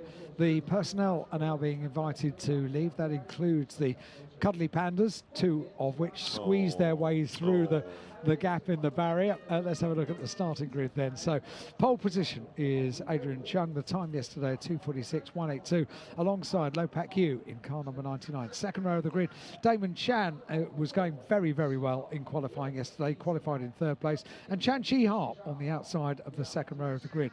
Third on the grid is the number 81 car. That's the car of Hu Zhou Liang, and alongside Lei Kit Meng, a hugely experienced driver here at Macau, and one that all weekend we've been sort of urging along to go a little bit higher up the order, because maybe not quite at the pointy end for Lei Kit Meng in car number 7. Row 4 sees the number 96 car of Chen Qinsang, and alongside is the number 72 car of Leung Ken Hei. So that's the pole position driver. Then the champion of Group A this year with 2 wins. It is Adrian Cheung, and the champion of Group B, Lo Pak Yu, lines up alongside him. So this really is a clash of the titans. This is the one they want to win, and then they are together at the front of the grid. Adrian Cheung was absolutely mighty in qualifying yesterday. Anything that Lo Pak Yu did, it seemed as though Adrian Cheung had an answer, and this is an 8-lap race, and it's going to be really, really good, I think, between those, especially when you throw Damon Chan into the mix. You've also got starting 12th on the grid, Mochi Fai, a double race winner in his red car, so he's going to be a man to watch as well. Once again, a hugely colourful grid for these local drivers and local cars. When we say local, we mean from this region of the world, and they all embrace the very bright and very vibrant colour schemes on the cars. It makes it a great sight when we get the personnel off the grid, are left with just the cars and the one member of the team directly involved in making sure the car gets started off the line. The other really cool thing about this is that even though the category, road sport, makes it feel as though it's an amateur category, and many of them are amateurs, they're not professional drivers, but there's nothing clubby or amateurish about the presentation, because these are all run by good teams. The colour is there. The presentation of the teams is all there. It's not a sort of ragamuffin club racing series. It is proper and it's incredibly well presented, and it's a credit to the Macau Road Sport Challenge, just partly how many cars they've got, but also the level at which this series runs. That's the car of Lopak Yu that we're looking at, and you're absolutely right. Yeah, I tick every box from what you just said. It's great to see, and also when you get to see the drivers when the car makes its way down the grid, you see the passion, you see just what this means to be lining up on the starting grid at the Guia circuit here at Macau.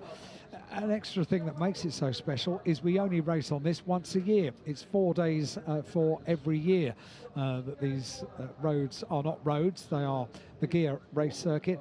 It's only an exceptional decade treat that we have that it's opened up for 2 consecutive weekends, and even then last weekend was only Saturday and Sunday, so free practice, qualifying and racing on Saturday and Sunday, all crammed in over weekend one. And there is a limit on how much you can run even on those 4 days, partly because of needing a bit of slack in the timetable for stoppages, and partly because of the light. You know, it's sunset about, I think I saw today, 17:26 officially it's declared at. Car with a bonnet up. Now that's not good at this point because at the 1 minute board you're meant to be off the grid, so the green flag is waved, the formation lap is underway, but if that car does get going with officials trying to get the personnel off the grid, as you can see, then it might well be that that car cops a penalty for not being clear of the mechanics at the 1 minute board. I reckon that's Mo Chi Fai's car, number 2, is it not? So the double winner from 12th on the grid, if he starts at all, looks like it's going to have to be either from the pit lane or the back of the grid, but there might be a penalty coming because of the mechanics still working there after the 1 minute board. Yeah, you don't want to see a member of the team running off the grid when the rest of the cars are already given the word to leave the grid and go off on the warming up lap. So yeah, that was not good news. The only bit of good news about it, I think the car got going, didn't it? No, it's still there. Oh, it's still there. Still there. Okay. And at the moment, you've got the officials opening the gate in the barrier to try and get the car off the track, and it might, as I say, start from the pit lane if it starts at all. So right now, there's going to be a question mark over, I'm pretty sure it is, number 2 of Mo Chi Fai. The rest of the cars, though, go down through Lisboa. Not the start of the race, this, of course. It's the last opportunity to get a little bit of warmth into the tyres. Then they'll form back up on the grid, and we will be in business for 8 laps. I'm trying to think back to yesterday. I think they behaved pretty well during qualifying, didn't they? Yeah, up until the last 5 minutes. Yeah. It is Mo Chi Fai's car. The red flag was Summer Chan, as I was saying a few minutes ago, that hit the barrier and caused a red flag, and with it being in the last, I think it was 4 minutes, the last 4 minutes, it wasn't restarted. Yeah. But again, because these are drivers racing on a budget, you know, they're respectful of not bouncing off the barriers and driving into anybody else. So it's been pretty tidy all weekend. They want to look after the cars, and the cars are pretty tidy as well. Pretty close to what you would drive if you were driving these cars on the road. There are various features of the car that become evident as the race goes on, that they are close to their road car brothers and sisters. One of which gives us an idea of just how heavy the braking is in so many parts around the Guia circuit. So the field turning up now towards Donna Maria, number 33 there, just exploring where the grip is and flicking the car sideways as he tries to get warmth into the tyres. Damon Chan, he's another driver to watch, twice a winner, and the runner-up in Group B this year, runner-up to Lopak Yu. And yeah, it was a great battle for pole position yesterday. Adrian Chung with pole position time of 1:46.182, 1:47.184 for Lopak Yu, but he was chasing and chasing. There was a second between the two of them at the end of qualifying. Then Damon Chan, he was always up there at the sharp end as well, 2:47.955, and Chan Chi Ha 2:49.594. So Chan Chi Ha was a little way back, but those top 3 were pretty close during qualifying yesterday. Looking forward to this. Yeah, it's going to be lively, that is for certain. And I think you'll find also there are some good little battles all the way through, because pretty much everybody has somebody to race against here, and these are out of the best of the 30 drivers within the Road Sport Challenge. Mo Chi Fai's car that stalled on the grid has got going with a little bit of assistance down the pit lane, so it looks like he's going to start from the end of pit lane. So he's going to be really interesting to watch to see what progress can be made from effectively now 26th on the grid, because he's going to join in after everybody else, and he's only got 8 laps in which to get out his elbows. So the cars weave around on the tight and twisty section of the circuit, then head down towards the final couple of turns, and they will line up for the start of this race. Over 8 laps around the Guia circuit, 6.1 kilometres it is around the streets of Macau.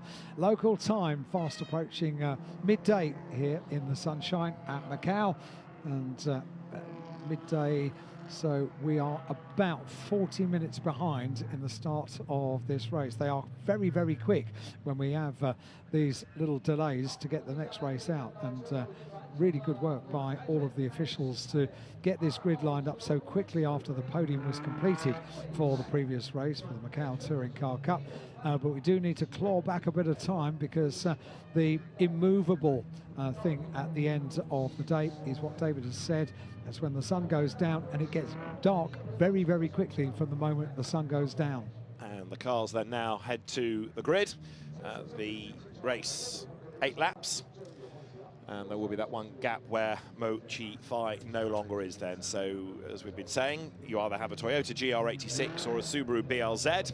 They're all to the same Group N style specification, so limited modifications. They've all got the safety cages inside, of course. They're proper race cars underneath, but recognisable road sport style cars on the outside. The equivalent course cars, the chase cars, line up at the back, the green flag shown, and then the 5 red lights will go on, ready to get the 70th anniversary Road Sport Challenge race underway. 5 lights go red, and let's see who makes the best start then as the lights change. It is a good getaway by Adrian Chung then from pole position, and he gets the drop on the rest of them as they go down towards Reservoir for the first time. On the inside line is Lo Pak Yu, on the outside line it is Damon Chan, and then they all take a deep breath and funnel through that fast left of Reservoir and head down towards Mandarin for the first time. But a really impressive start by Adrian Chung, number 11. He leads the way. It really was very good start indeed. Damon Chan having a look for second place, but slotting in behind Lo Pak Yu as they go through Mandarin. It's such a fast corner, are now on the run down towards Lisboa, but a great start from pole position by Adrian Chung, and that has the advantage. They bustle around in the background for the places. They have a look down the inside and takes the place away, but overcooks it, just gets away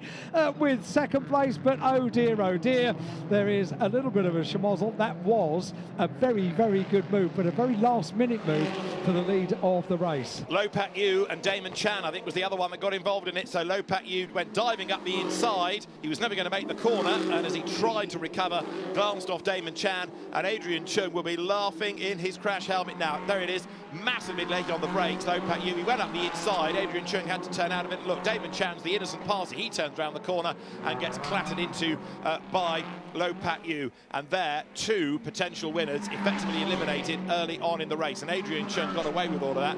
I'm not entirely sure that really was on that move from Lo Pak Yu, because he was always going to be on a very tight line, and he was having to brake so late.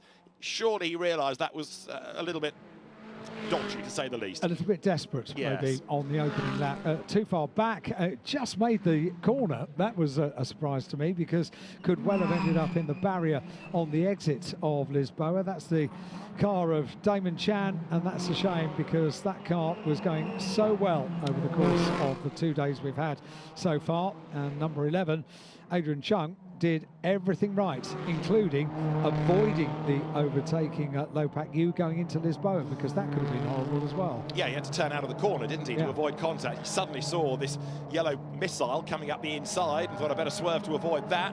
And then whether he saw what was going on around him, I rather doubt. He's probably a bit focused. It's Summer Chan in second place. It's Lei Kit Meng now in the white car in third. But Adrian Chung has made good his escape, hasn't he? And that is the end of Lo Pak Yu, the bite a bit, really. So he triggered all of that in the 778 Autosport entry by being so brave and late on the brakes. But it has not only ruined his race, it's also sadly and innocently ruined Damon Chan's as well. So Adrian Chung leading Summer Chan, number 25, and then Lei Kit Meng in third place.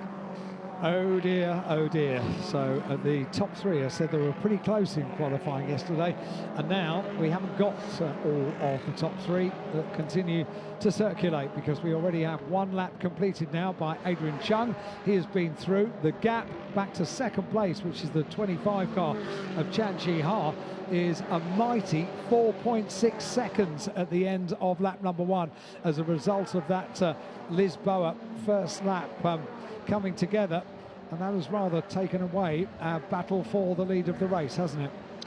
Has rather, and so now Chan Chi-ha, who's not really been as rapid in the championship this year as has Adrian Chung, upholding honour, but I don't think that Sama Chan is going to be able to really close. So let's look at other battles further back there, second and third. Lei Kit Meng comes up to have a look on the inside. There is a gap, and thought about it and then thought better of it. So Lei Kit Meng shows his nose on the inside line, couldn't find a way by, but he wants to get on with this because he's got Hu Zhou-ling queuing up behind him, and Lu Longyin and Leung King-ha as well. So there's a whole battle pack now, second all the way back to 6th place, and of them, Lei Kit Meng looks the man most likely to try to find a place, and he's certainly quicker than Sama Chan, but there's a yellow flag there, so no overtaking, even if there were the width of the room. He was thinking about it, wasn't he? Yeah. He was thinking about it, and then saw the yellow flag. The 99 car is going to be taken away, Lo Pak Yu, and really that's the car that triggered everything on that one.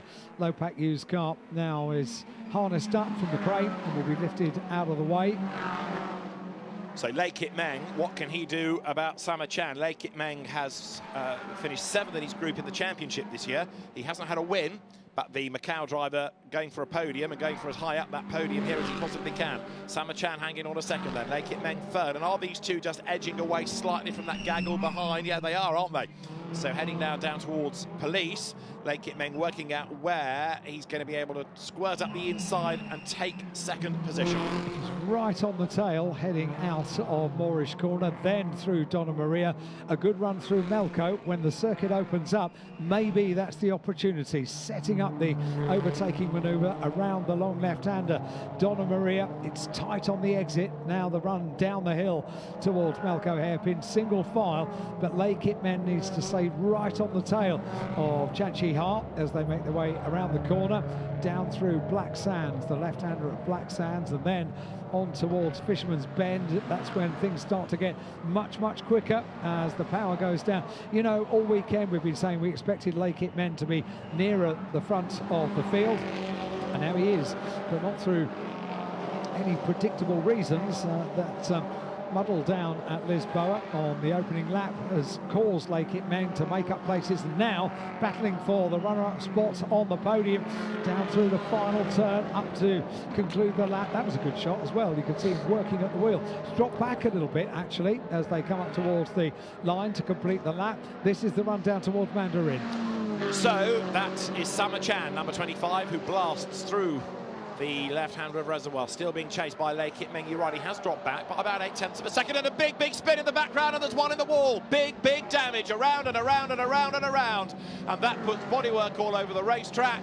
And let's try and work out who that is. That, I think, is Action Chan, who has got it wrong in a big, big way.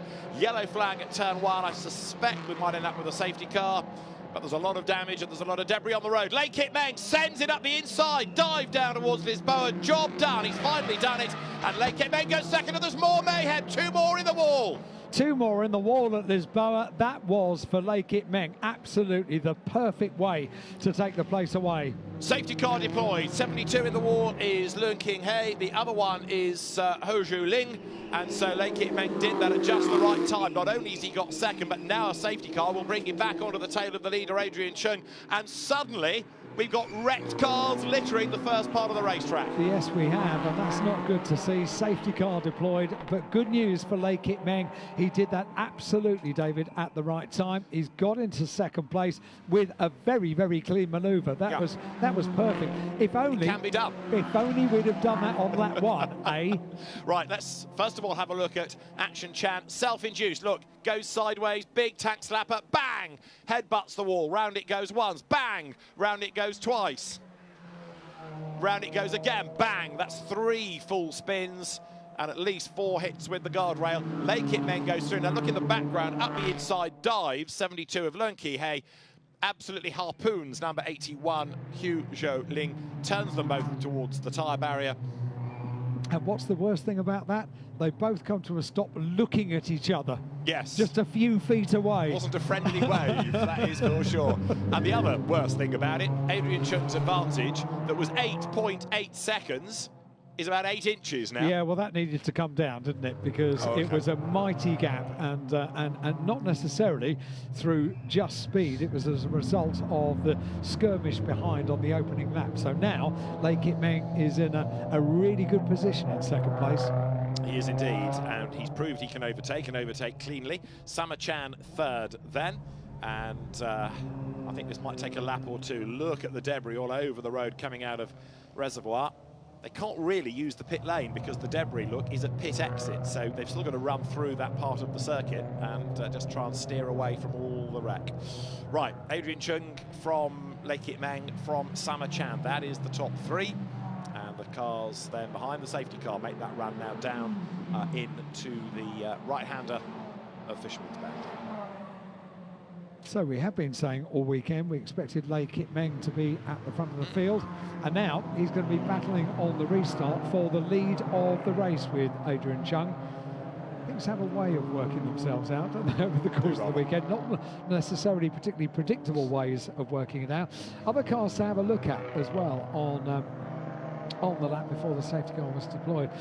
The car in fourth place is the 81 car of Hu Zholiang in the Team Prospect Subaru, and that car put in an overall best in the first sector of the lap. And in seventh place, the number 96 car of Chan Kin Sang in the SS Racing Team Subaru. So two Subarus putting in overall best laps.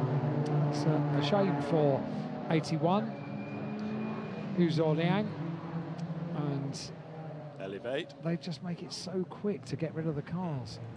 Yeah, the time-consuming bit is just sweeping all the bits out of the way, which they can't yet do until all the cars have gone through. But yeah, the wrecked car quickly out of the way there. Always out of the way, and there are so many cranes on each individual corner around the Guia circuit here at Macau. It's the straights where you don't have the crane, and you have to deploy one of the many flatbed recovery vehicles with lifting equipment on board.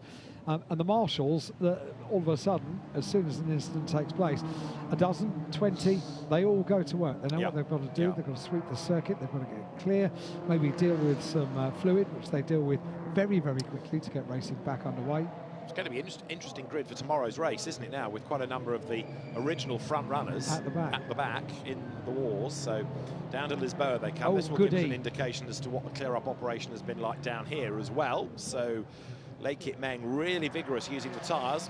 Another replay, look in the background, you will see Action Chan get all sideways at a tank slap and becomes a really hard hit into the wall, and then it just goes around like a top, doesn't it? It spins and it spins and it spins.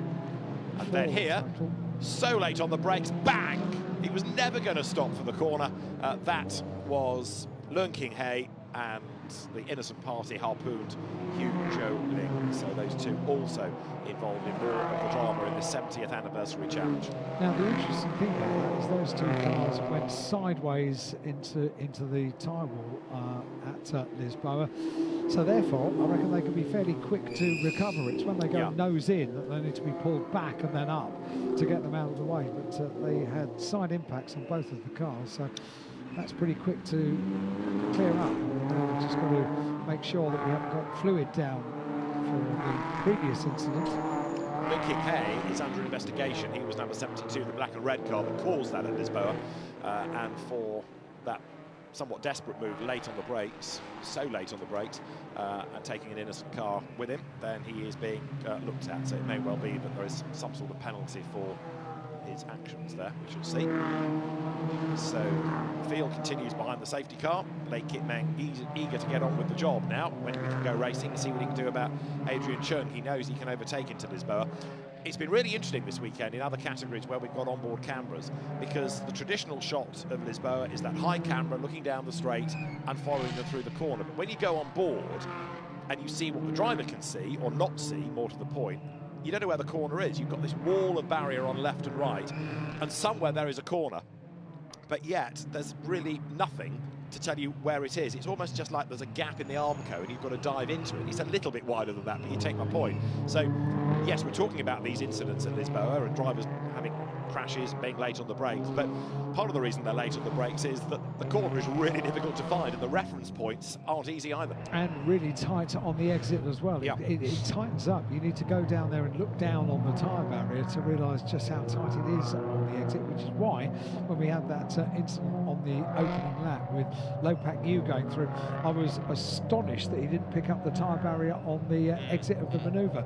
He didn't, but instead collected poor old Damon Chan just behind. So that was an unfortunate incident. All of these incidents have been unfortunate for the Macau Grand Prix 70th anniversary. That's why we've now got the race under control by the Lamborghini safety car. So all cars are trying to keep as much heat in the tyres as they possibly can, weaving the cars around from side to side, using as much of the 2 lanes that they've got on this run down towards the completion of another lap behind the safety car.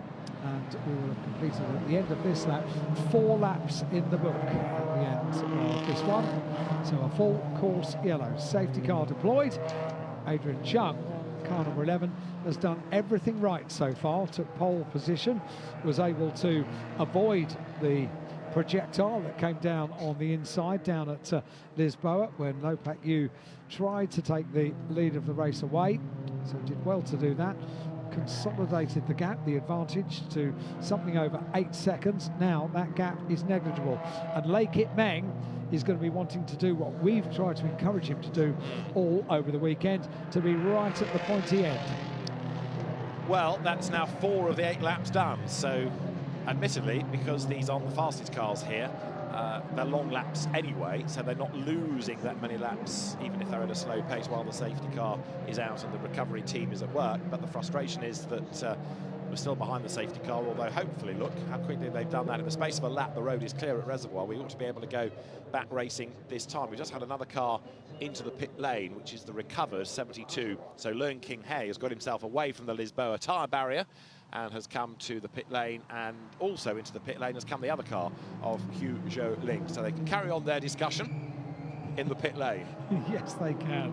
I wonder whether it will start with, no, don't worry, it wasn't your fault. It's fine. Yes, I suspect not. No. I also suspect that we can go back racing this time, because the road should be clear, and so battle between Adrian Chung and the man that started 6th then, and he's now running in 2nd place, Lei Kit Meng.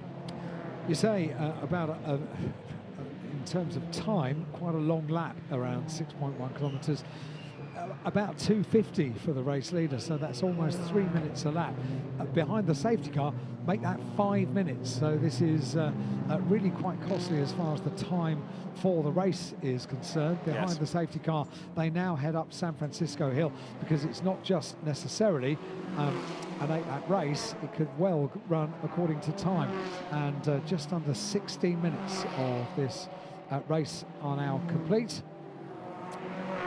and 4 laps are left in the book under the control of the safety car.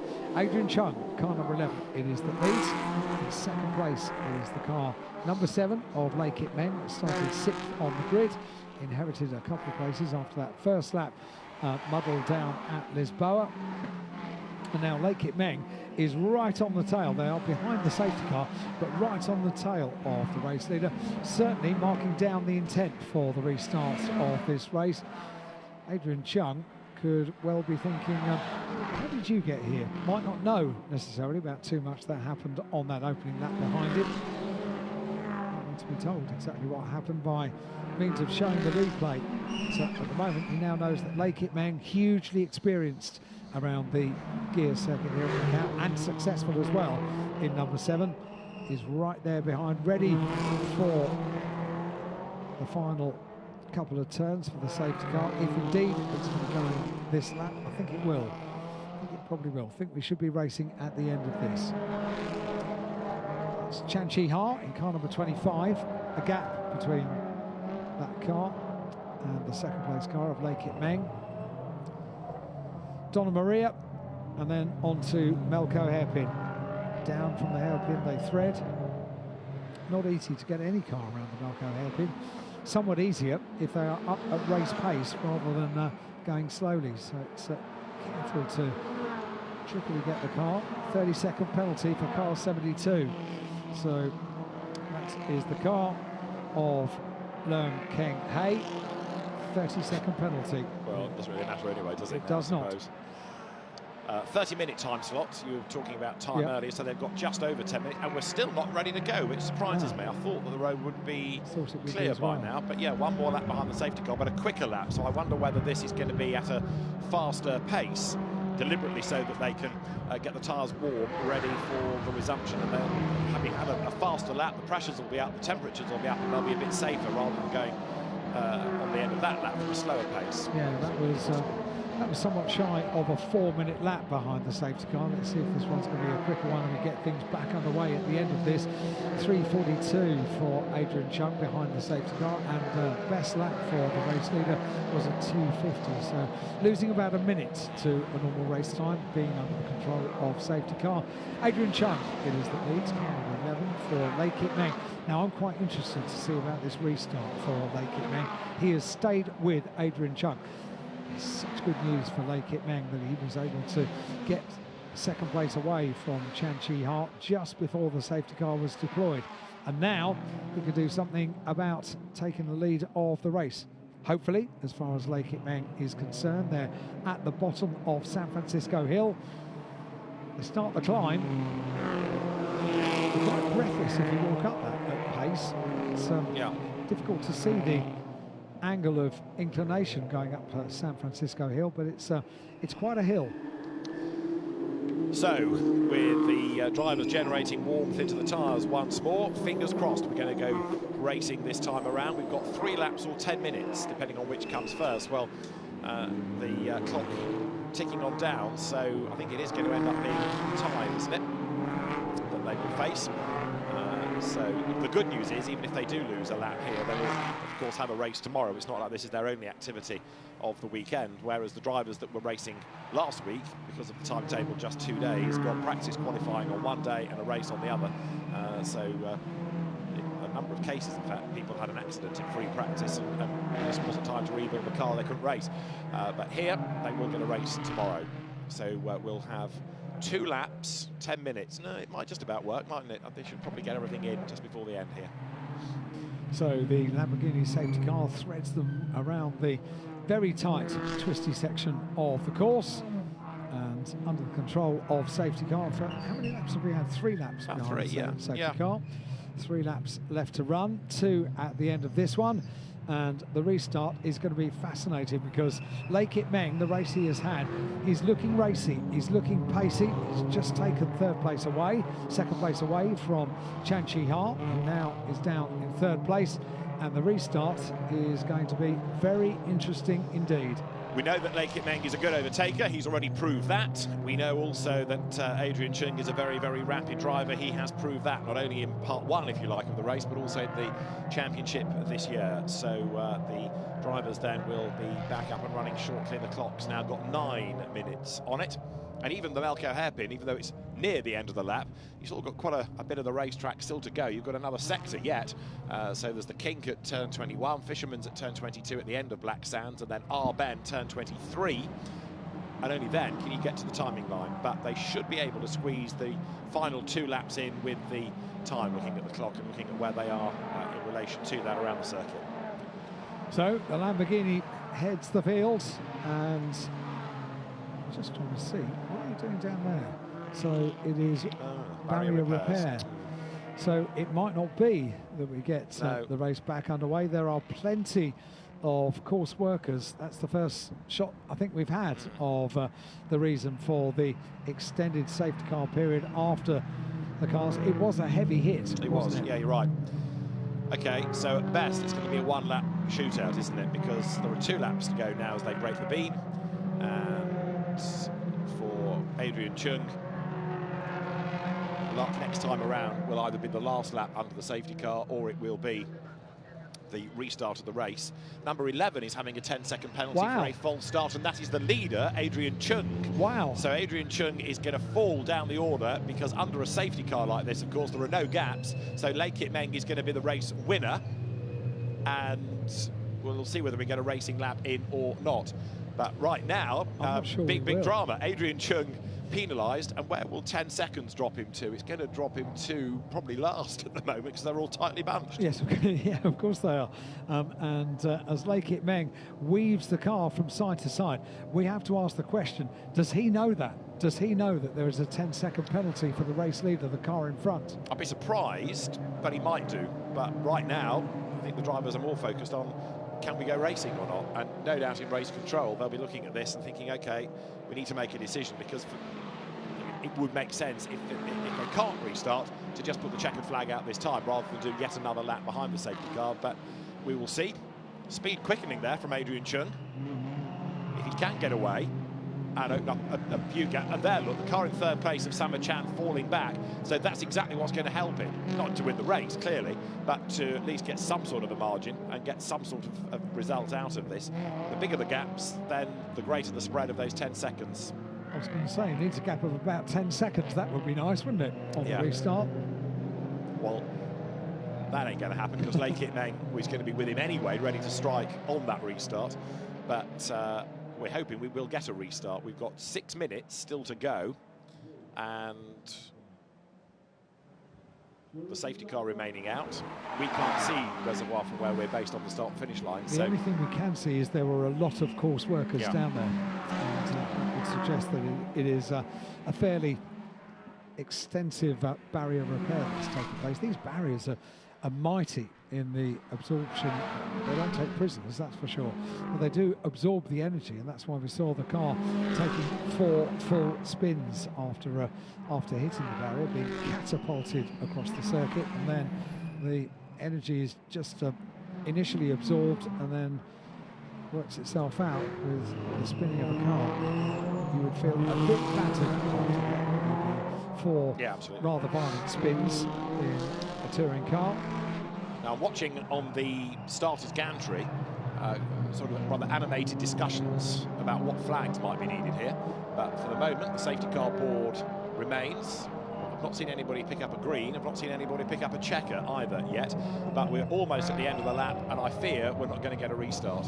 It might be one more lap behind the safety car just to bring them to the end, but that lap will achieve nothing. They could put the checkered flag out now, I suspect, assuming that the track work is still going on down the Reservoir. So, safety car in this lap. Excellent news. We're going to get 1 lap. Hooray, then. So that is good news. The barrier repairs are done, and so Adrian Chung hopefully will know about his 10-second penalty, but he's going to have to push on.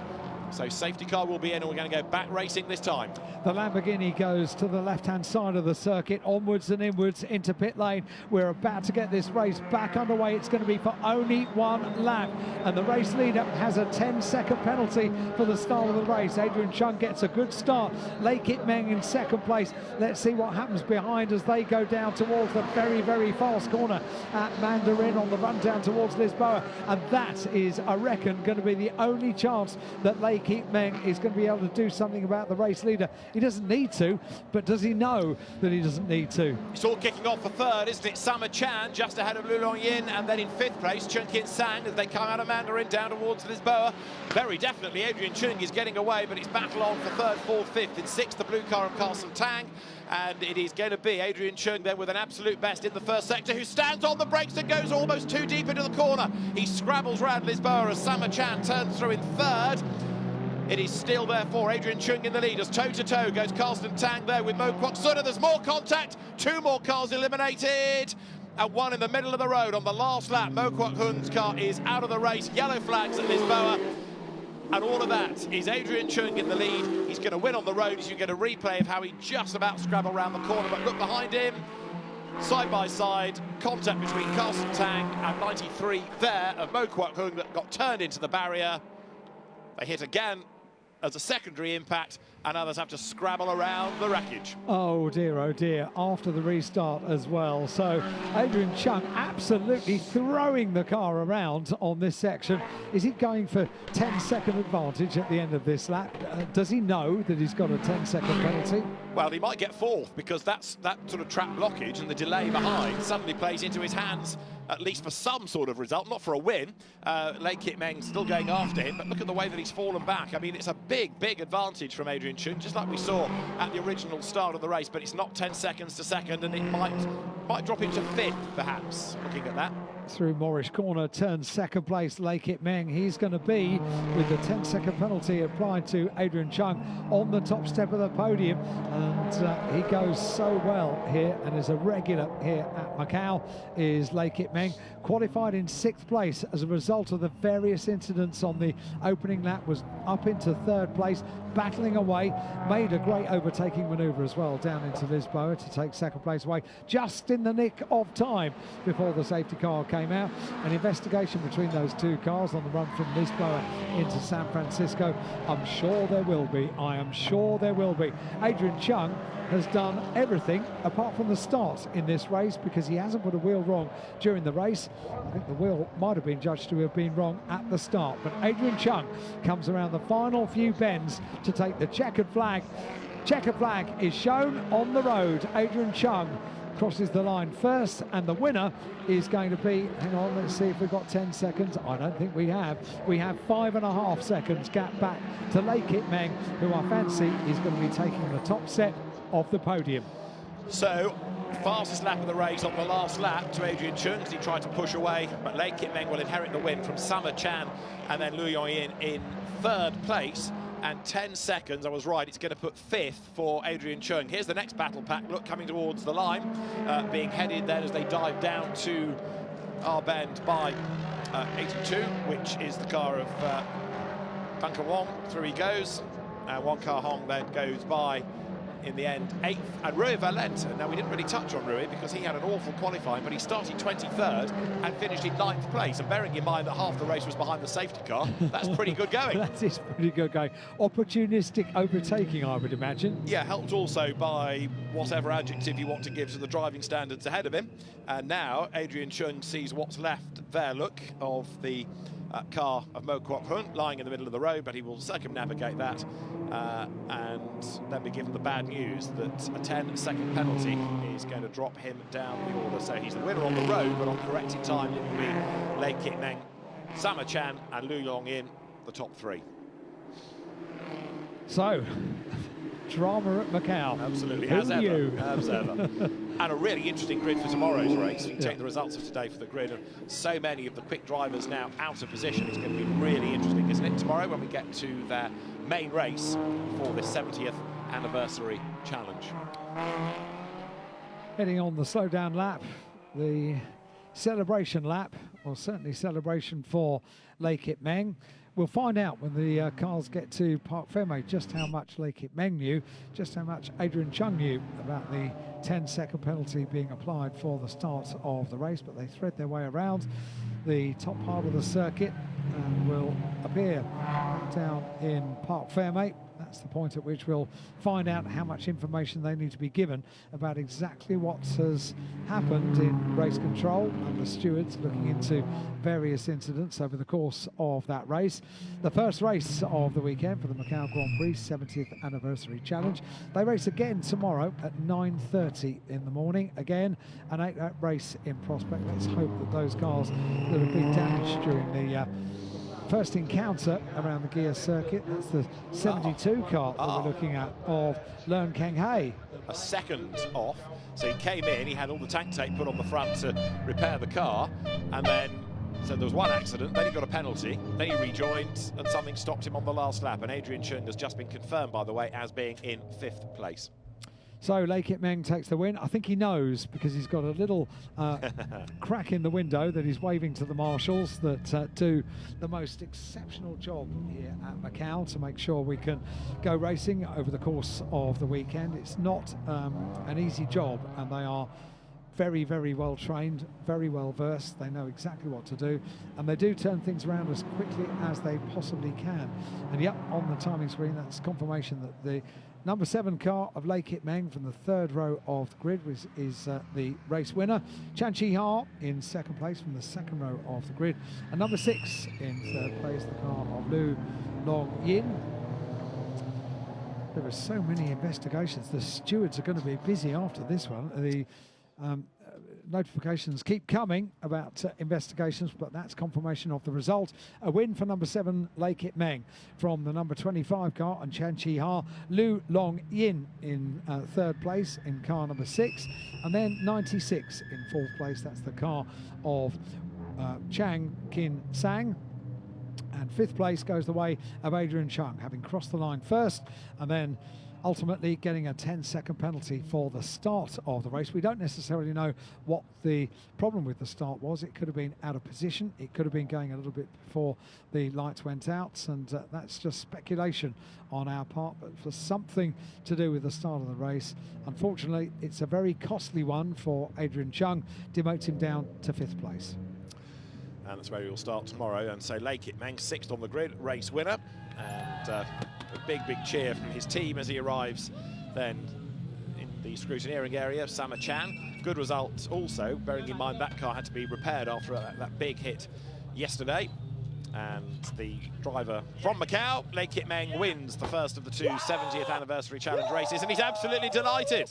He knows. He does know.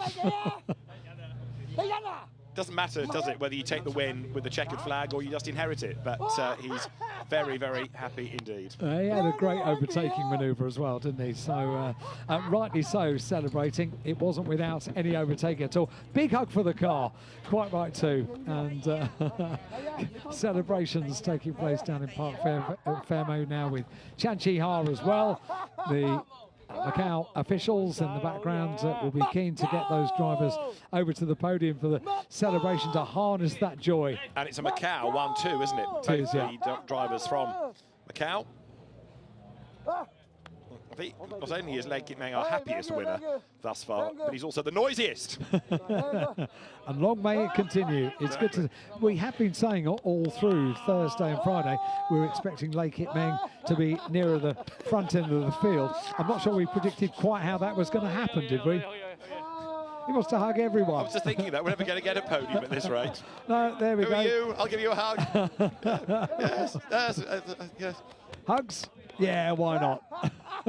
Great scenes. Superb. Absolutely over the moon about it, isn't he? So Lei Kit Meng, the race winner, in due course might be escorted towards the podium. Might be in the dark, but he might get there when he's finished congratulating himself and hugging everybody that he can find. He's on cloud 9, isn't he? Absolutely lovely to see. And a hug for the car is not something we see very often, but super scenes down in Park Fairmont.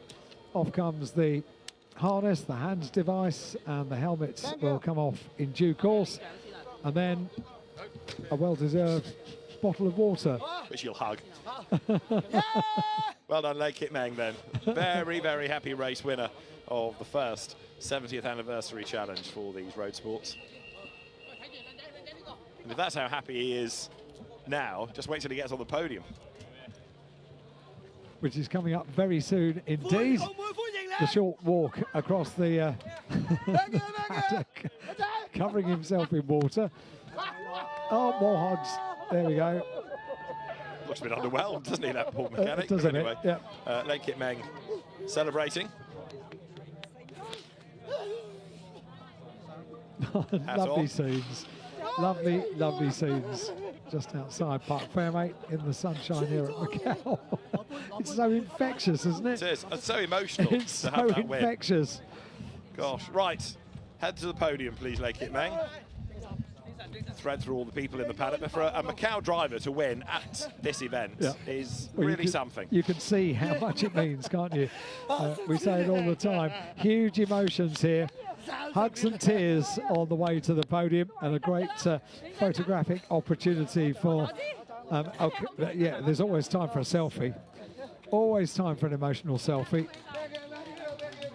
So Lei Kit Meng, who runs the team that operates that car, experienced driver, goes to the podium. And tearful scenes of emotion, as you can tell. We've got 3 more races still to come here on our first race day at the Guia circuit, and it will be touring cars in a little while, about 20 minutes or so, for the first Guia race, followed by the first Macau GT Cup race, and then the Formula 3 Grand Prix qualifying race to round out the day. But plenty more action still to come. And the dignitaries from Win Macau will be making their way to the podium in a few moments' time. And then we can turn our attention to the winning drivers, which will be Lei Kit Meng for the top step of the podium after a very lively 70th Anniversary Challenge. And it's a shame in a way that we didn't get to see him try and make a move for the lead, but he cares not. A win is a win is a win. His name will go in the record books, and so he's just beside himself, as you've been witnessing with that victory. I need to double check whether it's his first ever, even though he's been a mainstay of races here. There aren't that many opportunities for the Macau drivers to take outright wins, so it could well be the first after many, many years of trying for Lei Kit Meng. So as the podium doors are swung open and the organisers start the process, the